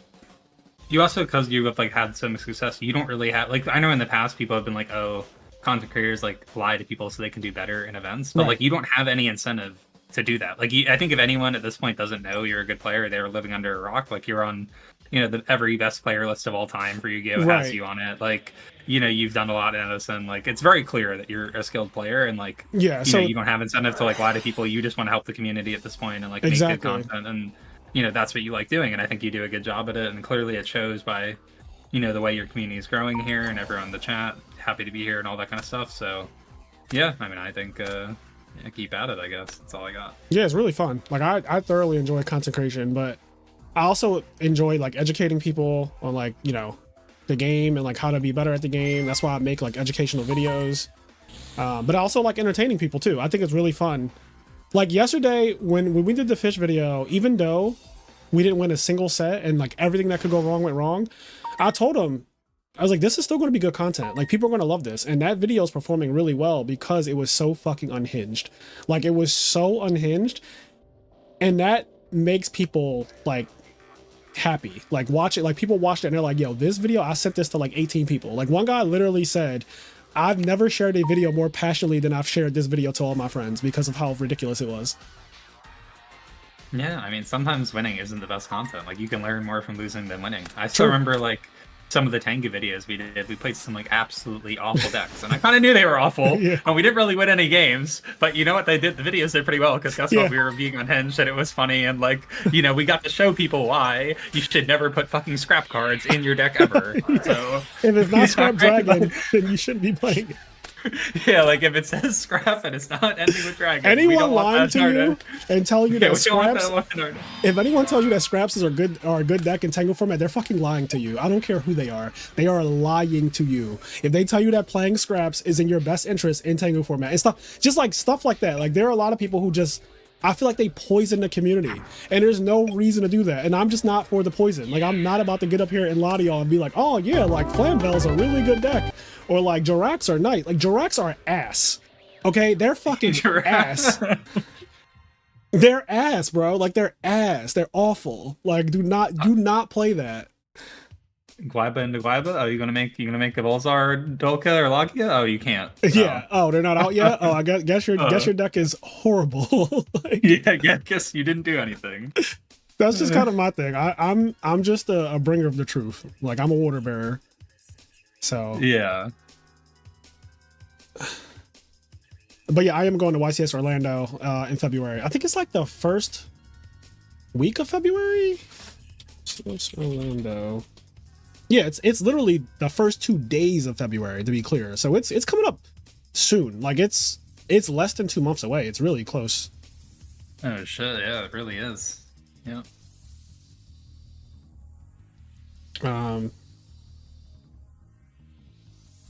The fish guy didn't win the Ultimate Time Wizard, by the way. He day one, he went 8-0, then he lost round 9, then he lost in top 8 immediately. And that is, you know, that's what happened. Blackwings won the event. The Blackwing guy was X2 in Swiss, so he was 7-2. He got in at, I think, 8th place, and then he won the whole event. But Fish did not win the Ultimate Time Wizard. I've seen that multiple times now in the chat. It's just wrong. Like you said, you're not about the lies, not about the misinformation. We gotta exactly keep the truth flowing here. Yeah. So basically, he went 8-0 and then lost twice in a row and got eliminated. That's basically what happened. Yep, pretty much. Which, I mean, that does feel bad. I've had that exact thing happen to me in various points. Like, yeah. I think, yeah. Oh it God, just we've doesn't all been feel there. great. Yeah, Yeah. being like doing a really good record and then you just get fucking bopped twice and you're like, wow, I'm out the tournament. And unfortunately at Konami events, you leave with a hamster mat, or in this case a Reborn Tengu mat, for all your troubles. Yeah, exactly. I think like I had that happen to me in Magic one time where like I went undefeated day one and I like lost the like last round supposed to end top cut or whatever, and like at least you still get something in Magic because the pricing is a little better. But yeah, Yu-Gi-Oh is just you get a mat and they give you a little handshake and tell you good luck next time. Not a little handshake. I mean, literally, when I lost in top 8 of like Sacramento or whatever, the judge was like, "Sorry, better luck next time" or something, and I'm like, "All right, well, yeah, thanks, I guess. Yeah, you're not wrong. Got my $40 mat or whatever. I'm out." Yep. Yeah, but for me, like making content, I just find it to be. I'm way more passionate about making content than playing the game, especially now that I won a major event. Like, I am so thoroughly complacent now and happy with my standing. Like I said, I made $7,000 this year from selling 2 giant cards. Well, 1 giant card, 1 oversized card, the Judgment Dragon and the Rescue Cat. So now it's like, all right, we got that out the way. I thoroughly now I'm rooting for my friends. Like, we're rooting for a true hero. I'm rooting for Luke. I'm rooting for all my friends who, like, when they travel to events, those are the people that I now want to win tournaments, because even if I'm in the tournament, like, I want to do well myself and I wouldn't mind winning again, but I'm not greedy to the point where I'm like, I need to win every tournament. I need to win like 3 Ultimate Time, which is like, that's not really like my goal. Like, my goal is not to. You're not trying to be fucking Patrick Hoban Dynasty status on it. Like, you're just, like you're happy. You're not. I'm not trying to do boy. tricks on it. Yeah. At this point, I really want Kyra to get one because Kyra's come want. so close so many times. I want a true hero to win. I want him to win too. He's gotten 2nd, 3rd, and 4th. He's the person probably I want to win the most. Like, maybe even above myself. Like, yeah, because like he cares more. Like, he cares more. Yeah, he puts in way more effort and way more time. Yeah, so out of our whole group, he's the only one who actually plays Edison Ladder. Like, he has the most hours logged into this format by far than all of us. Like, me, OG, and you, we do not play. I don't play unless the camera's on. Like, I don't just like play Yu-Gi-Oh unless I'm recording content. You guys all know that. My friends know that. Like, if the camera's not on, I am not just playing Yu-Gi-Oh. But Cairo, he plays Yu-Gi-Oh every single day, and I don't have that passion. Accounts on the ladder. Like, he's a great player through and through. Yeah, he's very, very good at the game, and I think he will obviously get his win eventually because he keeps topping, and there's only so many times that it's not going to be your day. Like, eventually he'll get there. Yep. Can only get unlucky so many times. Eventually you'll get lucky.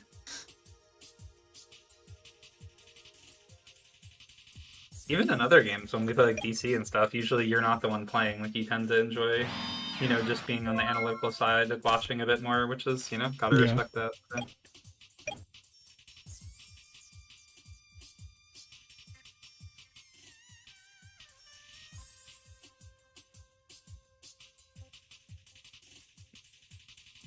John Barrientes has a pretty interesting comment in chat. They say, like, the thing I don't like is some creators make it seem like the format is so innovative and unsolved. Which, like, yes, I guess to some extent, but I mean, the format isn't totally solved either, so it's not like that's completely untrue. Right. Edison, if we're talking about Edison, I don't know what format you're referencing. If we're talking about Edison is 100% not fully solved. Like, I think that's just clear by the fact that fucking X-Sabers just got 4th place at a major event with 309 people. The second biggest retro tournament we've ever had. Yeah, it's the second biggest retro tournament ever because the first one was Nationals. So, like, by virtue of Teledad getting 2nd place at Niagara and Christia Swore with 44 cards getting 1st, and then the next event, X-Sabers gets top 4, and then, Instant Zombies gets 2nd.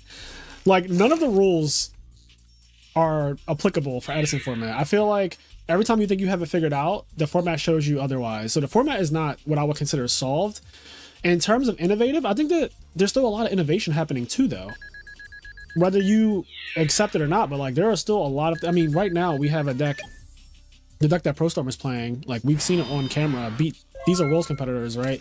Like, the deck that he's playing is beating people who are really fucking good at the game with stuff that, like, I have never seen it be as good as it is playing today. Like, the supervised Gemini stuff, and then also like the Wing Rhinos deck that topped the YCS this year, and that deck came out of nowhere in 2024. That deck is actually really fucking good, but obviously people don't respect it because it wasn't part of the narrative of the big three, or it wasn't around in the beginning. So people see it pop up and they're like, it's cute, but I don't really believe in it. And then it takes like somebody good to start playing it, and then if it gets a bunch of videos made about it, then people start to accept it as like, oh, this is real. Yeah. I mean, like we see different decks top all the time. We see different, different lists, different innovation. Like, the big three, like a lot of the deck lists are kind of static at this point. They're pretty similar-ish. Like if you look at the Blackwing profile, it's always like the same 39 cards. Maybe there's like 1 card difference or whatever. But but for the most, like that doesn't mean there's no room to innovate in the format. Like Blackwings is a good deck, but you can definitely get popped on by random rogue decks, like you said. Like I don't know, like Machina Engine is inherently good against a lot of what Blackwings and Value are trying to do. So like the Monster Mash deck, for example, right? That's not a deck that anyone ever played back in the day, and that deck has seen success. It won partially tournament over 200 people this year. Like that's insane. That's what I'm saying. Like and if you told me Monster Mash was good like 2 years ago in Edison from its lifespan, I'd be like, what are you talking about? I'd be like, you're gonna go X3. 100% you're going X3. Yeah. I'd be like, you're at skew at table 500. Like you know what? Like I'd be like, oh, so you're playing like side events.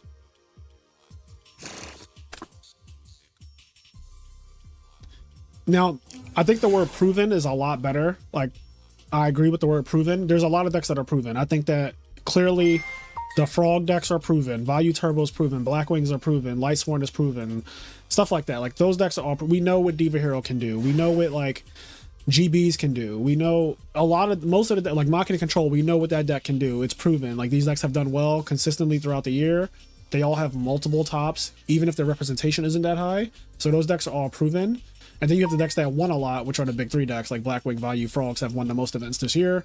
But then you do have other decks that have won, and it's like, that's a sign that, one, we're obviously not anywhere near some kind of tier 0 format. We're not even in a format where the same 3 decks win every tournament, because that's also just not true. Like, Monster Mash winning, fucking GBs winning, what's the other one? I'm missing like a bunch, but there's a bunch of decks that have won tournament. The fucking Virus Value won a tournament this year.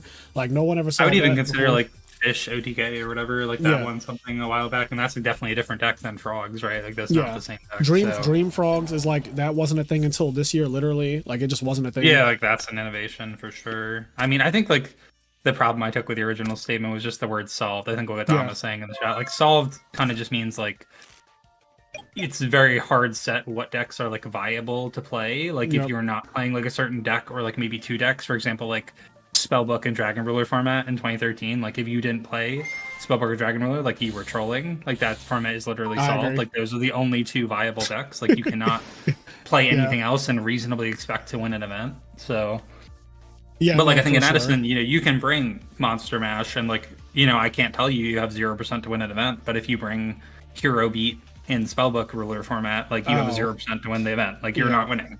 Yeah, like 100% not. Yeah, I would say Goats is closer to being solved than Edison by a lot. I actually think Goats, Goats, like, I mean, the metagame hasn't really shifted for Goats for a long time, so I don't know if I can call it 100% solved, but it's getting there. That's what I'm saying. It's the closest, I think that is the closest to solved that, like, I've seen for a retro format. Like, because Chaos Turbo or whatever has just been, like, so dominant. So much of the meta share for so long. And, like, I listened to some Go Farmer content creators, and they, like, talk about, like, oh, you gotta build your deck to beat Chaos Turbo, but like if you're building your deck to beat a deck, at that point that deck is like undisputedly the best deck. Like, that's how I feel too. If everyone is building to beat Chaos Turbo, then yes, Chaos Turbo is the best deck. If everyone has to build with Chaos Turbo in mind, then that is the best deck. Like that is the best. If your deck is playing cards that are like, oh, this is good against Chaos Turbo, and that's your entire idea going into the event, is like, I built this Earth Beatdown deck because it has a good Chaos Turbo matchup, then guess what? Guess what you're admitting to? And I also think that it's easy for Goats to be more solved than any other format because the card pool is also the smallest of any other format, right? Yeah, absolutely. I'm not trying to shit on Goats. Like, I think Goats can be fun and people can enjoy it however they want. It's just, when you have less cards, there's less diversity in here. Exactly. Like, I tell people all the time, Goats isn't for me. I don't think that it's bad. It's just not for me. It's the same as the reason why I don't play Modern is because I think Modern is way too fast. I think Goats is way too slow. So those 2 ways of playing the game are not for me. I think Edison is the perfect sweet spot where it's slow enough that you don't die when you set a monster, but it's fast enough where like games get action. Like right now on the screen, there are 4 monsters on the field against an absolute 0. This whole fucking field's about to get wiped down. And this is like the type of action that I like, because this can happen really quick. And I think that that's a good thing, that like the games can go pretty quickly, like pretty quick paced, not too much setting over and over and over again, and trying to like go +1 and +1 over again, which is what the GOAT gameplay is. But it's also not, oh, he set a monster, I spend 15 minutes comboing and I OTK him like Modern. Yeah, I've watched the Modern, and like I always have to turn the stream off before they even finish like the first turn. Like I'm just like, this is too much. Like I don't know. Like, I don't feel like following this. Like if I was that guy's opponent, I'd be annoyed that I have to follow that many game actions. Like I don't want to have to be making sure I'm not getting cheated at like the entire step of the way for your 20-minute turn. Like that's just not. It's not fun. Like Edison will never be as fast. It won't even be close to as fast as Modern, and that's the point. Like obviously Edison has gotten faster. That's not even up for debate. Like I said that earlier in the stream today. Edison has been speeding up literally since I joined the format. Like I remember joining it and it being way slower than it is right now. And every single month, year, whatever, it's been getting way faster and games end much quicker. But at the end of the day, they're still not ending nearly as fast as like a Modern set does. Yeah, even that like Lightsworn versus Value match we watched earlier, where I commented like, "Damn, this is a fast match." It was still like 6 turns or something, which like isn't kind of unheard of. I feel like for Modern. So, yeah.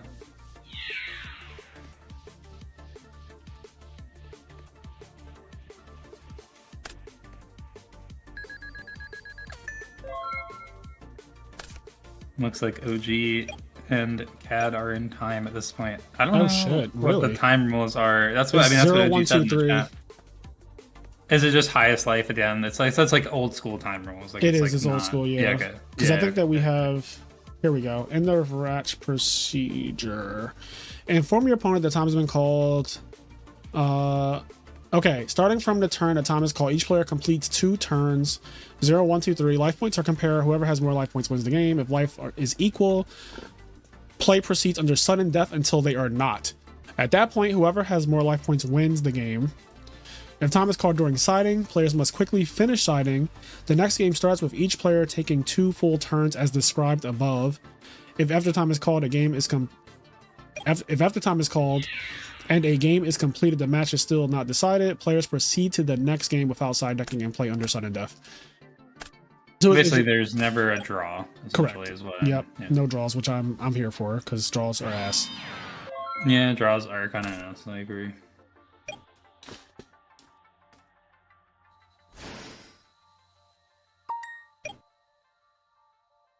Well, OG is up 6,000 life, so this is looking kind of good for them. 6,000 life. I mean, that's a lot of life. Like, I don't know, like, you know, I'm not saying Hero Frogs can't deal a lot of damage, but that is a lot of life. That is, yeah, that's like this card in hand needed to be Caius for me to believe it, you know? Yeah, if it was Caius, that actually would be enough to swing the life points in their favor, I think. Oh, Hamster. Oh, that's, yeah. Hamster's good enough. Like, it's just, well, he bounced his hand, but yeah, okay. Like a cat has admitted defeat, he knows that he cannot get through the wall. That was quite the wall. The Great Wall. All right. Oh, that was the last match. We happen to be watching the very last set. Yeah, well, I got to get on OG's ass. Why he the last match, though? Yeah, being the last match is crazy. Yeah, being the last match is unhinged. Like, play faster, Gary. What the hell? You're in table 500. Play faster. Not table 500, though. I don't care if you lose. You're at table 500. Come on now. All right, so we have 4 undefeateds. I think the only person we haven't seen play yet is TGU96. I don't think I've seen them play yet. So I want to see them play next round, I guess. Yeah, let's take a look. Take a look. Also, the fact that their name was TGU, kind of fuck with that. I know.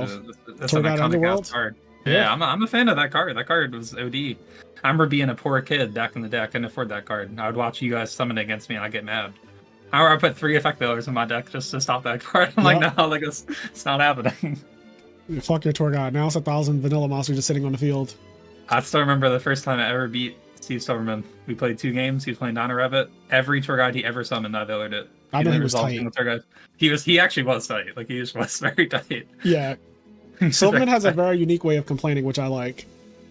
Yeah, like he summoned like 5 tour guides. They all got veilered. Yeah, he probably was like, really? Yep. He asked me afterwards. He's like, "Do you play 3 veilers?" And I was like, "Yeah."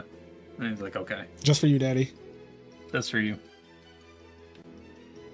Round 6 is the last round for today. This is round 5 right now? This is 5. Yeah, we're yeah, about okay, to do just 5. yeah, just wanted to be sure. Yeah. I'm trying to find the Ice Queen versus. Oh, here we go. This is the match I want to watch. Yeah, so this is the second to the last round for today. We have a couple things to do after this concludes. We have to do a giveaway for the Appaloosa mat, and the deck lists are going to be posted for everyone who's X2 or higher. Jazz promised that the deck list will be public tonight, and the reason being is because a couple things. So this online tournaments already have the replay function for Format Library. And instead of everyone having to watch every single fucking replay of every possible opponent they could have tomorrow, he's like, I'm just going to make the deck list open. That way you don't have to be sweaty and like study every replay of everyone who's like X2 and above, because that would just be ridiculous and a waste of time. So, yeah, I kind of like that. Yeah, I think if you're going to enable replays, you might as well just do what he's doing, because like you can get that same information, but you just have to put in a lot of like unnecessary work. Correct. And, like I don't have to do that. So yeah. So basically, to make it more fair for everyone, it's just like deck list will be posted tonight. This is the way Konami used to do it way back in the day. If you're old like me and you remember, like SJCs back in the day or like YCSs way back in the day, they will post a top 32 deck list or top 16 deck lists like after day 1. yeah, that's right. I mean, and that's how Magic events work. Like, if you're in certain events, it's like you just get your opponent's deck list from the jump. If it's like an invitational event or something where it's like really like low player count, but usually in Top Cut, you just always get their deck list. Like everyone, like it's open deck list almost always in Top Cut. So, I like that. Magic does that. yeah, it's interesting. I kind of like it, I kind of don't, because like it does. I mean, people have had this argument for a long time with the deck list about like if it takes away the ability to like play tech cards or whatever. Right. Like you can't really catch people off guard as much, but yeah. Yeah, it does. It definitely does hurt innovation a little bit. I think in terms of where Edison is right now, it doesn't do that much damage to innovation as it could have like 2 years ago, for example. Because I think that like we are very established in Edison format where we kind of know what the decks look like and stuff like that. But like a deck like Pro Storms, for example, is hurt by his deck list being revealed. But I think that for just being, again, because there are replays, instead of having to watch like every fucking replay of like 10 plus people tonight. Yeah, and then you gotta probably take notes as well, because You do. you're not gonna remember like everything. You're like, okay, like I saw Starlight Road this game, so I know this guy plays at least one Starlight Road. Yep. He main decks Torrential. He main decks Mirror Force. This, I never saw Mirror Force in any replay. It's just like a lot of slimy stuff like that. It's also just like, just because you don't see a card in a replay also doesn't mean it's not there. Correct. Like, he could have just never drawn that card. Like, maybe he does main deck Mirror Force, but like game 1 he never saw it ever, and then game 2 he sees it. Like, yeah, doesn't mean he's hiding Mirror Force. Like, it's Does shoot going second, which is still good against frogs. Yeah, that shoot is just, that card's always pretty good against frogs, I feel like. Yeah.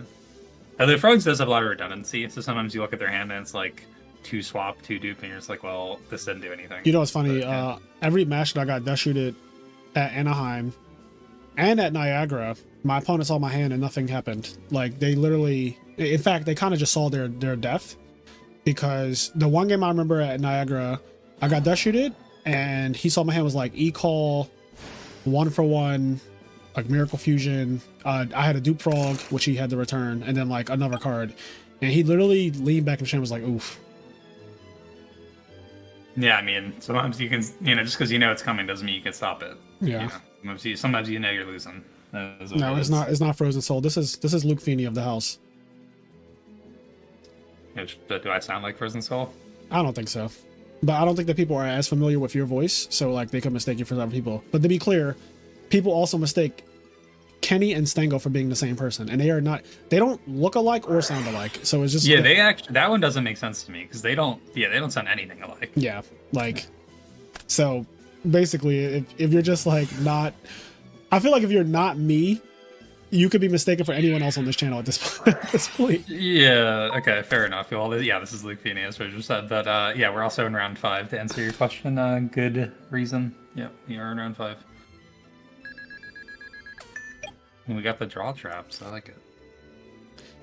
Yo, it literally says what round it is on the fucking screen. Like, you can't be serious. This is also the second time this person is. I'm about to block this person from the chat. This is the second time they asked what round it is. You think they're just trolling? They might be trolling. Yeah, that's what I do think that. Like, it's blatantly in the middle of the screen. Like, you're fucking not a real person. You're a bot. Not you calling someone a bot. He's a fucking bot, bro. I mean, they really just might be a bot. Evolution said it's in Mark. Is that Marco? You don't want low Mark on stream. No, yeah, that guy's I don't not wanna get stream canceled. safe. You don't want to get canceled. You don't want him on stream. Oh god. Oh man. Stenga sounds different today. Yeah, guys, I just have a cold. Don't worry. Yeah. Oh god. This is hilarious. Stengo sounds different today. Good reason. So they just have the video in the background, so they're sorry. So. But yeah, okay. But you know how? Do you know how to write a comment? Do you know what you have to do to write a comment? I mean, yeah, you probably have to open the stream. You have to fucking look at the stream to write a comment. Like, I'm not trying to hear it. I'm not backing down. Asking what round it is unhinged. This is the second time. I'm not backing down. You literally cannot write a comment without fucking actually pulling up the stream. Damn, I tried to let him off, and you're just not having it. I know, you know me. Luke, you know me. You know me. Yeah, that's true. That's true. I am not. When you smell blood, you're going for it. You're not backing off. I am a no nonsense kind of guy. If I have kids, those kids are going to know it's strict around here. Okay. Yep. It's going to be real strict. My kids are not going to have freedom like these little fucking deviants that are outside these days. Sounds like you want to say something other than deviants there for a second. That's okay though. Let that one go. Yeah.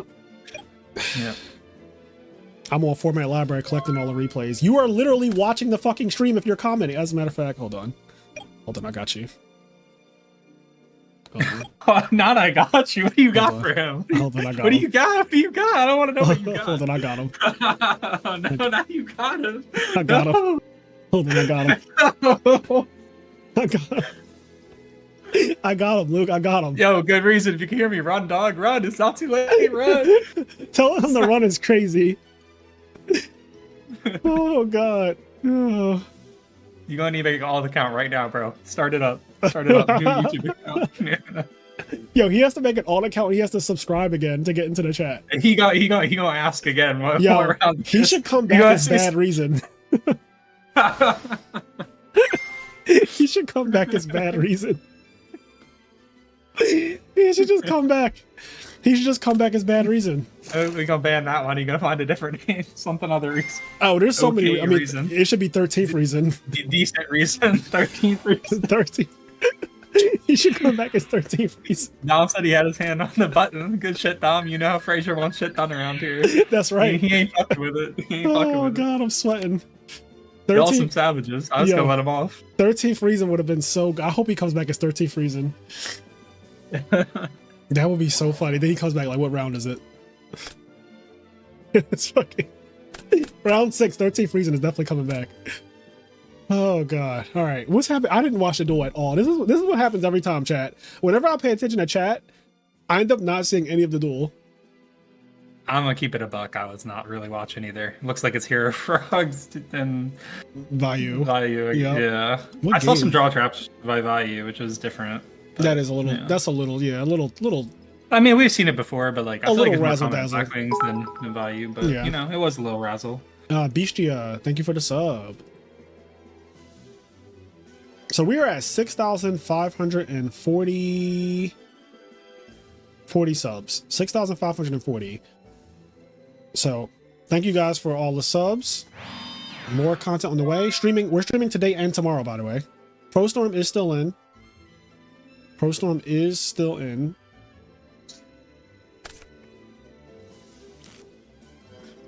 Yep, we're up to 125 likes as well. So thanks to the stream for that as well. You know, Yeah, we still got 300 some people here. So you know, if you haven't liked, so maybe ship a like our way if you're enjoying the content. But you know, Yeah, the last like 10 minutes was hilarious to me. yeah, it was some good shit. Shout out to Good Reason for providing the content. Bad reason. I feel like that's Stengo. That's gotta be saying. I think that's Stengo.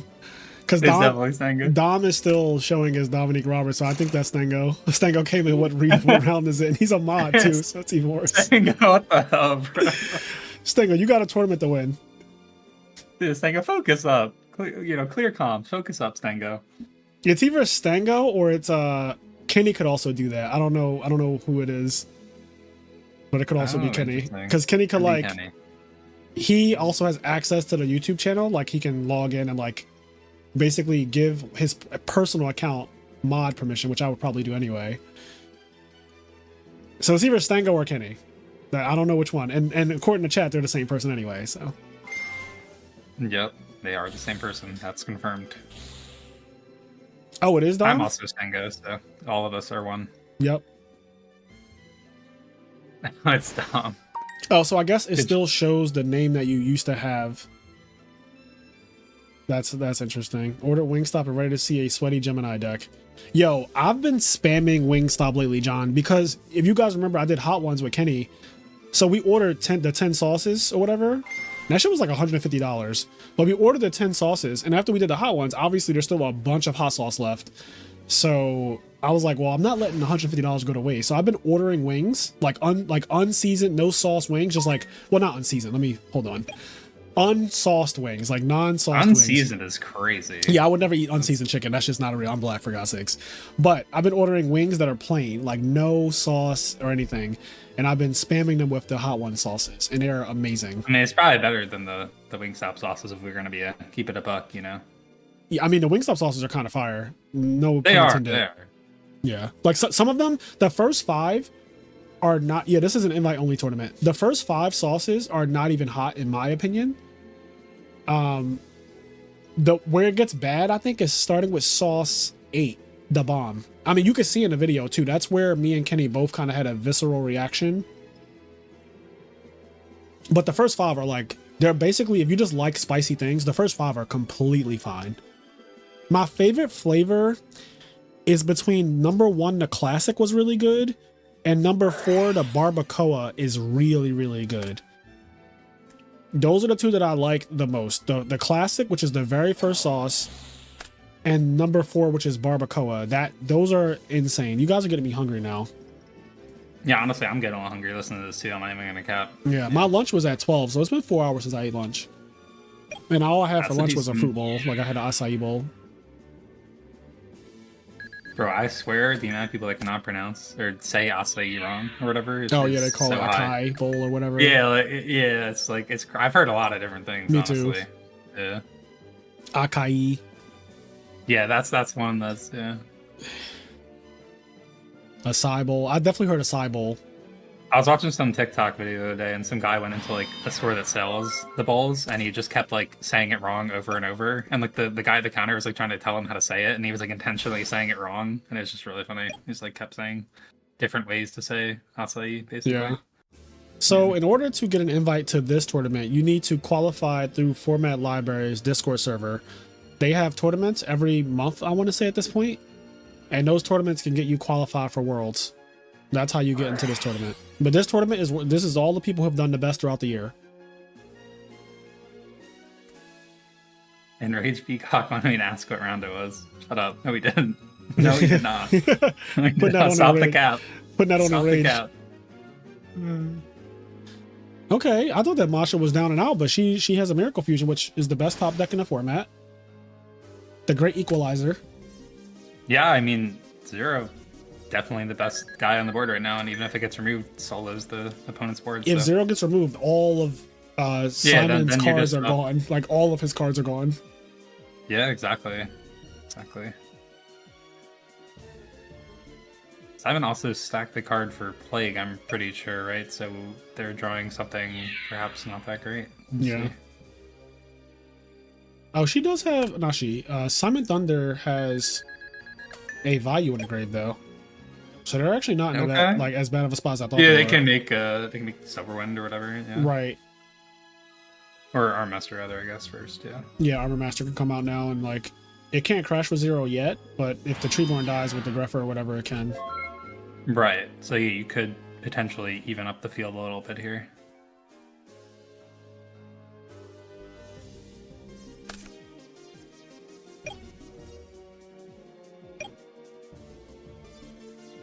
There are 6 rounds today.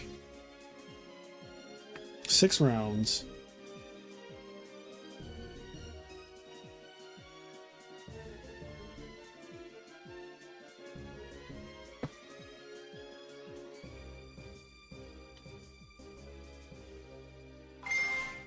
Oh man.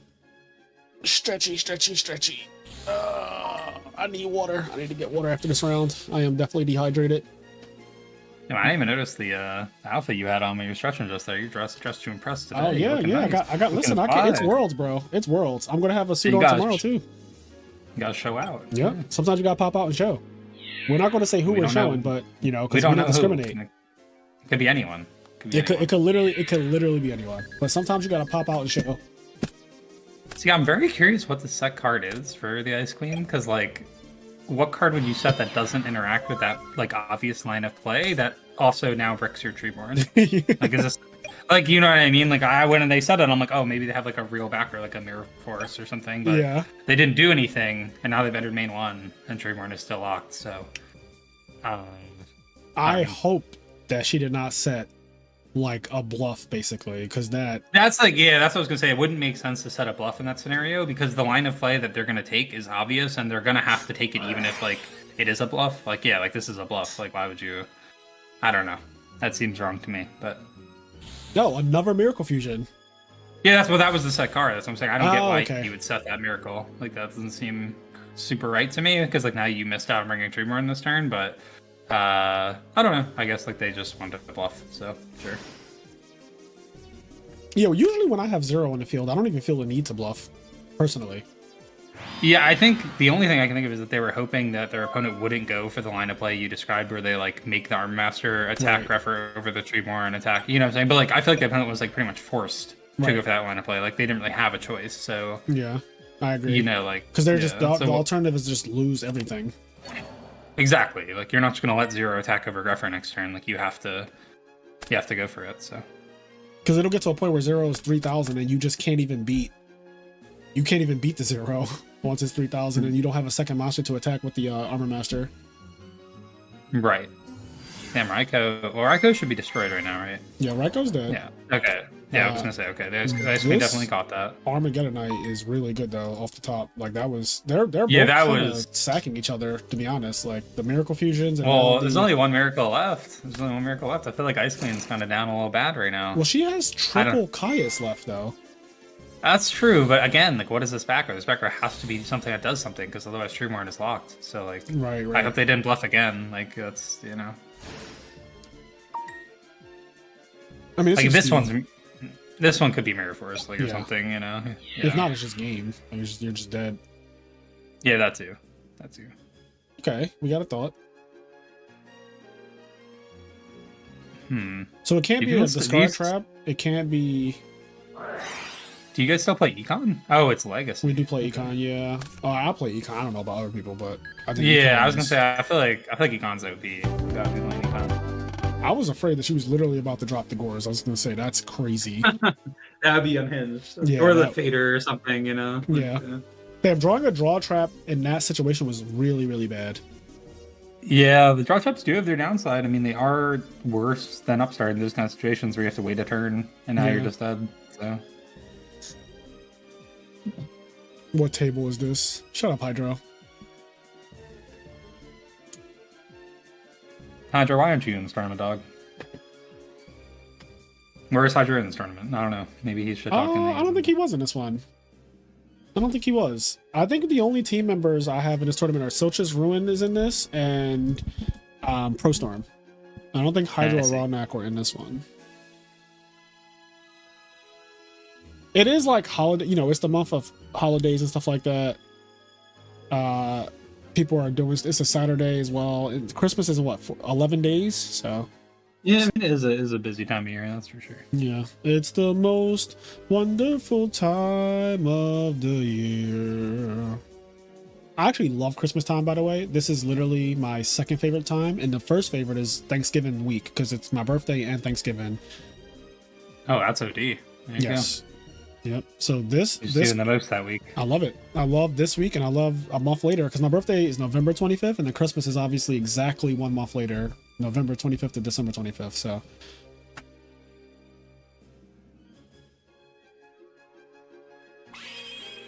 draw traps are -1s until you resolve them. Yes, and the same can be said about normal summons, which is why I do not agree with playing a shit ton of monarchs in hero frogs. When people ask me how come I only play 4 monarchs, it's because I don't want to have a bunch of -1s in my hand, because you can only summon 1 monarch per turn. So like drawing double Caius and Ryza together and all that shit, when people play like 3 Caius and 3 Ryza or whatever, I'm like, I get it. Like, you do want conversion for your Treeborn Frog, and that is important, but I also think you lose more games to just having cloggy ass hands of monarchs and junk synchron and stratos and alias or whatever. They're all competing for the same thing. Yeah, no, I definitely get that. That's yeah, because I mean, if you die with cards in your hand, then those cards are Exactly. essentially worthless. I've died Like, a lot with cards in my hand. yep. Oh, the fossil dino. Better hope there's a hero come and save the day here. Yeah, Fossil Diner should be relatively easy to out. Two back row obviously makes it a little bit more complicated, and a dust shoot makes it the even dust more shoot. complicated. I think she got okay, dust they- shoot in game 1 as well. Yeah, Ice Queen definitely did get dust shooted in game 1 as well, 100%. So this TGU guy, Simon Thunder, they're undefeated and they're drawing dust shoot every game. So I get it. I get it. Yep. I mean, Boston I dust shoot. Not much more you can ask for against frogs. Yeah, and probably a D prison in the back. Not a deep prison in the back. Mirror Force, Dupe Frog, DD Crow, Swap, Exchanged. and Sub. Okay, yeah. So Soul Exchange and Sub. That's a good hand. That's a very good hand. Because they have Mirror Force and Dupe. So basically, she has inevitability right now with like you can't get through a Dupe Frog, and because Fossil is on the Right. field, you really can't get through a Dupe Frog. Yeah, it is the problem with kind of just like raw Dyna, is that like, you Yes. know, you do get walled pretty hard. Yeah, Like, Dyna is good when you have pressure, like a Fortress next to it, an Arm Wing next to it. But when you just have a Dyna, you literally get walled by a substitute. yeah, you're gonna need like a Raikou or something to Yep. get over this.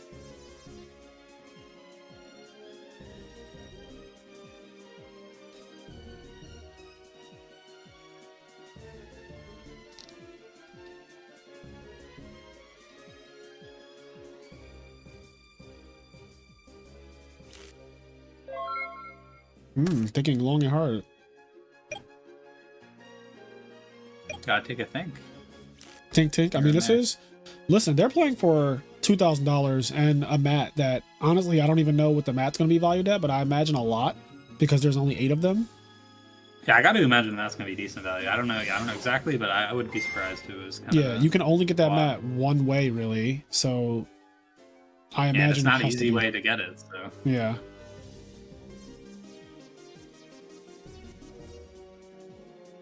I guess they're just gonna thin their deck a little bit, try and get towards their answers or whatnot.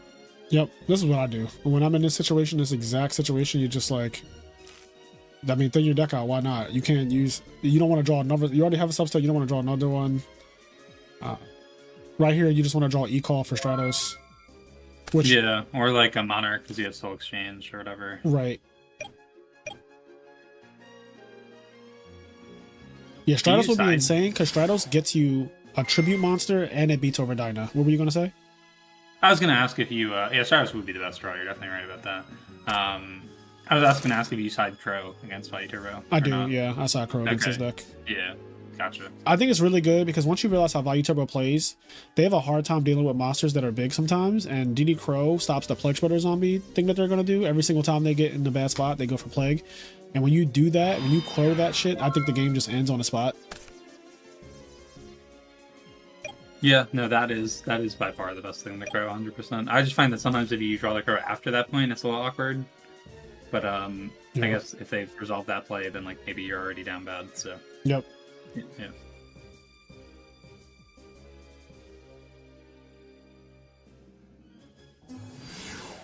Oh, Breaker. That's Yep. quite a card. I also side this. I like Breaker a lot. Yeah. That So I guy's- think okay. that's what was set turn 1 with Dust Shoot. Yeah, it was the bottomless. Yeah, Yep. it was. Yeah.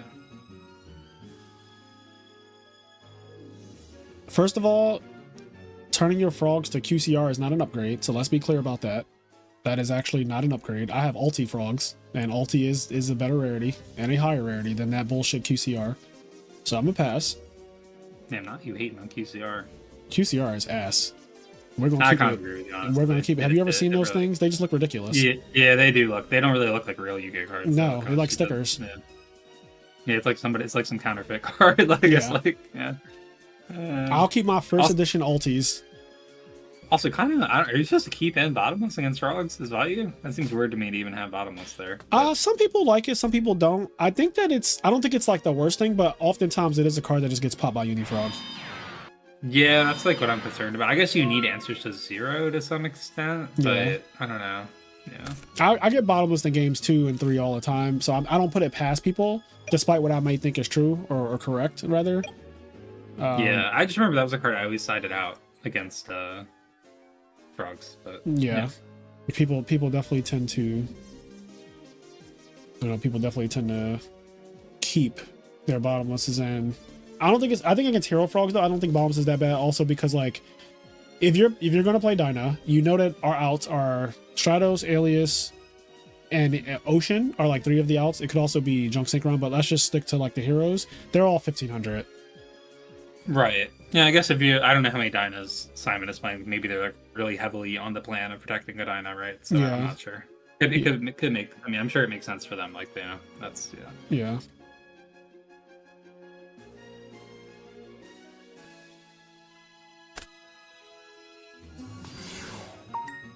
Okay. Tribute summon for this guy. It doesn't get over the dupe still by itself, but Yeah, they're in a Could be. position now where they could deck Devi, which I think is what's happening. right. They're also in a position to just summon a value and pump. That's what I was thinking was like next turn maybe they're gonna plan to summon value and pump, but I think deck Debbie's probably more likely even than that. So. Yeah, just because they set it back row right behind a Sirocco, I feel like it's very telegraphed Yeah. at this point. Normally, I feel like I'd want to have deck Debbie set first though before I would summon the Same. Sirocco, but I agree Yeah. with that 100%, because then on the end phase, you could get like Regeki breaked on a Sirocco, and now you just have a deck Devi, back there or whatever. Okay, there's the Right. first hero. okay.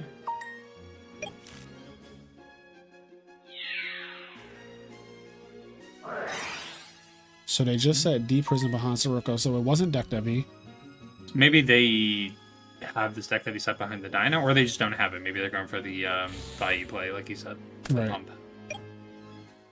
Because I'd even argue that right there was a good time to deck Devi, like chain to the D Prison.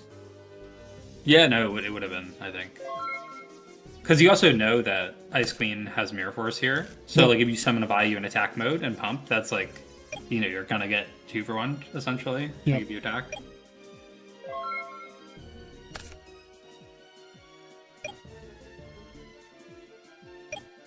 So she has Soul Exchange, which if she draws a Caius or a Riser or whatever, Yeah, that's kind of disastrous at this point. Because, like, Yeah. there's 2 real monsters on the field, so... yeah, the inevitability, like you said, is definitely on Ice Queen's side. I would be a little bit concerned if I was Ice Queen about setting 3 here, because I could see a world where, like, Simon has heavy and they're just, like, biding their time or Yeah. whatever, but I don't know. Yeah. I guess maybe, at least one of them's probably chainable. Like, that's what I was gonna say. either She trick- plays draw traps, as we saw at the end of the last game, so it's possible Yeah, that those aren't even all real. right. I mean, I feel like one of them's definitely Mirror Force, and then the other 2 we're not really as sure about. So, yeah. Yeah, I mean, everyone's entitled to their opinion about rarities. I think QCRs are ugly. You think that they're wherever. I think they're ugly. I think that there are only a couple of them that I think look cool. I think Absolute Zero, I think extra deck monsters look kind of cool as QCR because I don't have to stare at them the whole time. But if we're talking about would I rather play Ulti Treeborn Frog or a QCR Treeborn Frog, it's not even fucking close. I'd rather play Ulti Treeborn Frog every time. Same thing with Yeah, Caius. I mean- I'm not about to play QCR Caius over Ulti Caius. It's just not happening. I think the value also of the card reflects that. Like, I think most people Yeah. would rather have Ultimate. So. Okay, here we go. Interesting. Here's Like, the pump situation. Value, yeah. I Okay, looks like they're just gonna let it die and get a search here. Interesting. I would not have thought that was gonna be the case. Me but- either. I also thought that he would have put Sirocco in defense mode after pumping. Yeah, I was gonna say, like, I would think they have Mirror Force, so why? I don't know. I'm a little confused about everything that's going on here. Like, maybe they're psyching out Ice Queen into thinking they want to get Mirror Force by leaving in attack mode or something, but Right. I don't know. I mean, feel that like back if I'm row Ice Queen, could just still be deck heavy. It could be, yeah. It could be. Oh, it is. Yep. Okay. I was like, because the only way this makes sense now is if that was deck heavy. That's the only way this makes sense. Yeah, you called it. You're on the money. And notably, they did have deck heavy set before they tributed for Yep, Sirocco. which is what you said. So You called which that is earlier. what, yeah. Which, I mean, you want that to be the case. Like, you definitely, want to do that. So. Oh, no. God. They drew all the frogs. Oh, Ice Queen no. is, oh, no. Not the Queen of the Ice. Yeah. Did she chain DD Crow? I feel like she did, right? She did, definitely chain DD Crown. Because I think that's why that value is removed right now. So they still have Soul Exchange, so like a Caius or whatever here can still. Oh, Shadows. Okay, that's good. Yeah, I mean, he might not come when you want, but he's always on time. he's always on time. And then he gets a tribute monster too to go with the Soul Exchange. That's the crazy thing about Hero Frog is like they just got like 4-for-1, but they still have so many draws that break the game wide open right here. Yeah, because the game is 100% wide open now. Yeah, I don't think this game is over by a long shot. Yep, there he is. And cool thing about him, you can use Soul Exchange even if your opponent's only monster, like let's say your opponent only has one monster, you can Soul Exchange and summon Malicious Edge as one tribute, because at the time that you're tributing your monster, his effect that says like if they control a monster or whatever is still applicable. There you go, dropping that knowledge for the fans. I didn't know that. It comes up all the time where people think that like if I Soul Exchange and they only have one monster and I have Malicious Edge, that I can't summon it because he's like a 2 tribute guy. But his effect in hand sees that they have a monster, so at the time that I tribute your monster, his effect is like the applicable. condition is met or whatever. Right. For his, yeah. That makes sense. I mean, Yeah, it's kinda cool. does make a lot of sense. Yeah. Yu-Gi-Oh! Rolling Stone always makes sense, but that one definitely makes sense. Yeah. I mean, people, yeah, I usually get a lot of, not a lot, but I usually get a weird looks when my opponent, like when I do that to my opponent, and they're like, can I read Malicious Edge? And then I already know what they're looking for. I have to explain it. Ice Queen is they're holding on to this Mirror Force for a long time, which I kind of agree with it this time for sure. Because I mean, honestly they probably played this Mirror Force better than me. I probably would have flipped this up a long time ago. So, like honestly, shout out to Ice Queen because I think this is well played right now. Because I mean, they have the Malicious Edge, right? So they're not really concerned about this 2K guy right now. Oh, and they drew another real card under deck heavy. Awesome. Yep. Honestly, with the amount of cards that got hit by deck heavy. Yeah, there's not too many cards that could be drawn that would be bad. At this point. She has more cards just than he does. Strength of your... Yeah, no, despite that heavy was like a 4-for-1 and still. Yeah. Here we go. Soul Exchange. Let me move this to the side. Who's messaging me? I think OG wants to know if they can come on. Yeah, he can. Yeah, Gary, get in here.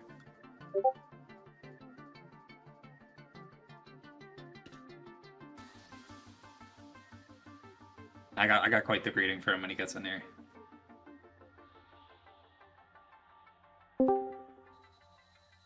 Yo, OG, welcome back from the depths of table 600. How's it going? Hey guys. Well, What's up? I scrubbed out. I didn't play so well on stream either, but you know what happens. Well, if it makes you feel any better, even though we were watching your match, we weren't really watching your match. So if you played bad, no one really saw it. Yeah, I don't think anyone was paying attention to the match during that one. There was some cat drama going on. It was an enjoyable time. Yeah. Yeah, I was just getting Monster Match on. I was like, oh, well, here we go. Oh, Ice Queen's going off. Yeah, it's honestly, like, I'm not even trying to glaze that hard, but Ice Queen's played this game really well. Like, Yeah. actually. They've also drawn pretty well, to be fair, but I mean, there was a long period of time where they didn't draw any outs. They got turn 1 dust shooted again. So like, yeah, like I feel like this is a well-deserved game if they win this. Like that's all. Yeah, she's definitely turned this one around. They both have 4 cards, but her quality of cards are so much better. And the biggest thing is that Mirror Force is gone for Simon. Yes, yeah. I think Simon at this point kind of needs like Dark Armed to get this going because like Darkon would deal with both the battle traps that are set. So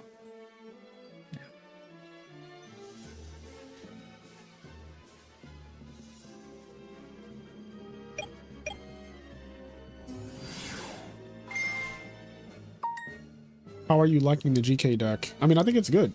I actually think that it's like, it's better than I ever thought it was going to be. I didn't think that GK were playable really at all, and it's Was he a definitely play coming? better. Wait, Black Rose? Yeah. yeah, I was gonna say Definitely Black Rose here is kind of terrible for you. Yeah, this is tough. Black Rose is really tough here. Yep. Yeah. I no do. Raigeki break to stop this. Yeah, I do think, like as it was happening, I don't want to coach anybody, so I don't really say things until they happen. But when she played the Miracle Fusion main, when she could not attack, I don't think that was good. I don't think playing Miracle Fusion, unless you are literally trying to survive, and at 6,600, you're not worried about surviving. So putting the Malicious Edge on the field is enough pressure, and just holding the Miracle Fusion for a rainy day is the correct play, in my opinion. I also don't think setting the D prison really made sense thinking about it more. Because Yeah. like you already had Nerf Force set, Yep. so like you're kind of just... Yeah, okay, I was complimenting Ice Cream, but that was definitely a little bit of bad sequencing there. Because, yeah, this kind of like lost in the game to some extent. Yeah, I think that Well, is there a Treeborn in the grave? there is. So There is. always They room, could- there's always the room same for today. things to go wrong. Like a Caius right here is just, game basically. Like honestly, a Yeah, Caius but is imagine, actually- like you said, Fraser, imagine you just have Miracle in your hand. Oh, after it'd be all game. this happens, If like- if she just held Miracle. Okay. If she just held Miracle, this would be a completely different story. Yeah, even Yeah. if you set Deep Prison, like they know it's Deep Prison from deck debut, right? So they're still incentivized to go for the Black Rose to clear both your battle traps and your Malicious Edge. Yeah. And then now you have the crackback. So yeah, like you said, main phase 2, the Miracle not attacking. Yeah. I don't. If you watch me play, I will not be miracling in main phase 2 or miracling when I cannot attack because of Soul Exchange. Because there's really no Right. reason to. Especially, I will only do that if my life points were at, like, if I'm at 1200, then I'm like, okay, absolutely play the fucking Miracle Fusion to bring out the guy, because the 0 is a defense and an offense, which I love about the card. But you don't need defense at 6600 with Mirror Force set. Like, I can't imagine I'm dying in that situation. Yeah, Mirror Force, and you could even set Prison. Like, I actually don't even think setting Prison, if you held the Miracle, would be that bad, because, like, you're kind of almost, like I said, you're kind of goading them to make Black Rose or whatever, but which is, maybe what you want at that point. But ProStorm was the one who said it, and I actually agree with this. He's been saying it a lot lately, that the skill in Frogs is setting back row correctly. And I definitely realized that is the case. I've been doing it without putting a name to it. Is like, oh, that's where the skill really comes in his deck, is like knowing when to properly play back row. yeah, because even game 1, right, we saw they missed summoning a Treeborn one turn, Ice Queen, just because they set a bluff when there was no reason to set a bluff. Right. People like I see people do stuff like that a fair bit. So that's Oh, Frogs, the Frog deck is undefeated. So UK Frogs is undefeated. Alice there. Again, this guy has been ranked number 1 on ladder before the reset, and he's been preaching in the Frog channel a lot about the deck, and it looks like it is being proven this weekend. Undefeated right now, which is that's a strong showing. Yep, they just beat Sushant. It just beat Sushant. Yep, I didn't get to see that match, but Sushant has a hard time with Frogs in general. Frog stopped him from winning a tournament earlier this year. It was so he was in hard finals. that he decided to play Hero Frogs for a bit. Yeah. That was funny. All right. Who else is playing? Let me scroll up and just see. So Samu's playing Batel.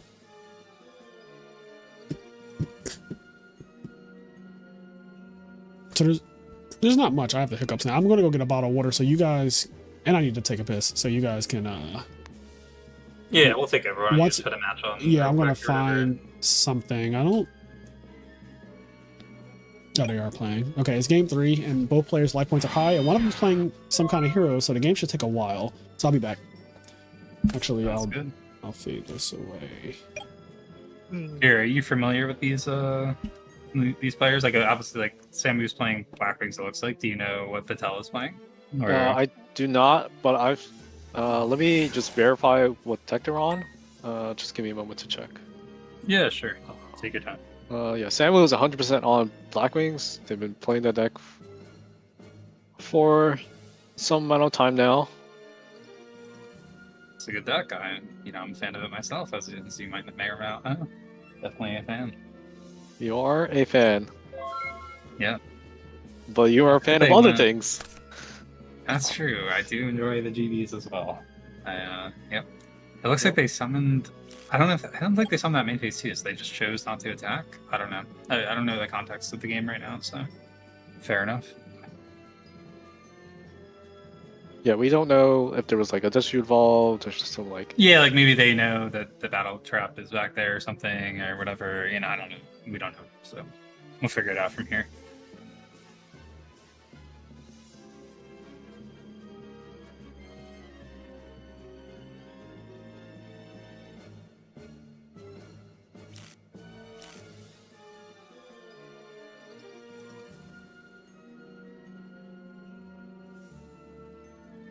I'd be surprised if Patel's playing like actual heroes. I would think it would be Hero Frog, but I mean, you never know. You never know. This could be the perfect time to play TV Hero Beat, considering all the Blackwings and Bayou players in this bracket. Yeah, I mean, Devier Beat historically is known to beat up on the sex, right? So that could be a play for sure.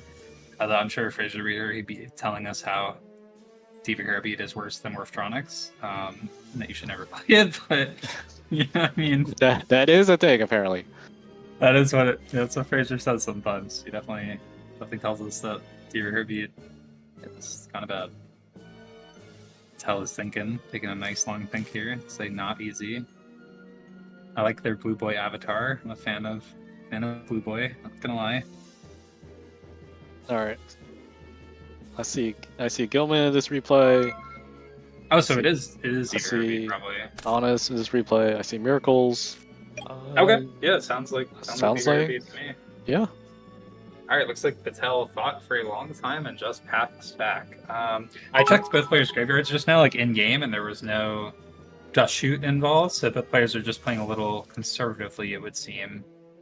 Notably for Samu, 2 Shuras are already gone. Looks like one got a Lord and one got Deep Prison, so, the threat of Shura is a lot less. Oh, they're gonna go for a pump here to play around Mirror Force, perhaps? Maybe?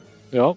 Maybe put the Suruko in defense mode, would be my assumption. Well, if you're No. no, I think they're playing around Deep Prison. They've elected to play around the second copy. Okay, that's fair. I mean, I guess if you don't have a way to protect your Sirocco on the crackback, then putting in defense mode is, risky, for sure. So, honestly, here would be a lot of damage.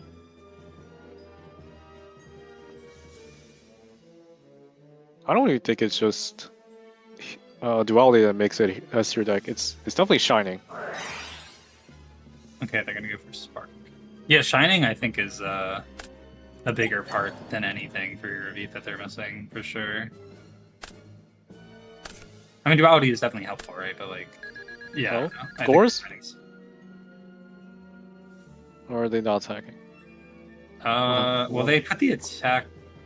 I mean, no, I don't know what the same is gonna do. Oh, so they chain to the effect. Oh, So it they doesn't said get- on Roko pump effect, so it doesn't actually get pumped. So they're now in main phase 1, basically. Okay, I see. Now they're going to attack for 14. They're not afraid of cores, it would seem.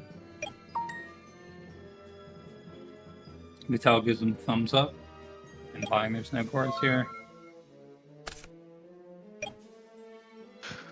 Oh, how's the stream and the gameplay so far?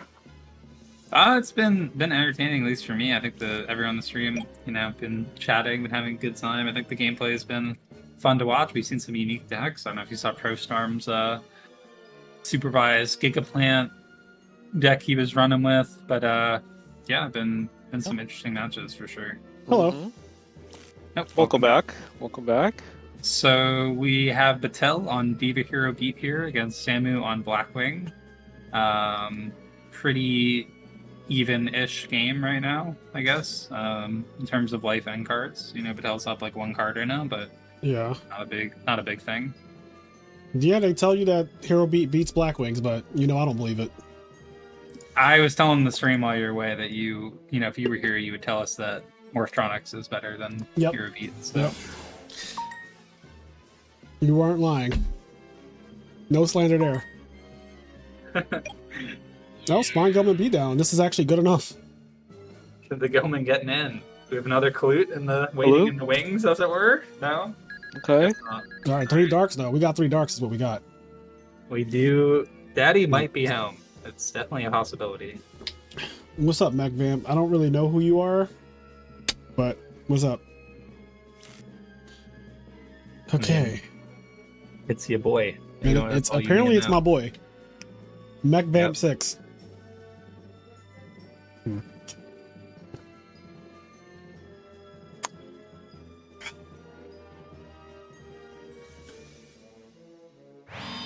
The Salting talking about scrap players being in the trenches. Y'all always been in the trenches. That shit ain't never been good.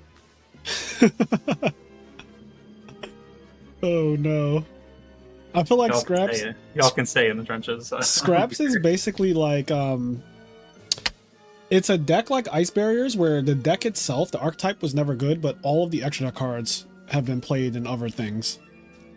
I feel like they just need to give it like another pack or like another like starter deck worth of support. That's like, what it would. That's what would do. It just needed more because every time I look at a scrap deck, there's always like 3 upstarts because you guys literally just don't have enough good cards to put in your deck. That's Can't play. that's correct. I think that's very well said. Scraps don't have enough good cards to make a 40 card deck. Yeah, like you kind of have like maybe like 30 good cards, and then the last 10 are really sus. It's like, Yeah. oh, Like you probably want to play 6 draw traps in that shit. yeah.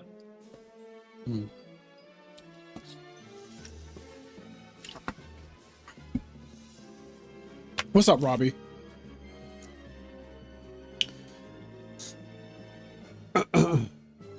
I will say that if I was, not a neutral watcher for this match, I'd probably be a little annoyed by the pace of play on both sides because Yeah, this is a timed. the tournament. turns have been very long, and no one's really done anything.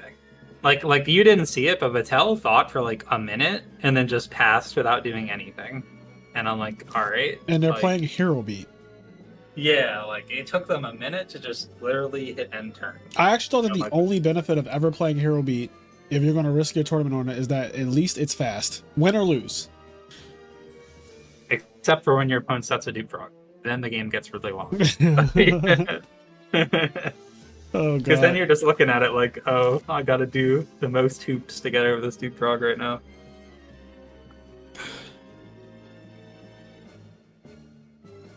Yeah, the decks that play salvage have to be impossible for Hero Beat to beat. Like how do you beat? You usually can't even beat 2 dupe frogs, let alone like 5. That's what I'm saying. If you play against Dream Frogs, that is a nightmare matchup. Literally a nightmare.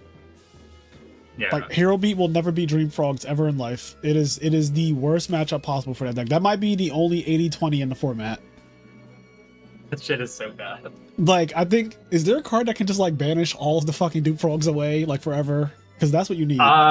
Is like Chain Disappearance a There you thing? go. Or You is it- need that card. You need that card specifically to deal with that shit.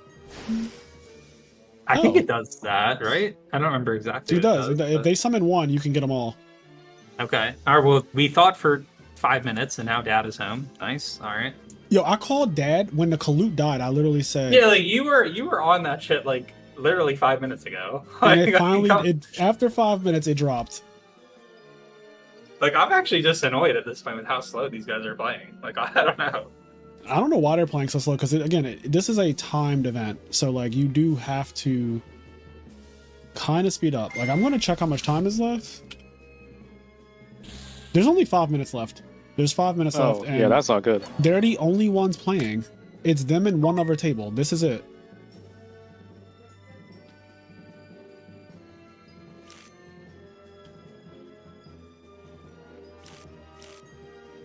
I mean, it's in Samu's interest that this game keeps going the way it's going. Yeah. Since he's at 71 with a Dark Arm on the field, like, I feel like Batel's basically going to lose because they're not realizing that you guys should be playing faster. And I mean, they're contributing to it too. It's not even like I can say Samu's like slow playing them. Right. Like just the pace of the match overall is just really slow. yeah, it's bad.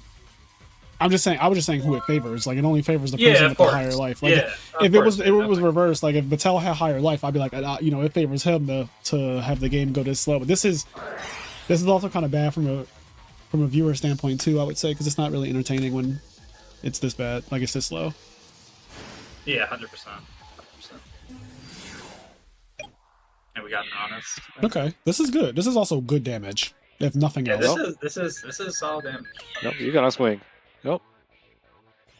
Drops I mean, him to 31. If Samu dropped cores on me right here, I'd be kind of mad because they had a dead Icarus in the background before this. Like if I heavied a dead Icarus to clear the way for their cores, I'd be upset. Yeah. Stranger things have happened, Luke. Stranger things have happened.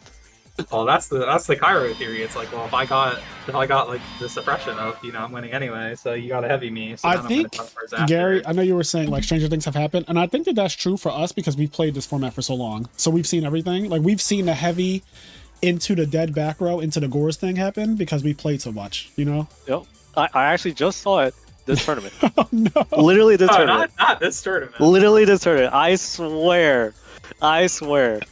I'm not gonna name names, but I swear I just saw it. Oh no! Oh no, not the compulsory my own. That's Cyber actually Dragon. really That's- fucking good because now he Yeah, can that's contact. really good. How do you like it, bitch? Yeah, that's nasty on it. That's spicy. Yeah, he's doing tricks on it because now you attack Yep. my alias and I just summon Cyber Dragon and take your Cyber Dragon. Yep. Yeah. Prison. And now the life totals are really close now. You remember how the life damage Life is not early. even Now effective because they also get turns. Yeah. Yes. Doing tricks wait, on did it. that- Oh. Well, I'm they gonna say didn't this. spend their normal summon. I'm gonna say this. I don't know if the compulse on the Cyber Dragon was necessary. Yeah, I was gonna say that as well, because like at this point, like now the Cyber Dragon, what is it doing in your hand? Like you're probably just gonna die with the Cyber Dragon in your hand, to be honest. Yeah, I'm pretty Yeah. sure the correct thing to do was to just not deprison if they attack. If you're gonna compulse, if you're gonna compulse the Cyber Dragon, yes. right? Yeah, I don't think that you're supposed to compulse it and also deprison because, like, what was the point of that? You could have also maybe let them contact and compulse the Chimera Tech, and then you still have the deprison for like their next monster. Correct, because again, life points are really important for this particular 3-minute match. Compulse is also a way to force damage. Yes, And it's the now most you don't have versatile to- card in time. It's the best card to have in time by far. Like, compulse has to be a tier 0 time card. Yeah, that shit is nice. It doesn't matter what the monster is, what position it's in, face up, face down, if you attack or not. No games. It's a no nonsense card. All right, we're attacking. Yeah, one collude here is just. All right, depression's pretty good as well. You're like, even having the compulse right there would have been really good, right? Yeah, no, absolutely. I think the Compulse looking back on it was at least the way they played it with the depression did not make sense. Right. Oh god. Yep. This is Oh. Okay. All Okay. right. All right. Well, they haven't spent their normal summons, so No let's see what they defense, got. though. I don't see Samu losing this game Yeah, now. Sam is up 2 cards. And Wait, no, unless- no. just- A Oh. Miracle Oh. Fusion. Oh, Miracle Fusion. honestly, or just another honest, because like if they hit them right here and they drew honest, that's like enough too. Oh, no. Oh no. Oh. Mirror Force I is mean, they gone. kind of Mirror had Force to is gone. attack, but yeah, Yeah. that's tough. Yeah, I don't think there's any one backer that really does that much here. I don't know. Yeah, like, Because at, if you had at Gem best- Spark, you would main 2 Gem Spark the cores and then try to draw a trap. I think.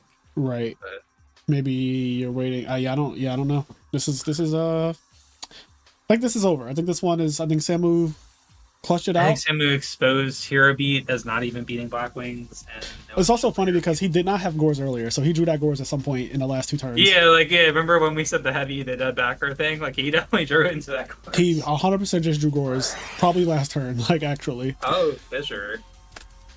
Alright, well, that's game. I mean, That's Hero game. Blast, I mean, there's no Pop Mirror Space. Force, so maybe there's another Hero Blast for the token, but no. Yeah, that's Okay. GG. And Hero Beat shows its ass again. Hero Alright. Beat is definitely some ass. Yeah, Hero Beat Alright. is Now, did Patel play that game perfectly? No. But were they going to lose anyway? Maybe. I feel like they Maybe. were with the quality of cards that Samu just had. I don't think we don't even know all the cards that Samu had because he held so many at the end. Yeah, like, honestly, he definitely still had more gas. He in the drew tank, so. Dark Armed, Gores, double Icarus attack because we saw one got heavy and one got used. Those cards are just higher quality than the fucking Hero Beat entire deck. Like Hero Beat is Yeah, that's playing, part of the problem with Hero Beat. Like, Yeah. your cards are just all mid.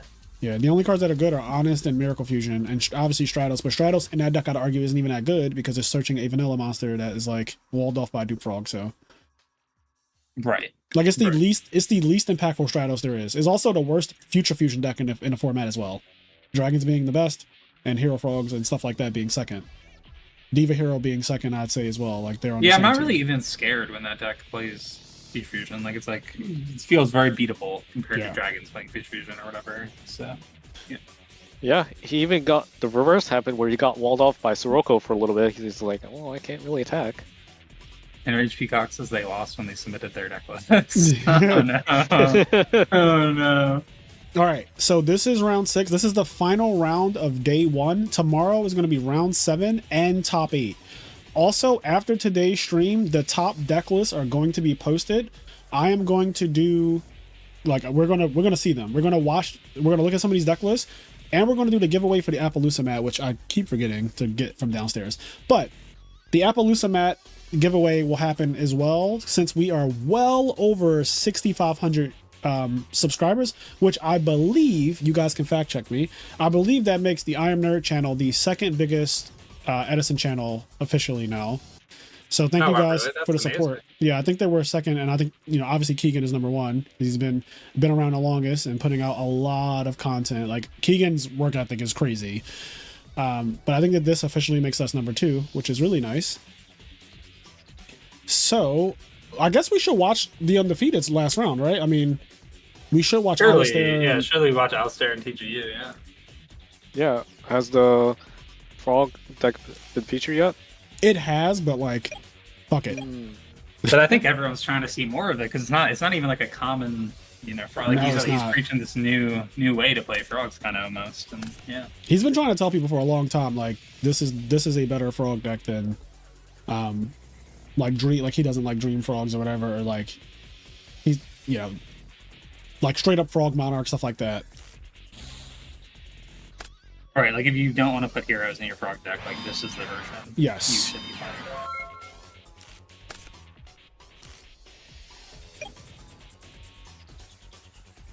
So both of these players are undefeated, just by the way. So whoever wins this is guaranteed top 8 tomorrow. So this match does have stakes, because somebody who goes Yeah. X2 might not top.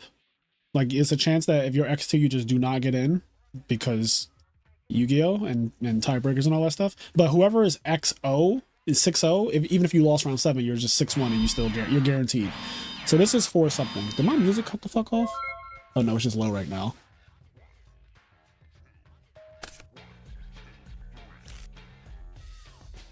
Yeah, I mean, it would feel much better to secure your top 8 spot today than not, right? So Right, that way you could could sleep. Right, you could sleep tonight and just be like, all right. Like I'm fucking chilling, like.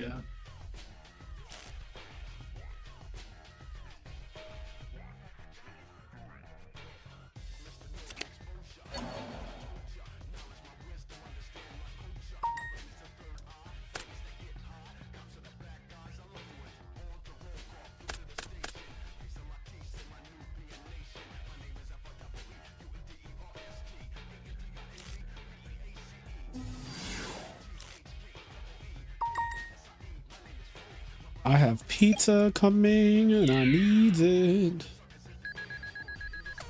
What kind of pizza do you get, King? Pepperoni, the best. The tier 0 version of pizza.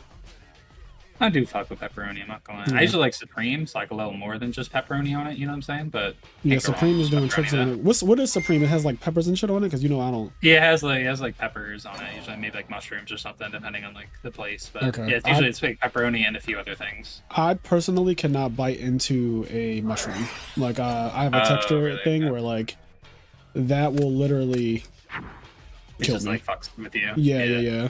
Yeah. That's fair. That's fair.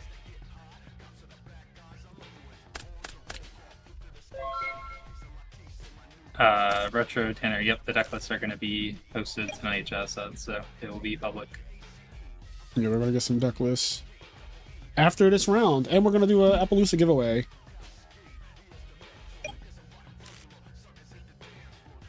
Yeah, Fraser, but what round is it though? It's, it's fucking. I was almost gonna say it. You almost got me. I'm sorry, I had to throw that one out there, you know. Caveism. That's Stephen DeBreo. He says Supreme is criminal. Green peppers on pizza. You gotta be insane. I don't like mushrooms. Mushrooms are like the texture is slimy, kind of. It's not. I can't bite into a mushroom. Oh no, is this Delilah that I'm seeing here from Value Turbo? Is it the Lila special? It's the Cairo the Cairo special? King and the And the Cold Wave. It's oh, also no. no. This is just Cairo's deck. Cairo King. Cairo King. Cairo's deck is undefeated. Yeah. I mean, y'all can hate on Cairo all you want, but he's been innovating since day one. You know, every time you flip a deck, Debbie, you gotta think about him. That's all I'm saying. Stop. Yo, I actually love that his deck is blatantly being played right here, and it's undefeated. I love that too. Also, I like the sequencing on this reckless here. We thinned our deck a bit first before we did the reckless, so we don't draw the frogs. Yep. That's good play by Alistair there. This Death Frog about to go in. Yeah, Death Frog's actually fucking broken. That guy's fucking thick. Look at him. He is thick. He looks like he's thick. I mean, for a frog, he's huge. Oh, heavy the legacy. Ooh, get him out of there, Simon. I wonder if he took out Cairo would not Cairo's deck Cairo to would put not this in. approve. Yeah. I don't know. Yeah, that's true. Cairo would never ever approve of that. He's not a fan of draw traps, But this Lila plus Cold Wave special. This is the Cairo special, the True Hero special. Oh god. Oh my god, we were just playing all our cards this turn. Oh my god. He might die. Yo, he has a Fishborg in the grave, He right? does have a Fishborg. Yeah, and this is an attack mode. Like he might die, y'all. Yeah, I mean that's a real thing that could happen. Oh, okay. All right, little Fishborg action. Yeah. Yeah, they played 3 Death Frogs. Like this is first of all, even if he doesn't die, this is so much damage. Then you get dupe locked. Right. Yeah, that's a ton of damage. And now we wait for tits.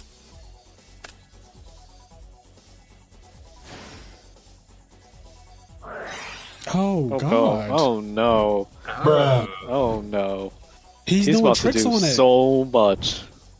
He's absolutely being on him.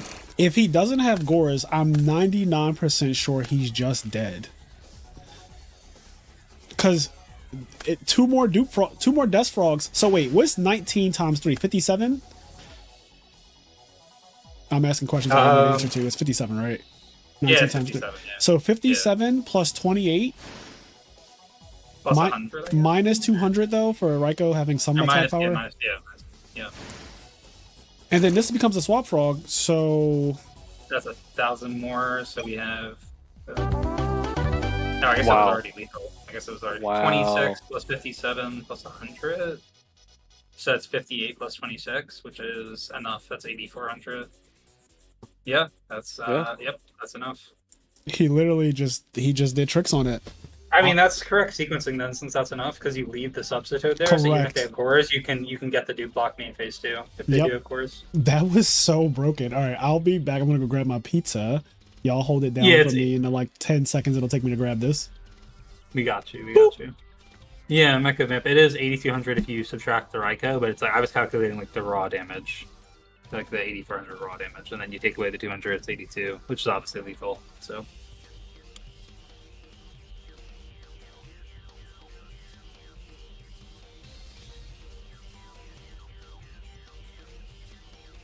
Well, All right. okay. Well, Gary, how would you side against such a Fishborg frog deck if you were playing Value? Like, what cards do you think Value's looking to bring in here? What are they looking for? Well, I will pray they have Massacre Strix somewhere because this definitely seems like the version where you're trying to abuse Substitute. I would probably try Depression. That could change depending on the number of monarchs you see. But I feel like from what we just saw that game, Impression certainly would have been good. But I don't know if like post-board, Alistair's deck becomes more like controlling. So yeah, you always got to think about like how your opponent's siding in addition to how you're going to side. Yep. Very true, Luke. So,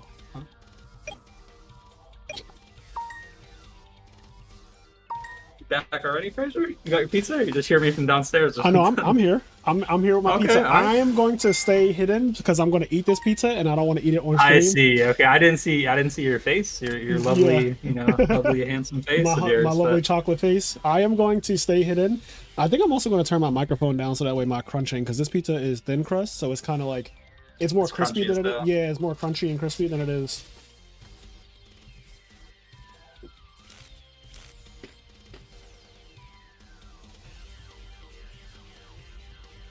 Alright, well this one looks like a little more tame opening from Alistair. Just a little mill Treeborn set one go. Typical frog stuff.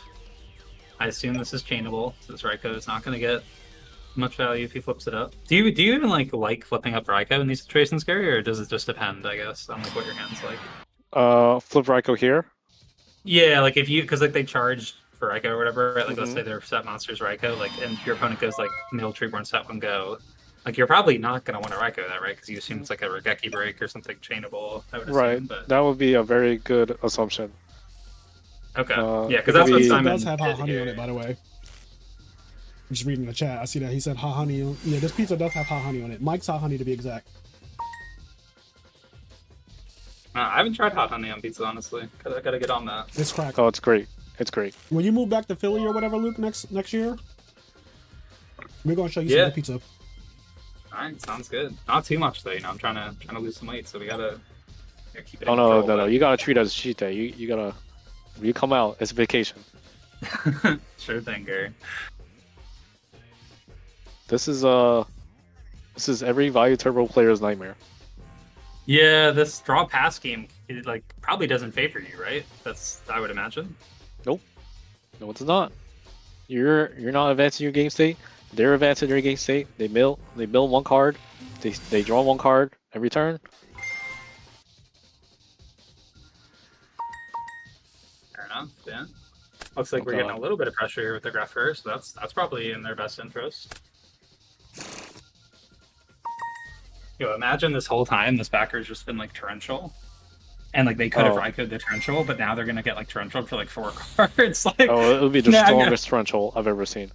yeah, I feel like it would be ridiculous to set a torrential into a Raikou. So I can't imagine that it is. But like just the world where that is torrential is crazy.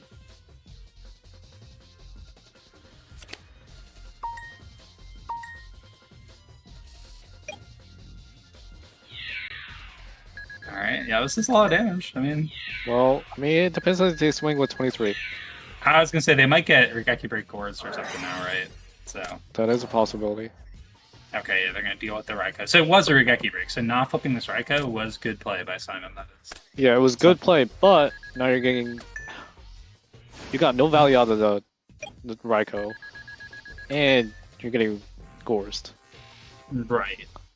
Yeah, I guess in their mind they were like, we have Raikou for the Gores. If it like ends, like if it was the MST Gores, right? You could like flip the Raikou in phase 2, but Regeki Break Gores is like the worst case scenario there, I guess.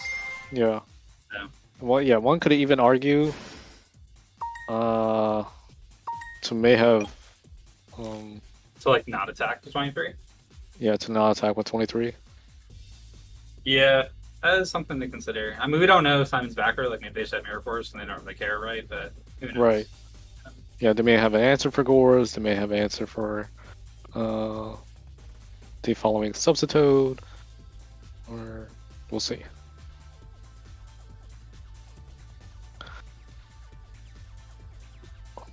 It's a lot of, when you're playing against frogs, it's a lot of hedging against your risks. I see. Yeah, I feel like it's probably a matchup that you need a lot of experience in as the value player to know like what the pitfalls you could run into are, kind of thing. Well, no oppression. That is good. I'm surprised there's no oppression right there. Yeah, same. Well, if it's Kairo's list, he could have the one Icarus or whatever. That could be a thing. Icarus would be hella good, but Not here currently because they're oh. no. Okay. All right. All right. I They don't chose expect to do it at Renzo this there. point. So, Yeah, I'm not sure about this timing because they gave him the Dupe Frog effect, right? So it wouldn't have been better to potentially wait? I'm not sure. I guess maybe they're worried that like if Alistair just turns cores and token to attack mode, like they just don't have a way to deal with that effectively. So like they had the differential there or something. Yeah, that or if they tribute tribute sub itself for Unifrog and just attack with Unifrog. Right. I guess if they brought out Unifrog, you'd be pretty much priced into differentialing as well at that point. So, but I guess the question is like, would you rather have Unifrog in the graveyard or not? Because like then you get rid of the threat forever. You know what I mean? Like if you let them bring out Unifrog, then you torrential. Then the Unifrog's in the grave, and they would have to have like salvage or something to get it back later. But I don't know. I'm not sure what their their aims are. Like maybe they don't want maybe they want the Unifrog in the deck as like a bad draw, I guess. Right.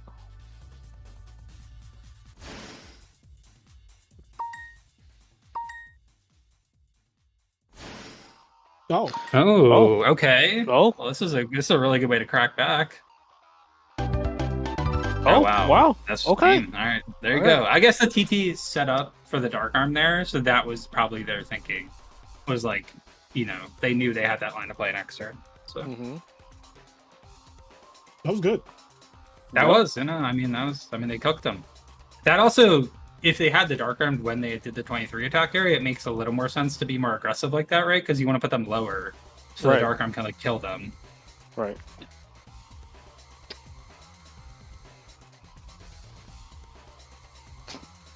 Stop, Peacock, stop. Oh god. Oh no, Peacock. As long as you got to swing on them with 100. I think I've had that come up again where someone could have ended me with Treeborn. I was like, funny how. I think people don't consider it. They don't consider it. No, it's I've very. a lot of Treeborns in attack, but that was just because usually I was playing creature Big swap back, with big Treeborn. back. Putting Treeborn in attack is extremely relevant in the Amaryllis matchup. Yeah, I guess they have 0 defense on their guy, right? So. Did you say Big Mac? Big Mac, Fraser? Is that what you said? I said big back, big back. Oh, okay. I heard Big Mac for a second. I'm reading chat. Because Steven told me to put my camera back on big back. I see. Yeah, the people do mess you. You're provocative. You get the people going. Yo, Simon and his dust shoot, bro. Yeah. Dude, yeah, he's been drawing dust shoot like all day. Like it's been nonstop. Yeah.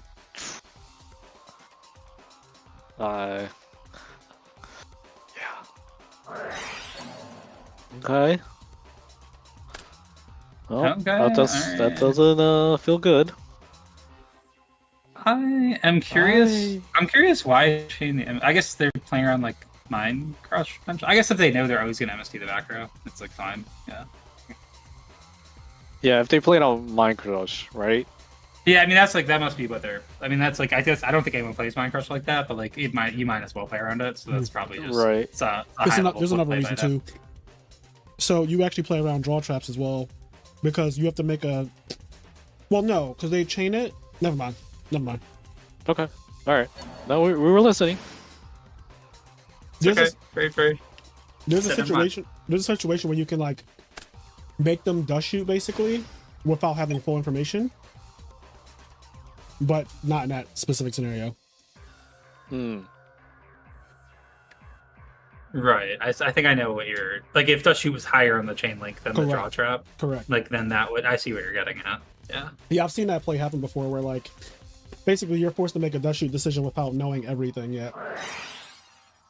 It's obviously extremely small, like is marginal benefit, but Also, I'm just saying we talked about this earlier, Fraser, but like they does shoot it right and they put back sub, and then the rest of the hand just still summon substitute.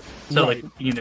like it's just frogs are so redundant. Like dust yeah, shoot every is- time I've been dust shooted with frogs, I can't remember the last time somebody dust shooted me and I fucking just straight up lost the game as a frog player. Like it's so hard for that to happen because of how redundant the frog hands can be.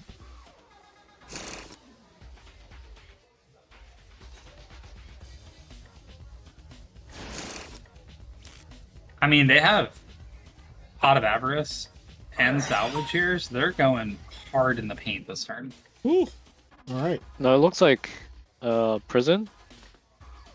It says POA, prison, swap, salvage, 1-for-1, but then Okay, so, yeah. Yep. So I think they have salvage as well here. So Yep. Yep. So the So they remaining have cards prison- is prison and salvage. salvage. Okay. Yeah, and they're drawing 2 cards right now with this Avarice.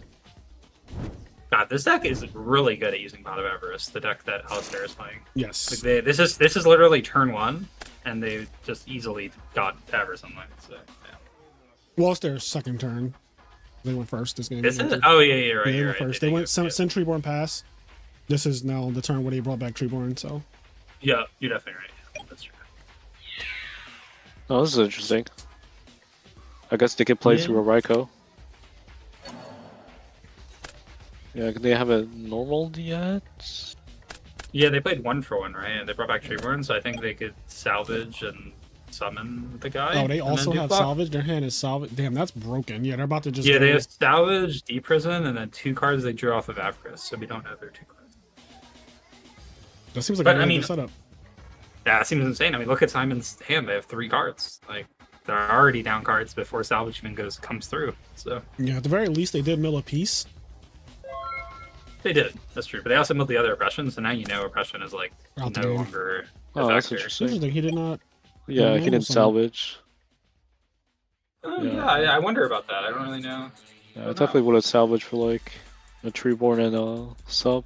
In my opinion, I mean, I'm not really Alistair, but you know, they're He 100% normal. Did not normal summon this turn. I didn't think he did because he went bring back Treeborn, they dust shooted him, and then 1-for-1 pitch something gets sub. But I mean, maybe we missed it. Maybe they did or something. I don't know. All right. Well, at the very least, no more oppression. So yeah, they don't have to play around that for the rest of the game. It's wild. They're pausing them in standby. Looks like. Could be a set Sirocco and like a deck Debbie, but I guess holding salvage plays around deck Debbie, so maybe they're just like playing around deck Debbie a little bit. it does play around deck Debbie. It is the most anti deck Debbie card there is. Yeah. So maybe they're just like, I'm up so many cards, the only way I can lose is deck Debbie, that like I'm not gonna play into Okay. that. Also, like again, Alistair was number 1 on the ladder. He's played hundreds of games with this deck, so he's probably seen so many scenarios. Yeah. I mean, Alistair is definitely playing this deck better than any of us can like play it right now through commentating or Right. whatever. But you know, I'm just trying to like glean some information from his plays. I Yeah, guess. same.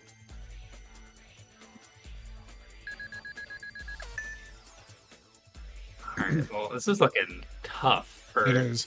Simon. Because best case is he has Mirror Force here, but I don't even think Mirror Force is like that good. It doesn't really get you out of the woods. No, definitely not. Definitely not. It also hurts to get that value banished really bad because you have the other beast in your grave, and now it's like they're broken up. So. Yep. That's exactly what I was thinking. I was like, damn, he doesn't even have the... Because I was thinking, oh, if he has torrential value here, that's really, really good. But clearly there's no torrential. And the next best thing is now that you have the other sweeper, Mirror Force. Oh god. He's going to bounce this Caius to his hand, I'm assuming. Yep. Prio bounce Caius. And now I'm threatening to do this again. And I know that you don't have a way to stop me. Like, you don't you have like a pulling the stun rug set. stopper. Yeah.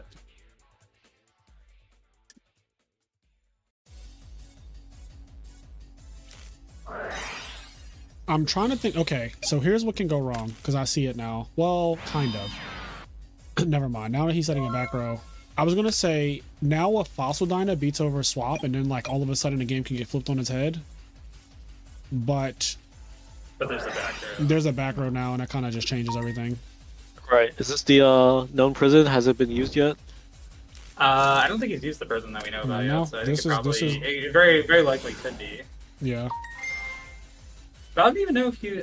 I don't know, it's a weird like spot to set prison there, I guess, because like now you're kind of. I feel like you're almost like priced into prisoning like an Armageddon Knight or something now because you want to free your Treeborn for next turn to summon Right. Caius. Right. It's forcing the value player to commit, which is in the frog's benefit.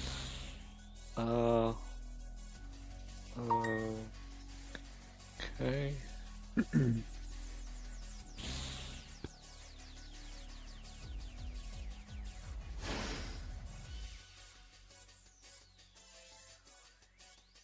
The question is like, when did they activate prison? I would Oh, not have done not it like this. attack. I would Yeah, not Yeah, attack. that's unless That was. and they're gonna kill them right here. I 100%. Well, yeah, if he has return, I 100% would have not attacked with arm wing. Yeah, because like if you don't attack with Armwing, that person is rotting, and the Treeborn is dead now. Treeborn's Yep. not coming back. So that's why I said I thought that Alistair was almost priced into prisoning like an Armonite Yeah, there. you were right when you said it. Right. I just didn't comment on the other part where like the arm wing doesn't attack and then you're screwed, but like the arm wing just attacked anyway. So like, oh, he's fucking I DD guess- Crow. Okay, So all that right. makes it- I still. I mean, it makes it more make sense a little bit, but yeah, I still don't know. Maybe I mean, I if their still last would've- card is like Burial, maybe or something like that. That could be really strong. Right, that could be burial back there. Yeah, because like you wouldn't Burial main phase too, because you wouldn't want to summon guys like let your opponent know you're just summoning all these guys or Right, whatever. right. You would wait. So.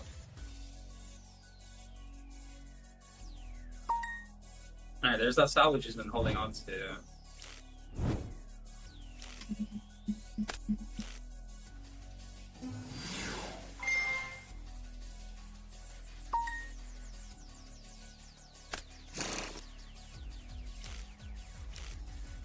Yeah, but that's the problem with Crow right against frogs is, you know, they just get another Treeborn so easily here. So like, Yeah, it sounds like it never even happened. They need to capitalize right now. Like that turn they bought needs to mean something.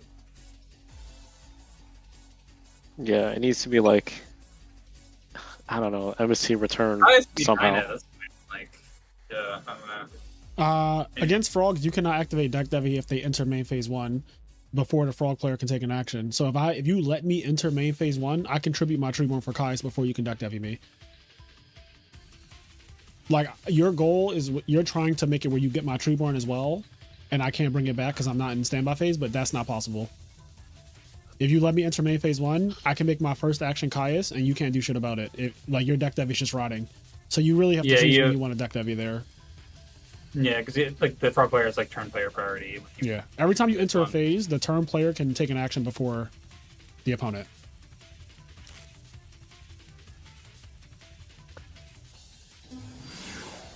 The game would be a lot different if you could do that. If you could wait till they enter main phase 1 and then Deck Devi them, because then you get their Treeborn too. So like that whole turn for them is kind of blanked out. But yeah, that is not the case. Frogs have that really good benefit of you needing to Deck Devi in my standby phase. If you don't, yeah, you just need to Deck Devi in my standby phase. There's basically no other way to put it. I feel like they must have Debbie here, right, to make this synchro, because like, they blatantly know there is a Caius, so it's not even like the synchro is like particularly threatening. I don't know. I'm not really sure, but This is. I mean, Oh, that was shit. return. Wait, so they could have done a lot of. I guess I don't know. I guess they didn't have games, so they didn't flip it. But yeah. I mean, this is now we're in the end game. He does have 3 darks, so disasters are abound. Like, yeah, disasters are abound. That the only thing that could happen. He has 27 cards left. This is the exact situation that Kara was in at that one tournament where he had 27 cards left and he had to not draw malicious and he drew malicious. That's funny. So you're saying right now Alistair is scared of the I opponent drawing mean, dark card? you only basically. lose to one, well, possibly lose to 1 card in the entire game. Oh well, now you don't, because salvage just makes that not an issue either. So now you guarantee win. Now there's no card that your opponent can draw to win the game.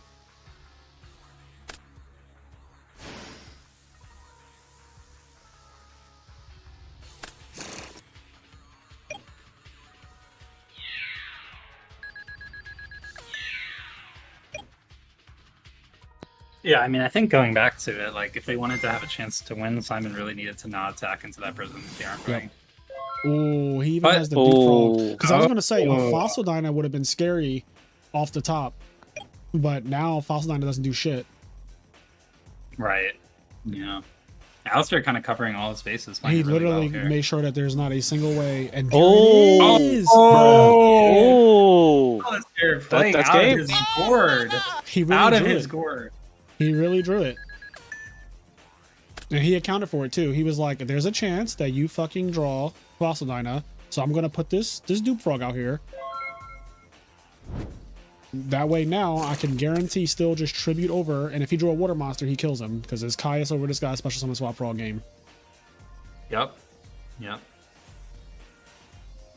I mean, this is the kind of play you expect from rank 1 ladder, undefeated kind of player that Alistair is right now. Yeah. So, some good stuff. Yeah, Alistair played this game like really fucking well.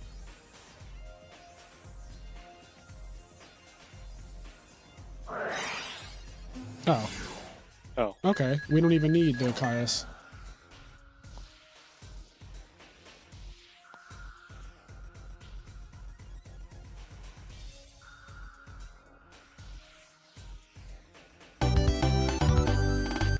All right, that is Alistair is guaranteed top 8 now. He is guaranteed in the money.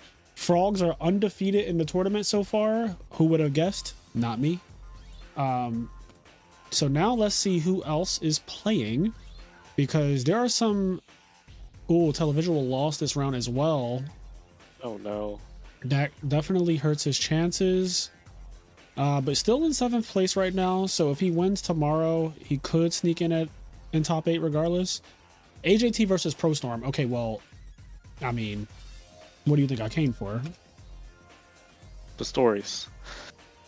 I mean, what do you think I came? What do you think I'm here for? Complicated game state. Love it. In the words of Beast Mode, love it. Download is so good from Beast Mode. Beast Mode's great. I love Beast Mode. I wonder how's he doing. How's our boy? Yeah, how is he doing? Mr. Beast. You're a mean one. Mr. Beast. Mr. Beast finished 4-2. Positive record. He never... I feel like he always does like decent no matter what. It's either I top or I do decent where like you don't hear O2 drop stories from Beast Mode. Not usually, no. Yeah, Mr. Beast is he's pretty good. So yeah, Beast Mode's 4-2. You're a mean one, Mr. Beast.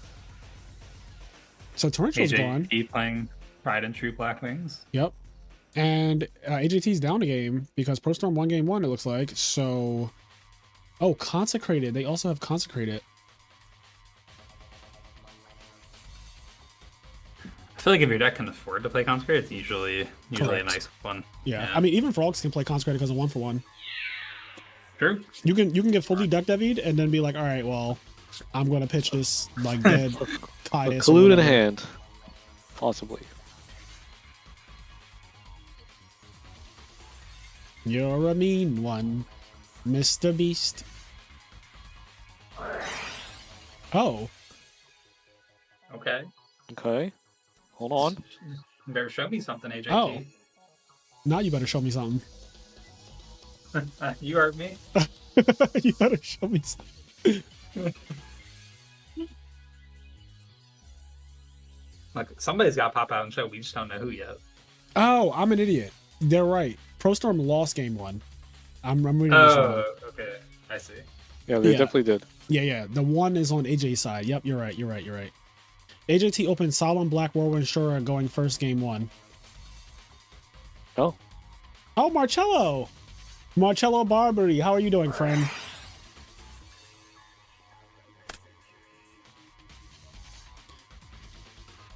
ProStorm is currently X1, but he's fighting for his life now. I thought that he was actually up a game, but he is down a game, which means he has to win this game. His back's against the wall right now. Backs against the wall, Ashy Knuckles.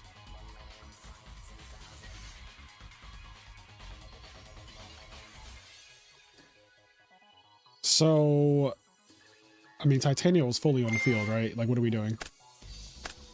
Yeah, I think he was debating keeping the Giga Plant, perhaps, I guess. I don't know. Nah. I ain't coming here for all that. Nah, you ain't trying to hear all that. No. Alright, here we go. Sirocco again. Hey, And remember there's this guy? there's still probably a clue, right? Because, I mean, that's what he Yep, didn't do the attack they in the didn't first spend it. place.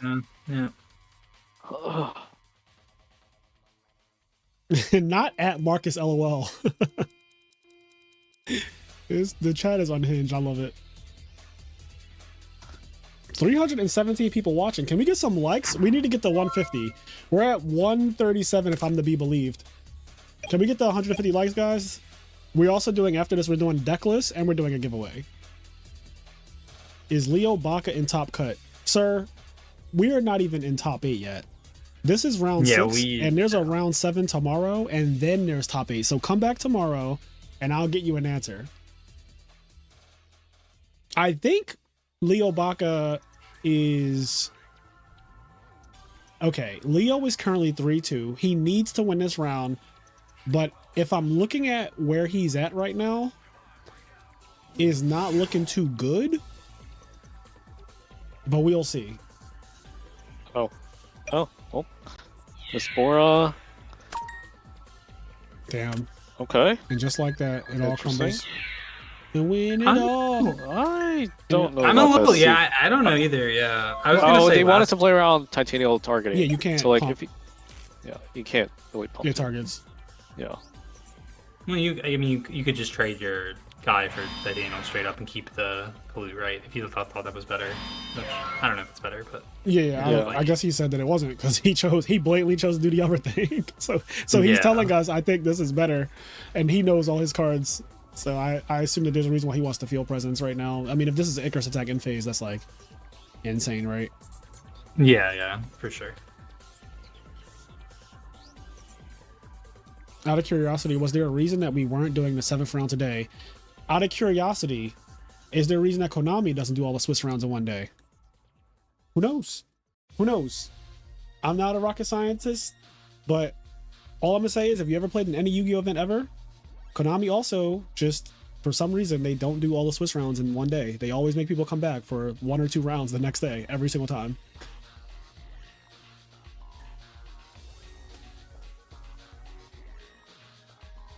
You know what it is though, honestly, so not to meme. This tournament is open to Europeans, people in Korea and China and Japan and everywhere else in the world. And if you are in Europe specifically right now, it is currently midnight in Europe. And I think that Jazz, the tournament organizer, the TO, is trying to be courteous to the people who are in Europe and playing in this world tournament.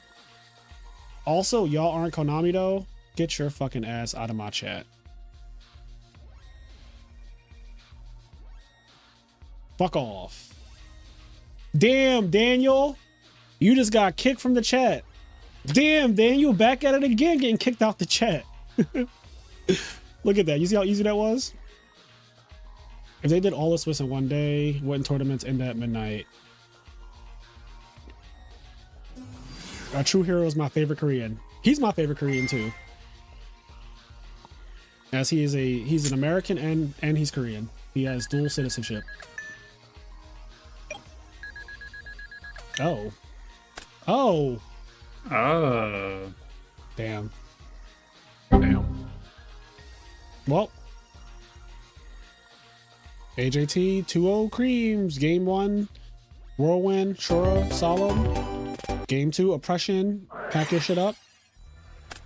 Oh, yeah, it's and it's all here too. All right. AJT moves on with an X1 record. And ProStorm needs to win the next round. ProStorm does need to win to have a shot. There are no guarantees, but to have a shot. Now, I will say, I forget if Alistair is the one who beat ProStorm. I don't remember who he lost to. But if he did lose to Alistair, his tiebreakers are really good if it's Alistair and AJT, because one of them is 6-0, one of them is 5-1. So that would be really good tiebreakers. And right now, it comes down to who you lost to. Is LR, is that Ludo? That is Ludovico, I think. Oh, he's back. Yeah. He's I think with the game, he's back. Yeah. That's my good friend Ludovico. And he actually lost early. He lost round 2 to Televisual. Yep. And Ludo, let me tell him, good shit.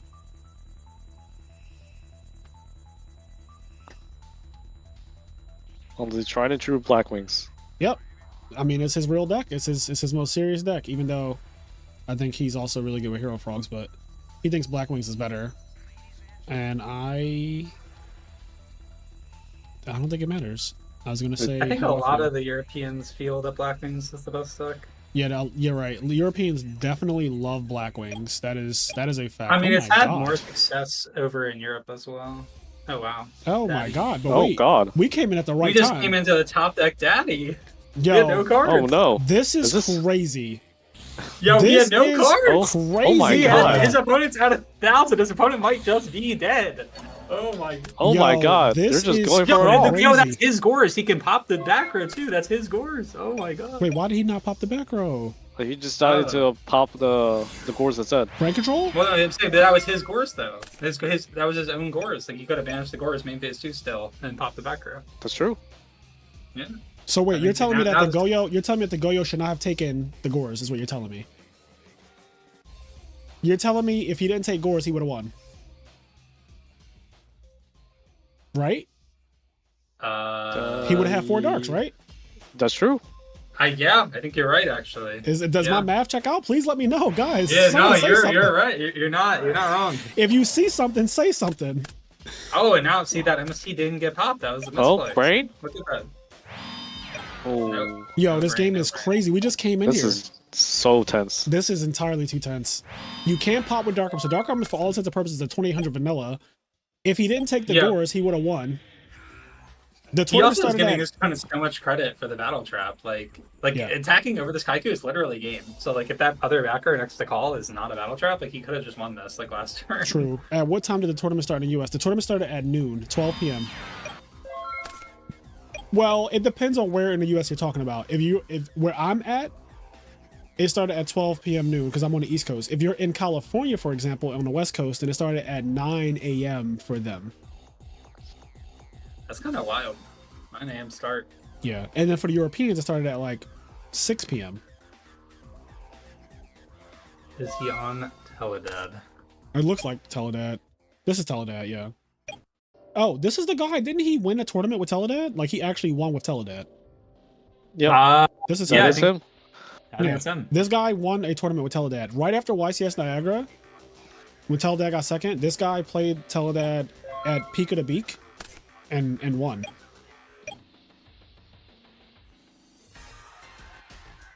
Would you swing over to Kaiko and take the chance? I don't know, because this is an incredibly high pressure situation, and there's also a story that we did not catch.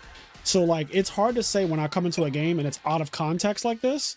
I don't know what led up to this moment. I don't have perfect information on how things were played, how monsters were summoned and flipped, and the attacks were dealt. So I can't really answer that question. Like, it's easy to just be like, oh, I would attack here or I wouldn't attack here when I really don't have any stakes. And I didn't watch it start to finish. If I watched it start to finish, I would be able to answer it. Yeah, it's tough to say without the context of the game for sure. I will say that like I think GYBU not popping the MST main phase 2 by like banishing the Gores or whatever, the Dark Arm was a really big deal. Because I think like if you pop that and then they go like Kaiku set 1 and they only have 1 back row, it's a lot more like reasonable to run the risk of attacking. Whereas like because they didn't pop the MST, they're running it's like Kaiku and 2 back rows now versus your Dark Arm. So it's like a lot higher chance, I guess. But yeah. Basically, like, I think that was a big deal that misplay to not pop the back row. Yeah. Yeah, he clicked intern a little too fast. Yeah. So now the Dark Arm's going to be used. Okay. Okay. Is Mirror Force it's still there for our Dark Arm player? Yep. Okay. Also interesting. Or So other player. Armageddon has a flip effect too. Just cash.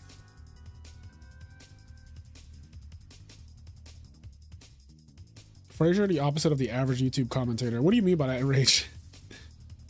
What do you mean? I think what do he's saying like most people would just pick a side just to like Oh, say something like just to like kind of be provocative in some way or another Yeah. and like get people going. But you're more like level-headed. I think at least Yeah. that's how I interpret it. But, yeah. That I mean, I think you're right in that. Like, I do try to be more objective about things and just like level-headed. And I hate answering questions that I feel like I don't have the information to really answer them. Because telling you that I would attack here or telling you that I wouldn't attack here without really knowing anything in this game besides what we just walked in on is crazy to me. I think that's just crazy to be like, oh yeah, I would attack here. Like, based on what? You don't even know the graveyard. You don't know the banish piles. You don't know anything. Like, you don't know how any of this game was played. You don't know this guy's mannerisms. This is game 3. They've been playing with each other for an hour now. They know a lot of each other, like how people do things. You learn that stuff as you play them, and it builds a story, and then it makes you for me, it makes me read them correctly, hopefully. So that's kind of like my logic. But so he ended up attacking and winning, it looks like. Yeah, Yep. he attacked and won. Yeah, I think DR UIZ did not have anything basically. Yep. Okay. Well, there we go. Hell of a bluff. Yeah, I mean he got a lot of draw steps out of that bluff, so good on them, I guess. That was really. We came in at the fucking perfect time, bro. Divine Yo, timing. that was on the hand. That was. Yeah. 'Cause that was You're off right. the top, That was you were right that they don't take the cores though. and they They win. don't have that. They just win. So, When we like, came in, hold on. Fuck. I wish we kept the replay. Well, wait. We could just find it because they have to. Yeah, post we the can just replay find anyway. Yeah. Yep.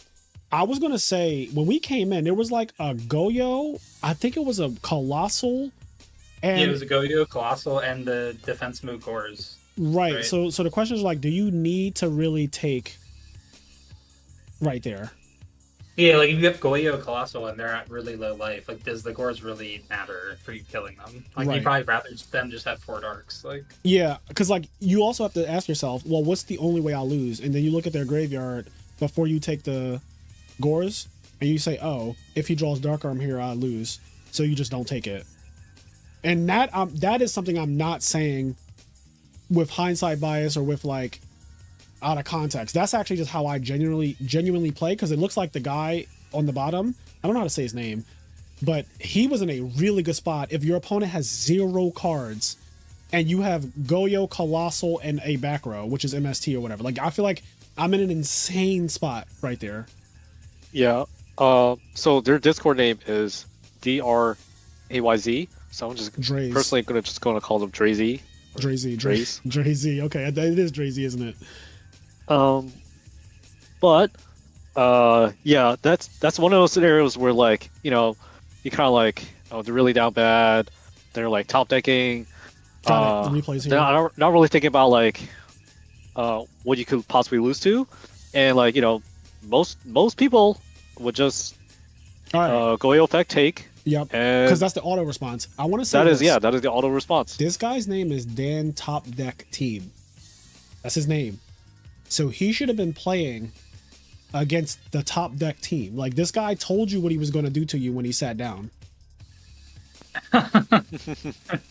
Like he literally, it says it right here. Like all the information you need is right here, and you just didn't. I don't think respect this is actually the right replay. it. Oh wait, though, this right? isn't it. Yeah, this is No, because this is, I don't think Dan Top Deck Team wait, was never mind. involved in this one. This is the wrong round, yeah. Yeah, Because they it's definitely- that guy's replays. It's GYBU, but it's GYBU versus DRVCY. Yeah, this is Maybe they a- didn't post the replay yet because like he No, literally just they included posted it. They just posted the wrong one. I'm Yeah. clicking on it right now. Yeah, this They posted the literally wrong posted the replay. one. Okay, well, I mean, somebody should probably correct them on that anyway. But yeah.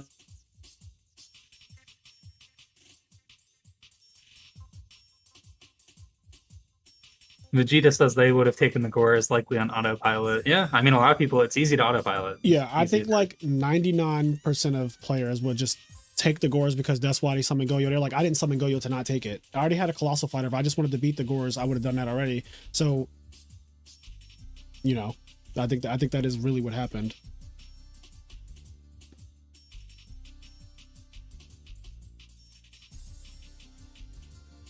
Damn, they kicked me out of both? Not them kicking That's me out wild. of both accounts. Like, come on. They said, get your black ass out of our They website." did. They really told me to get my black ass out. They were like, you want to watch a replay? Get out. All right, Doug Tracy still playing? Hold on. I was going to say, not them kicking me out twice. Let's see. All right, so this is tournament. This is actually tournament. Okay, is this Saffron Rose on the meditating side, or is this?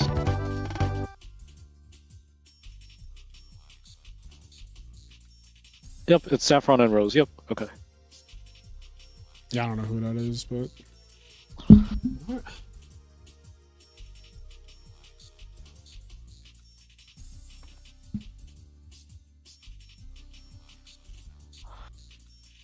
All right. Game 2 with Oh, there we go. 7 minutes left. Okay. Bro, how did game 1 take? How long are these rounds? 40, minutes? 45? 55-minute rounds. 55, yeah. So I'm Wait, going so to do you're slash telling timer. me game 1 took 48 minutes? 48 minutes. They were given a 15-minute extension because their game froze and they had to restart. Oh. What? Oh wait, so I hope they mean like on the RPS screen, like the game froze, because like if the game froze like midway through game 1, I'd be kind of mad if I was like winning game 1 or whatever. no wait, is this the right one? No, this is still Erna is 4-2. okay. I don't know if I'm ever getting this fucking replay.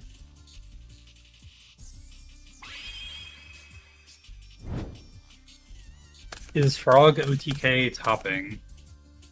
If you mean, I mean, yes, it's 6-0. I guess like I assume that's the deck they mean, but I don't know. Yeah, I mean it is Frog OTK because every time we watched him play, the opponent would be at 8,000 and he literally killed them. Yep. And Yeah. killed them in a way where like if they drop Gores, they're just getting super Omega Duplock like main phase 2. Yeah, it's crazy how powerful the deck was looking. Or there's a Goyo Guardian on the field, and it's like, oh, I'm taking your Gores, and I'm Omega Jame Duplocking you after that.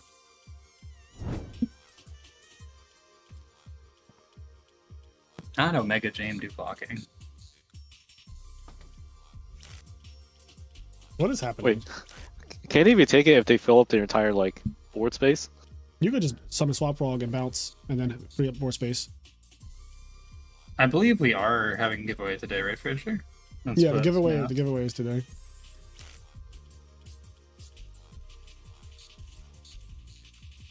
Can we just get Don't drunk? remember.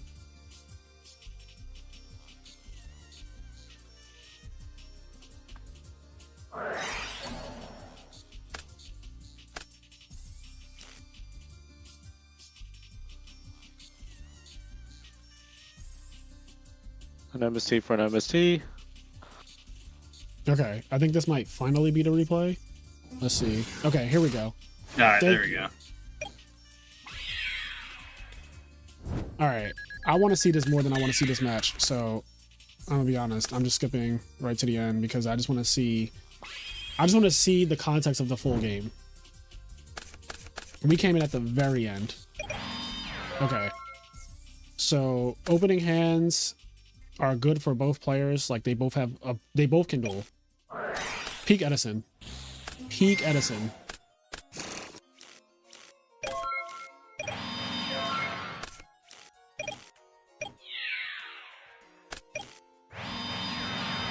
Oh. Oh.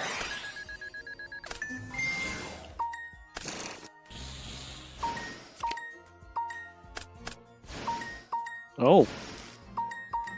They didn't want to... Okay.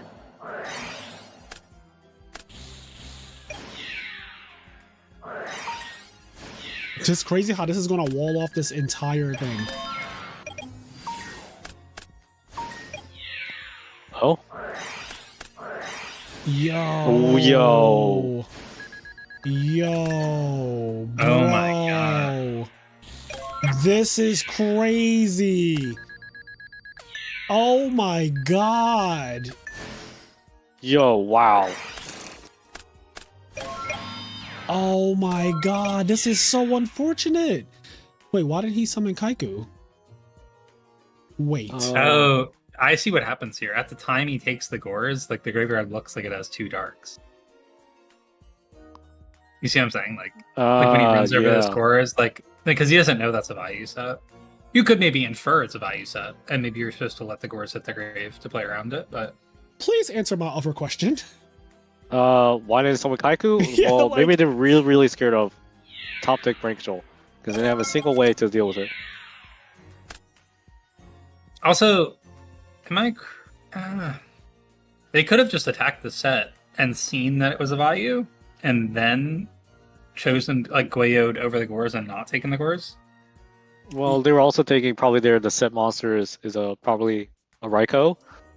So they Maybe, wanted yeah. to get the value out of Gores first. Yeah, that's Well, true. Goyo first. Okay, you know what I like though? Given this full context now, I see how it happened.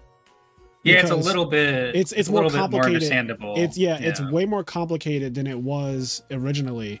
Because on the like when we came in, we just saw Dark Arm being summoned, We saw all three of these getting popped. I mean, we're about to see it again. Oh, this sucks so bad. And if you summon a Kaiko, you die to Dark Arm just attacking, which he would do because he's desperate. So, like, you can't summon Kaiko in main phase 2. You kind of, if you were going to summon Kaiko at all, you had to summon it in main phase 1. But the problem with that is, if you summon it in main phase 1, all you're doing is clearing his 3 monsters, and then you still have a Kaiko in the field. So, yeah, this is actually way more complicated. Yeah. Still.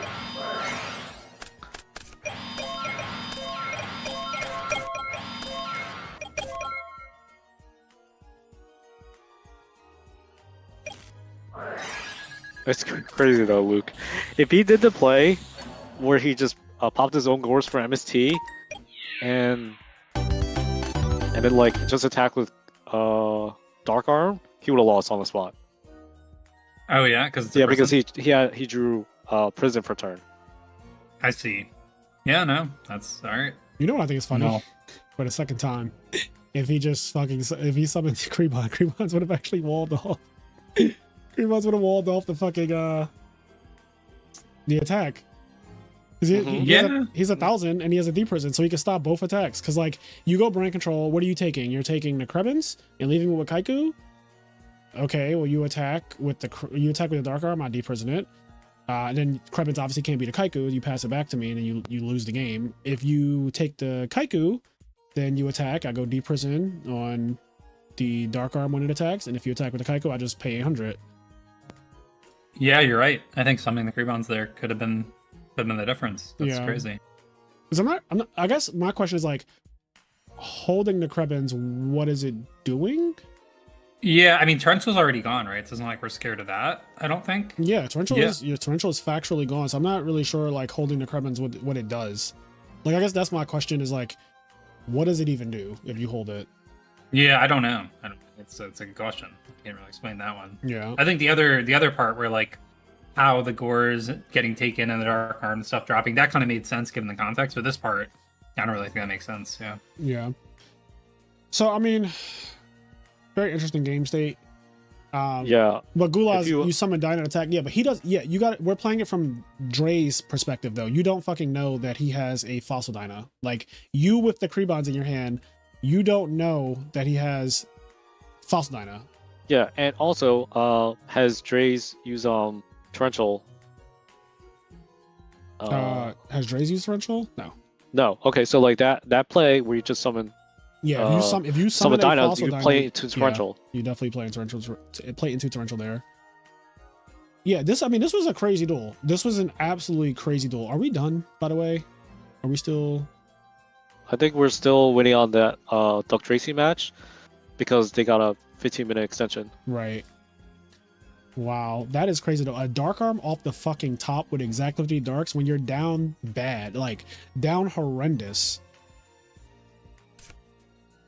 Like he was down bigger than I don't know if I've ever seen anyone be down that bad.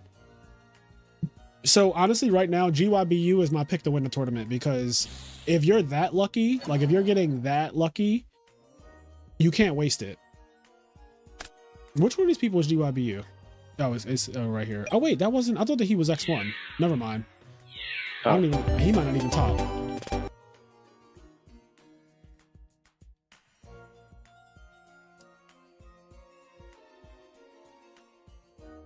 Oh, look at that. Duck Tracy won out. Oh, he did it. He did it. He took it. He took it.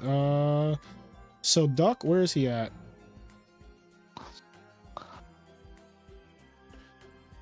Oh shit, he's down here. All right. So people who have a good shot. Oh, ProStorm is 3-3. ProStorm is out. Oh, I thought ProStorm was 4-2. I swore he was. Wait, didn't we see ProStorm play against AJT last round? We did. So wait, where's AJT? Is AJT 4-2 then? No, AJT's 5-1. So, yeah. So wait, so he got paired down? Oh shit. ProStorm Wow. got paired up, I guess. Wow, that AJT got paired down. sucks. That's crazy. Yeah, that would have really sucked if AJT lost there. I'm asking ProStorm, did you get paired up? That's crazy.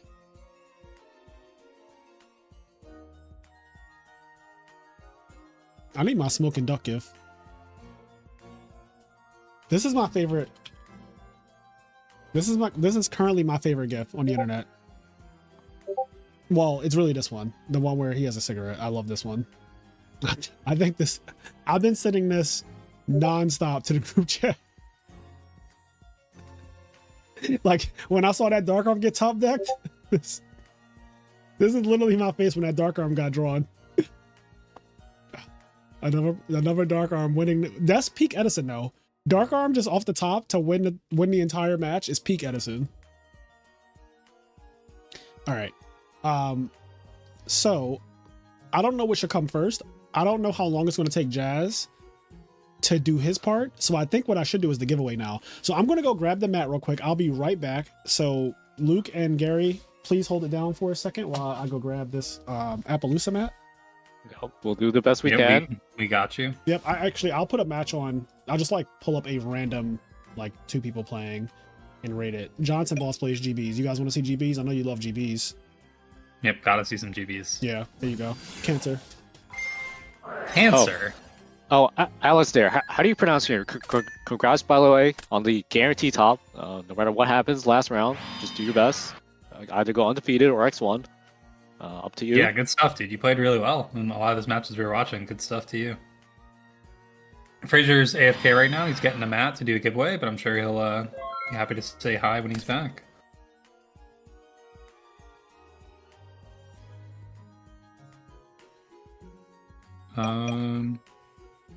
As for this match, I don't really know what's happening, but it looks like a heavy sword for game. Yep, might be a heavy storm for game. Here comes. Oh, God. Is that Saber or something? Is that Swallow Flip? Oh, I don't know what that was, but I mean, this isn't even a really game because like it's like gonna be like 2 cards to 2 cards here, more or less, I guess. I think it's gonna be more than that. No, there might be a chariot in the grave. I'm not sure. Yeah, chariot in the grave. You could see even a monster coming back is crazy. Oh, GBs are doing GB things? Yep. Yeah, you had him and Gazara Stone or whatever. I don't know how well this mat is going to show up on camera because it's not double green. chariot. Yo, that is a cool looking mat. Who is that? That's Appaloosa, you said? Yeah, it's I don't Appaloosa. I don't even know who Appaloosa really is, but it looks cool. And one of you, special viewers, could get this mat. Yeah, so I don't know. I mean, it doesn't, like I said, it doesn't show up that great on camera because it's a green screen. If I turn my green screen off, though, you'll see it. So hold on, I can actually do that for a second. Also, Fraser Alistair in the chat saying hi to you for what it's worth. Oh, Alistair, please, son, after this tournament, win or lose, can you teach me how to cook? And congrats on your undefeated day 1 guaranteed top situation. We need to see some good frog/fish OTK content because, you know why. You know why. All right, here is the Appaloosa mat in all of its glory. There you go. You see it? So we're giving this thing away. I believe it's like, last I checked, it was literally $100. Like when I was looking at eBay, I mean, we looked at it together. Somebody said, I would like to see a fish TK. Hey, if you go back a couple hours of the stream, you can see official TK. It was glorious. What are you talking about? When Alistair was playing against Simon Thunder, it had like, and the OTK was that's like, not fish though. They want to see fish, bro. oh, fish. Okay. He said fish. There, you know that video that came out yesterday. Teach me how to cook. We burned the kitchen down. Yeah, the kitchen definitely that got shut down by the health inspector. Y'all ain't allowed in We there definitely anymore. got shut down by the health inspector and Gordon Ramsay. Wait, the deck was out? Oh, shut down. I posted Insta by Jazz if they're out. Yeah, Or that guy's debating, Jazz does yeah. not play. Or Pana's debating. One of the two. Panda, do you know if the deck lists are out? Don't just be saying shit. Oh, I see it. It's in the announcements. What? Yeah, check the announcements for my library. Yep, Yo, there we you go. got deck lists. Hold on, chat. Chat, can we get some likes? Chat, can we get some likes first for the stream? We're about to go through deck lists. Hold up, before we do the giveaway. Let me turn my mic up. Hold on, turn me up, Bluetooth. Turn me up in the headphones. All right, chat. Before we do this giveaway, we're going to look at deck lists because I know what y'all came for. Y'all have been supporting me all day. Thank you. There's 155 likes, I think. Can we get some likes in the stream? We're going to do deck lists now. This is going to be really, really fun. Yeah, this is awesome. I'm excited. So, okay. So Adam Sheck, can we get the name changed to Forgs? I can't change this, I don't think. Okay, yeah, I cannot change it, but it's being called Frogo TK right now, but Forgs is sure.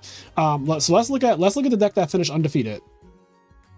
This deck is undefeated in Swiss right now. Guaranteed top 8. No matter what happens, guaranteed top 8. Okay, just off the bat, I love the look of this deck. All these 3-ofs are really consistent. Like, you can tell consistency is a big deal for this guy. Yes. I like this immediately. And you're trying to play the most consistent deck game 1. Yes. And look at what I have up. Hold on. Decks. Well, what is that? Tomatoes? What do you got up? Little tomato control? Fuck you, Luke. Wait, I had this up from so his deck list, he got second on December 7th with this deck. And if you look at it, it's pretty similar. Yeah, let me see if there's any differences. So I'm going to look at them back and forth. I don't think there's a single thing different about the main deck. The main deck is exactly the same. The side deck is, these are identical. This and this, there's not a literally the same. There's not a single thing different about the deck list, it looks like. Unless I could be wrong. I mean, from what I'm seeing right now, it doesn't. Maybe the extra deck's different. I don't look at the extra deck too close because, like, who really cares? But, like the side deck and the main deck look pretty much the same. Yeah. So he literally, his deck list was public. The deck that went undefeated, the deck list was public since the 7th, and it's currently the 14th. So about a week ago, we already had the undefeated deck list, basically. I mean, you guys already knew what he was coming at you with, and you still couldn't stop it. Like, it's too good. Like he said, I'm not trying to hide. I'm not running. I ain't scared. Oh, somebody said that he changed the R on his Foolish Burial. Yeah. All right. There you go. Sham Wow is playing Diva Hero. What the fuck? Isn't this the guy who always talks about his sham shit 50 or whatever? He played Diva Hero instead of playing the Sham Wow 40? With Spies, a televisual special. Oh shit! Special. Oh. Shout out to Sham Wow. Diva Hero got Cairo. Go back to Diva Hero, bro. Go back. Go back. Diva Hero's still out here. Diva Hero finished second. Diva Hero legit finished second seed. Like, he doesn't believe Diva Hero even topped the fucking. We got any spice in the side deck or anything? No, it's looking pretty normal. It's looking like a solid today. Well, things could change tomorrow. Yeah. Damn, ShamWow was the ShamWow 40 was Diva Hero all along. All right. Then we got Blackwing. Now, I'm not going to stay on this for too long because I know y'all. Yeah, I mean, Blackwing, we all know it's normal. Yeah. All right. Y'all see it. Dark Illusion in the main deck. Normal shit. Dark Illusion in the main deck. No draw traps. A Dark Illusion in the side deck. It's a Blackwing deck. You've seen a million of these. Let's move on. Yep. That guy drew Whirlwind a lot. We already know. Yep. Value Turbo. I mean, you've seen viruses. It. Oh, wait. Hold on. Hold. What's viruses? Virus value. Hold. Virus value. 3 viruses in the main deck. 2. Got another Eradicator in the side. Yep. 2 Devi, 1 Eradicator main, 1 Fusiliers, Eradicator side. Skill Drain. Okay, this is real. Yep. This is actually real. Yep. 2 Raikou in the main deck, for what it's worth. Yep, just 2 Reiks. Right. Yep. Elephant to facilitate either Deck Devi or Eradicator. Right. That's what I do. You guys don't ever hear me do that, but that's what I do to the group chat when we're in a call. You really do be doing that. Do that. Fucking hella, like, that's not the first annoying. time. Like, I know it's probably funny to y'all right now, but after the 10th time you hear it, it ain't that funny. This is not the first time OG and Luke Feeney here have heard me go, right. Anyway, they're probably like, oh, he really is on the spectrum. All right, let's see. Another Value Turbo deck.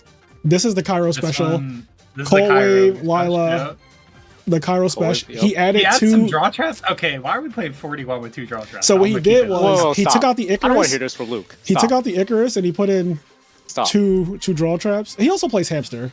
Luke, you played 41 with 5 draw traps. I don't want to hear this. That's true. I can't say nothing. All right, anyway. Yeah, so here we are. Yeah, I kind of like the one hamster. I don't hate it. Silchus. Not mad Oh at shit! Silchus finished X1 after not playing for like. Silchus is doing extremely zombie well. Pelodad. Let's go. What do we got? We got the instant fusion zombies. Yeah. Yes, with double creep This swap in the is a side deck. Silchus classic right here. This is Yo, I Silchus think is back. Creature Swap low key pretty underrated.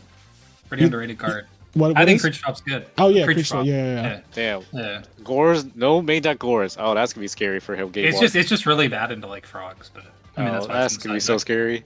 If the opponent opens insane game one, they're just gonna attack because there's no. Yeah, that's true. Siding Gores is like. I actually think siding Gores is still like kind of justifiable because like you do play more game 2 and 3s than you play game 1s, right? So like Yeah. you at least have it somewhere in your list, so they're afraid of it. Like it's not just not there at all. Yeah, I do think that you need to have it somewhere. Yeah, I agree. But you only play Also- one game one, so You can also like you don't even have to necessarily side it in. Like they might think it's sided in, but like it's not, and then they're scared. So okay. I'm gonna move this. Oh, whoops! I'm gonna move this out the way. That way, you guys can actually like fucking see the whole one drain in the side deck is really interesting. Like just one up. because you just, never like- want to draw two of it. yeah, just how like most people, some people don't like to draw the second like DD Crow, especially against like when you know people are probably going to side deck that be against you. Here's Ludo's deck. Ludo, the best Blackwing player in the world. Here's his deck list. It's got 3 draw traps. 3 draw traps. This is a Ludo deck list. You guys have seen this before. I'm just gonna move on. Congrats to Yeah, him. very normal deck. Yep. AJT, another devout Blackwing player. Yeah, I mean, Book of Moon in the main deck, Compulse in the main deck, Compulse which in the main deck. we did see that a D Tornado in the main deck. Side decking is also very standard. Double Crossout, double Fisher, Mind Control. A lot of like removal cards, right? Yeah, I assume the mind controls and the crossouts are for value. Yeah, primarily. 100%. This is like some anti-value shit.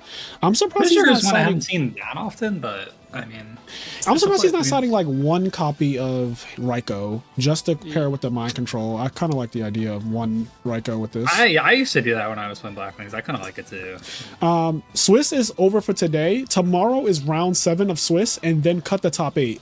The only person guaranteed 100% is Alice there. He's undefeated, so no matter what happens tomorrow, he's guaranteed top 8. Everybody else has to play it out and see what happens. All right, televisual. There's my boy Sushi Meat. So he's playing Value Turbo with double deck Devi main. Very hateful, very mindful. It's a Value Turbo deck. Not really much to talk about there, so I'm just going to move on. Okay, Jojo Sakari with Lightsworn. Now this is... We're I believe officially... they're on Twilight.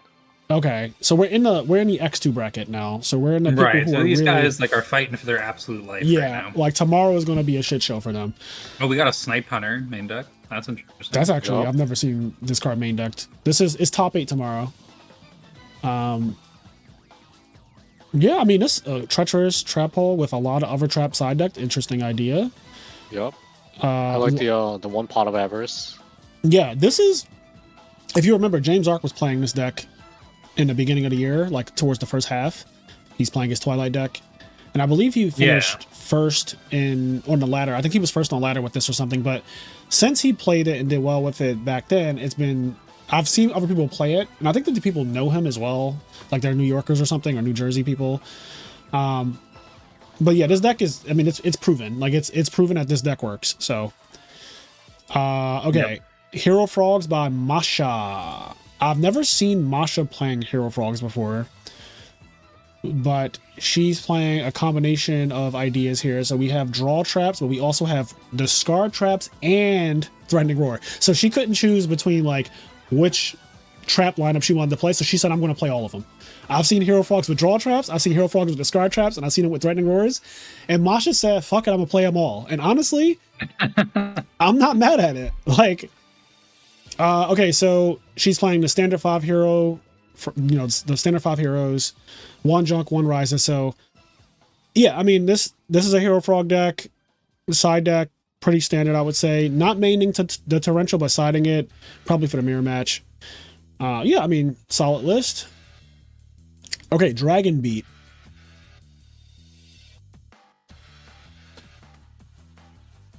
Oh, Okay. just straight up Trap Dragons. Yeah, Trap Dragons went X2. I am not too. Let me close. I need to close some of these. I have way too many things open. Sorry. All right. So I like this deck because I do think that this is a slept on deck in the format. I know Keegan swears by this deck. Like anytime you see DD War Lady and this guy in the same deck, Keegan is like nutting right now. But this deck, I do think that he's not wrong on this. I think that like Trap Dragons is actually real because first of all, you get to play the single most powerful card in the format, which is Future Fusion in a Dragon deck. This is the single most powerful card overall. You get to play this card, which is insane. Double Gold Star to find it. And then you're playing like Dust Tornadoes to make sure that it goes through. This is great because every time you summon Red Med, you're summoning a second guy, so you're always playing into Torrential and Mirror Force in that way.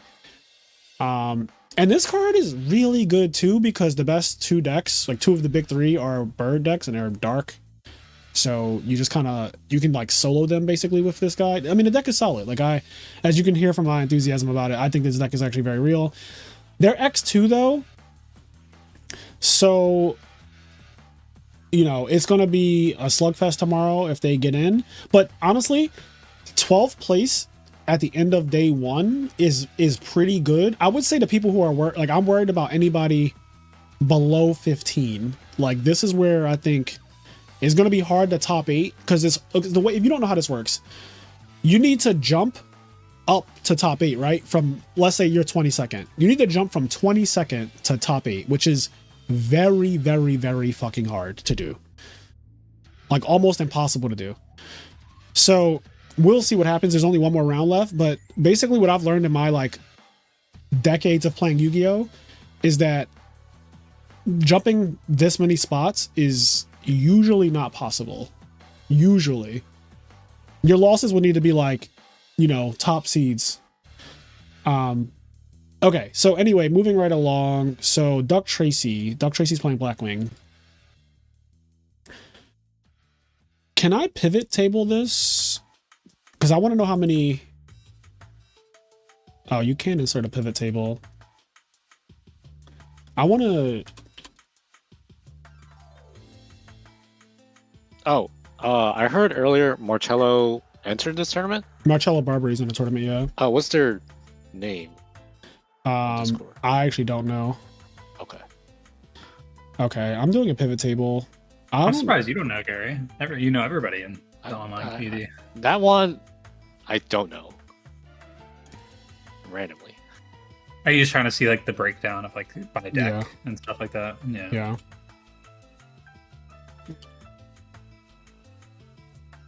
Yeah, I want to pivot this. Because I want to see.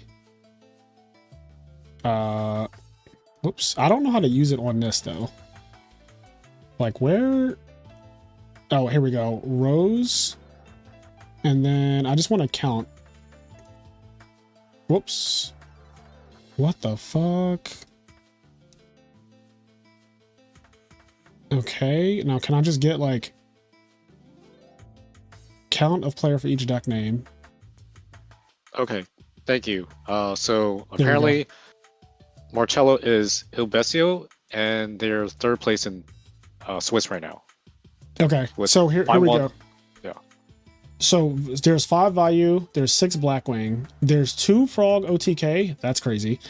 2 Hero Frogs, and then 1 of everything else. So like 1 Amaryllis, 1 Diva Hero, 1 Diva Zombie, 1 Dragon Beat, 1 Lightsworn, 1 Machina Control, 1 Zombie Teledat.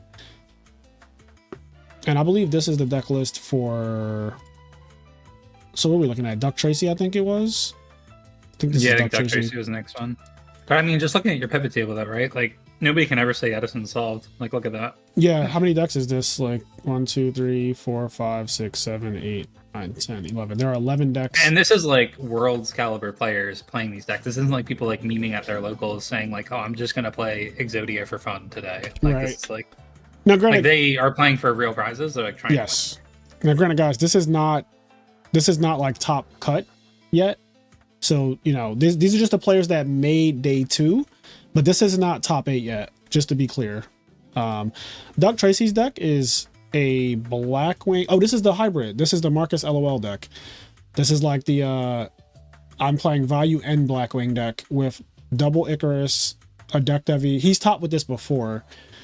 I think this deck is really good, but Yep. It looks like they've decided to up their prison count because they were on it usually one prison plays before. one. Yeah. Yeah, I played another prison. That's the only thing I noticed that's like different from the last time he did well. All right, let's check out Samu. Let's see. So Samu is playing Blackwings. Yep. Standard Blackwing list, really. Yeah. And they decided to side Gores, so Yep. that may or may not hurt them. Yep. Game 1. Let's see. Another Blackwing. Okay, this one's playing True Nade and Compulse. Chain Disappearance. Okay, here's the card, Luke, that can stop the dupe block influence. Oh, yeah, I told you, yeah. I was talking about that earlier. Look at that. Yeah. So, you know. And then let's see, Beast Mode. Look at Mr. Beast. You never can count this guy out. What place is he at? Okay, Beast Mode's in 16. It's gonna be a little tight. He's on the edge, yeah. It's like it could happen, It but you could. kind of need some good. It would need some good luck to happen. Yeah, he needs, like, a lot of players need to lose for him to, you know, get in there. Yeah, and he needs like his tiebreakers to like always win. And Yes, he needs the 2 people he lost to win. And he needs like other people who have obviously a higher seed than him to just like straight up lose. And it's possible. Ultimate Offering Zombies. Yep. I hate these tomatoes, by the way. I do not like this alt art. I don't really like alt art in general, I've realized. Like, I guess I'm just a purist when it comes to the art of cards. I think the OG tomato art's cool. Me I too. think this one looks weird. This one looks kind of like cartoony, like it's like a cartoon Halloween special. Well, Like, first of all, it's carved like a pumpkin. well, that's true too. That's true too. It does just- be like if it wasn't red, you would think that was a pumpkin. Yeah, like, it just gives me like, Yeah, like if you make that orange, like that's a pumpkin. yeah, so it's giving me Mystic Pumpkin. Maybe this is mistranslated. Anyway, not the point. Shout out to Beast Mode. Hopefully things work out tomorrow for you, King. Turna, okay. So, Value Turbo. Yep. Value Turbo, alright. Leo Baka, Hero Frogs. Mm. So he's playing the Malicious build. And 5 discard 5 traps. discard traps because you need it for Malicious. Otherwise, this card just rots. 2 Ryza. 2 Ryza, 1 Danby. This is basically Yondaime's list, but I think Yondaime plays 40. Yeah, 2 Cyber Dragon in this side deck. Yeah, maybe they're having a hard time against Machina or something, because I'm starting to see a lot more people side deck Cyber Dragon, and I don't really think it solves any of the problems that Frogs have for me personally when I'm playing Frogs, but maybe they feel differently, but Yeah, it's a weird card because it doesn't even really out like Dyna, right? Like it's bigger than No. Dyna, but you can't summon it. So it's not only like, that, what's but you can't bring back Treeborn at the same turn you summon it. right. I despise that. I despise that so much. Like, I Yeah, feel, I know. I'm curious, honestly, to hear some explanations about why people would be siding it because, like, it doesn't really make sense given what we're discussing right now. I'm not really thinking about it. Like, Yeah. what could make me The want it? only conclusion I can come to right now is that it's a non-deck heavy target. But it's like there are other cards you can have as non-deck heavy targets. So yeah, I don't like it. And I don't think my mind is going to change about that because I've played the card before, and every time I have that decision between bringing back Treeborn Frog or summoning Cyber Dragon, I feel like I have a dunce cap on, like I'm actually Dupe Frog. Like I literally feel like Dupe Frog. So, all right, moving on. This is GYBU, who is playing Value Turbo, 41 cards, a main deck trap stun is his 41st card. It looks like. Mask Restrict 1 in the side deck, and then his side deck is just like a bunch of one-offs. This looks like Kairo's side deck, really.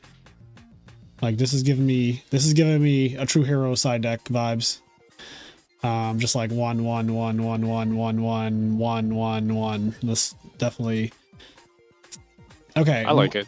Yeah, I like it too. You know, I love one-offs. That's the Silverman special. I think Silverman is like the pioneer of that in Yu-Gi-Oh. People don't even realize that. Like sometimes you're doing something that you see someone else do without even realizing that like someone before them is like the real origin of that is someone else. Here's Machina Control, which I'm actually surprised that more Machina didn't do. I don't know how many entered though, so I can't say that I'm surprised it didn't do better. But this deck is pretty good. Solid list. I don't agree with this. I think that this deck is a Pot of Avarice deck, and so I would always be running 3 of it. I'd rather die with a Pot of Avarice than like lose because I didn't do my deck's one really good thing, which is like throwing cards at your opponent and trading, and then Pot of Avaricing it all back and then going pluses on them like that.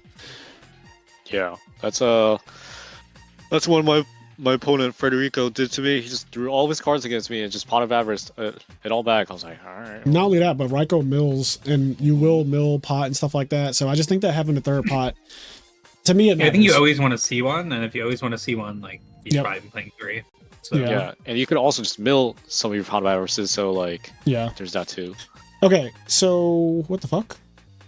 Oh, you just opened like the same link somehow. It's weird because I blatantly saw you click on this link. Yeah, but this is just wrong. Maybe the link is just wrong. Like Jazz put the wrong link. Yeah, I think Jazz might have put the wrong link for this one. That's okay. So what about this Amaryllis list? Yeah, we're just gonna if you look, Fraser, like on the spreadsheet, like they both say 310 at the end of the URL. Yeah. So like you can see like they're blatantly the same URL. Yeah, so I think he just kind of messed this one up. What I will say is I mean, he went really fast getting this out. So. He did, and thank you to Jazz for getting this out. The other thing I want to say is, I think Alice there and Lanin are playing the same deck anyway. Yeah, exactly. Adam Sheck just commented they're like that. friends, right? So, right. Okay, yeah, exactly. So it's kind of like me and McCabe with Gravekeepers. We played the same exact 70 card list. There was not a single card difference. So it's like, I will say that, like, notably, you know, Lanin is not to say that Lanin's like worse or anything. They're just 4-2, right? So it's not like the deck is like unbeatable or something. Correct. It's not like this to like the point tier of 0 deck. Like right to the point of it's not solved. Like Edison's not solved. Yeah, really I'm just kind of going best back deck. to this like discussion we're having throughout the day, and exactly. Yeah. Like the You deck got went what I was 4-2 and it also went undefeated. So clearly, in Edison format, there's no one deck above all, not yet. And that's good. That's good for the longevity of the format, because obviously, if there was one deck above all, then the format starts to die. Quite frankly. Okay, so this guy's playing Gravarose and Triple Upstart. I've seen this card. I don't like this, but I understand it. It is good if it works. I just think that Edison got so fast over the last like year and a half that shit like this is a parlor trick that I'm not a fan of, and you don't have ways to defend it. Like, you have 2 traps, maybe 3 if you get a dust shoot off, to stop this from getting beat over by a Sirocco. Like, literally summon Sirocco, attack it. It seems like you're getting a little too cute with this one. Yeah. And that's definitely the vibe, yeah. Like, the card, when it resolves, I acknowledge that it is a good effect. It sends Dandelion from your deck to the graveyard. That is very powerful. However, I don't know how often this card is going to actually resolve. So that's kind of my gripe with it. But, okay, so that's 22nd. These are the deck lists. If I had to pick, like, a winner for the tournament, I am going to say that it's out of Alice there, because he's cooking, like, just absolutely cooking. Guaranteed top 8. But if I had to choose somebody that's, like, not easy to say they're going to win, I'm going to say Televisual. Televisual's been doing really good lately.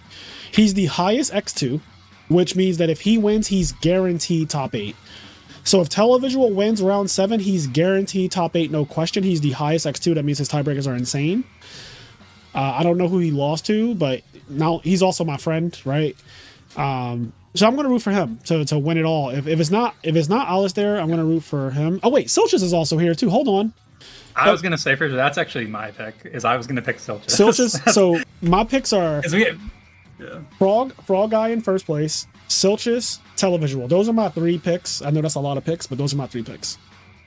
I think it's fair to have 3 picks out of 22. It's not like that big of a percentage. It's fine. Yeah, I do think that some of these are not making it to top 8 though. I mean, of course, yeah. Like you wouldn't pick GYBU because like they're just not going to make it. Like it's just, You're like 19th, 20, 21, 22. It's going to be really, really tough to get top 8 with only 1 round left, realistically. But anything can happen. Oh, by the way, Jazz said the round 7 pairings are up, so we can take a look at them. Oh. I mean, that makes sense because it's all being run on the same page. So let's see who plays who tomorrow. So Silch's, fuck, two of my picks play each other immediately. yeah. But that just means Silcha should be guaranteed in now. Yes. Because his only other loss would be to the undefeated. If he lost to the 7-0, your tiebreaker is literally the best in the room at the latest possible point that you could lose to him. And I don't know who the other tiebreaker would be, but I feel like Silchus is guaranteed top 8 tomorrow. It's so interesting because I've been in his position. I didn't make top 8. In what tournament though? Anaheim. Yeah, but that doesn't count. The reason why that doesn't count is because you were playing against 300 people. This is very small. Okay. You got to factor in there. So there's way more variance, obviously, when there are many more players in a tournament. Because this is an invitational and it's like very small. It's worlds. There isn't as much movement happening across the board. Like these are the only people who are really playing tomorrow, also. So there isn't much movement. I'm going to stick my head out and say that Silch's being in 6, playing against the undefeated, win or lose, I think he's in top 8. You should be the highest X2, I think, if he loses, and like, you know, at least one X2 is going to make it. So I agree with you. I would be very surprised if Silchus doesn't make it. Also, you could do the math here too. There's one. So how many people are guaranteed? You do half of the X1, so 1, 2, 3, 4, 5, 6, 7. So 3.5 X1s, and this guy's guaranteed. So you have like 4 players from out of here, right? Like 4 or 5 players really out of here. So there's going to be a couple X2s actually if you look at this. Yeah, there actually is. Yeah. If you just look at just simple math, right? Next round, half of these players are going to lose. So there's 9 people. That means 4.5 people are going to lose, which means that there's like 3.5 spots that are less than X1, like they're worse than X1 record. That's what that means. So there will be a couple X2s, like there will be more than one X2 guaranteed, is what this is telling us. This is one of the really nice things about no draws, or like not allowing draws in any way. Because like if there were draws, right, then like you couldn't. It gets a lot more complicated. It's like, oh, some of the X1s are going to draw. Yes. So now X1 is above X2. Yeah. So now it gets kind of fucked. So like the entire conversation changes if there's any draws, which I hate draws personally. That is the one thing about like Konami tournaments that I fucking can't stand. Like draws are so bad. Because again, it doesn't happen in Edison, but in a modern format, I know that on the last round, a lot of the top players just fucking draw in the top cut. And there's not really like a real way to police it, right? Like if they do it correctly, like it's really hard to police. But a lot of people, and it's been a problem. I see the modern players, I don't play modern, but I see them complain about this shit all the time. They're like, oh, 14 people drew last round or whatever, whatever it is. And I'm like, yeah, that obviously seems.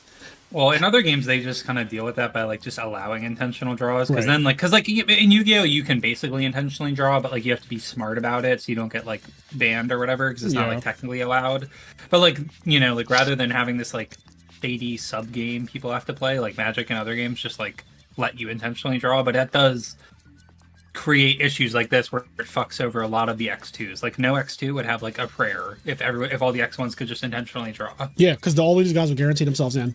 If they would just all draw. Yeah, like, all of these guys, every single one of these players would be in, and this would be here you go. Yeah, top 8. Like right AJT here would be 9th. AJT would be. I guess AJT would be the one guy to be like, I'm playing it out. Like fuck you. Yeah, but literally every single one of them would just be like, all right, I'm in. Like I don't care. Yeah, exactly. Yeah, so. Oh, there's exactly 8 people.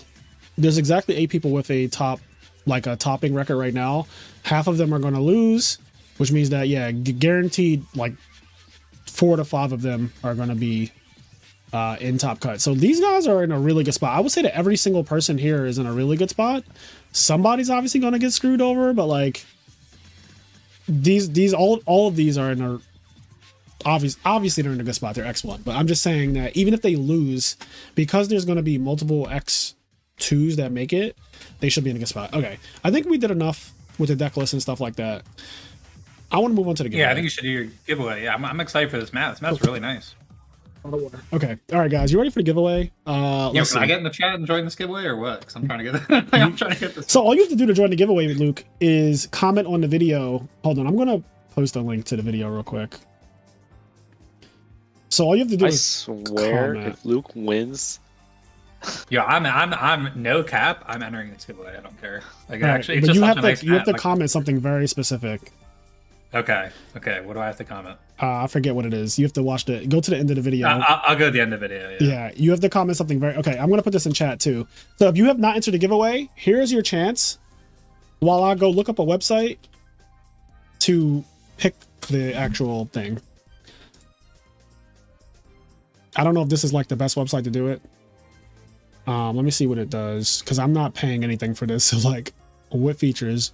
Add comment replies, filter duplicate users, filter comments by words or hashtag. Okay. Oh, this only lets you do number of winners 1. So I don't want that. I want multiple winners. Okay, so I'm going to do this one. Let's check this website. Oh, I think this is the one I used last time. This one lets you, I think, do like multiple. Not me entering the giveaway last minute though. That's crazy. Yeah, I think this one lets you do multiple. I'm going to check. Choose a filter. Keyword filter. So it's I love negates. And then allow duplicates is off. Include replies. We're going to take replies off because we don't need that. Okay. I am going to refresh this before I start. Like everyone's here. All your comments, like they're in. Here we go. All right. So the way this is going to work, I think I explained this, but I'll explain it again. I am going to do 5 names. I'm going to do 5 names, and then I'm going to put them on a roulette wheel, and the roulette wheel is going to decide the winner. So that's how we're doing it. I don't need this. Okay, loaded 177 comments. So it's telling me how many comments are on this video. First of all, there are 185 comments on this video. Okay, so I mean, it probably got everyone. There are probably a couple comments that aren't related to the giveaway. Right, and then there's probably some duplicates as well. But yeah, there's 185 comments. It shows 177. So I feel like the filter's working. So I'm going to choose 5 names, and I'm going to put them into a spreadsheet. So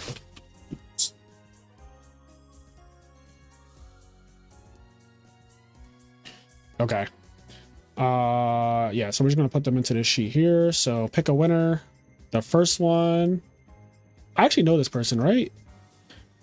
Broderick Smith, Broderick. I don't know how you say your name, but okay, so let me make this column bigger. Okay, that's winner number 1. And then okay, winner number 2. That's Silent G. My guy Silent G. Silent G. All right. And then I like how this is going down too. Maggots of Destruction. Maggots of Destruction. I love that. Congratulations. Maggots of Destruction. Okay. Number 4. Christos. Okay, Christos. Here we I are. think I actually know this person, Christos. I feel like at least I their know him name's too. very. It's Yeah. very similar to this other person I know, like Yeah. Chris Accordis or whatever. Yeah. Falco Master. Falco Master. Oh. Okay. All right. These All are right. the 5 winners so far. Now we're gonna get a roulette wheel. Roulette name picker. Okay. So I only need 5 of these. All right, I'm just going to delete everything. We're just going to have it be like this. And I'm just going to put these names, literally, I'm just going to copy them in. Like, actually. I wonder if I could just do this and just copy them straight up. Look at that. Yay. Look at that. Who would have thought? Not me. All right. Can we... Oh, God. What I want to know is, can I choose how long this fucking thing spins? Because I don't want it to spin. I don't want it to be a little slurp. Like, I don't want it to be a slurp. I want it to be kind of fast or kind of slow. Are you sure you want to switch to advanced mode? Advanced mode provides more customization, but you cannot paste in several entries at once. Yeah, sure. Yeah, everyone has a 20% chance. That's fine. I just want to choose the timing, but I don't think it's going to let me. Anyway, whatever. We're here now. Y'all ready for this? Are y'all ready? I'm going to spin this shit. The winner is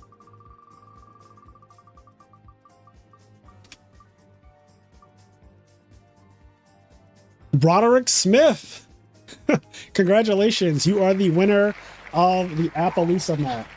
Which, again, I think that I actually know this person. I know that they've been a supporter for a long time, so... It's nice that they won. Yeah, here we go. Nice Appaloosa map. Congrats to them, Broderick. Yeah. Yeah, so reach out to me, please, if you're watching this stream by any chance. Reach out to me. That way I can get your shipping information, and it will be shipped to you free of charge, as we did with our last 2 giveaway winners. But congrats to Broderick Smith for winning the giveaway. Okay, so the only other thing I'm going to do is real quick. I'm going to do this on the side. Let me see. Where is... let's see. I'm just going to check one little thing.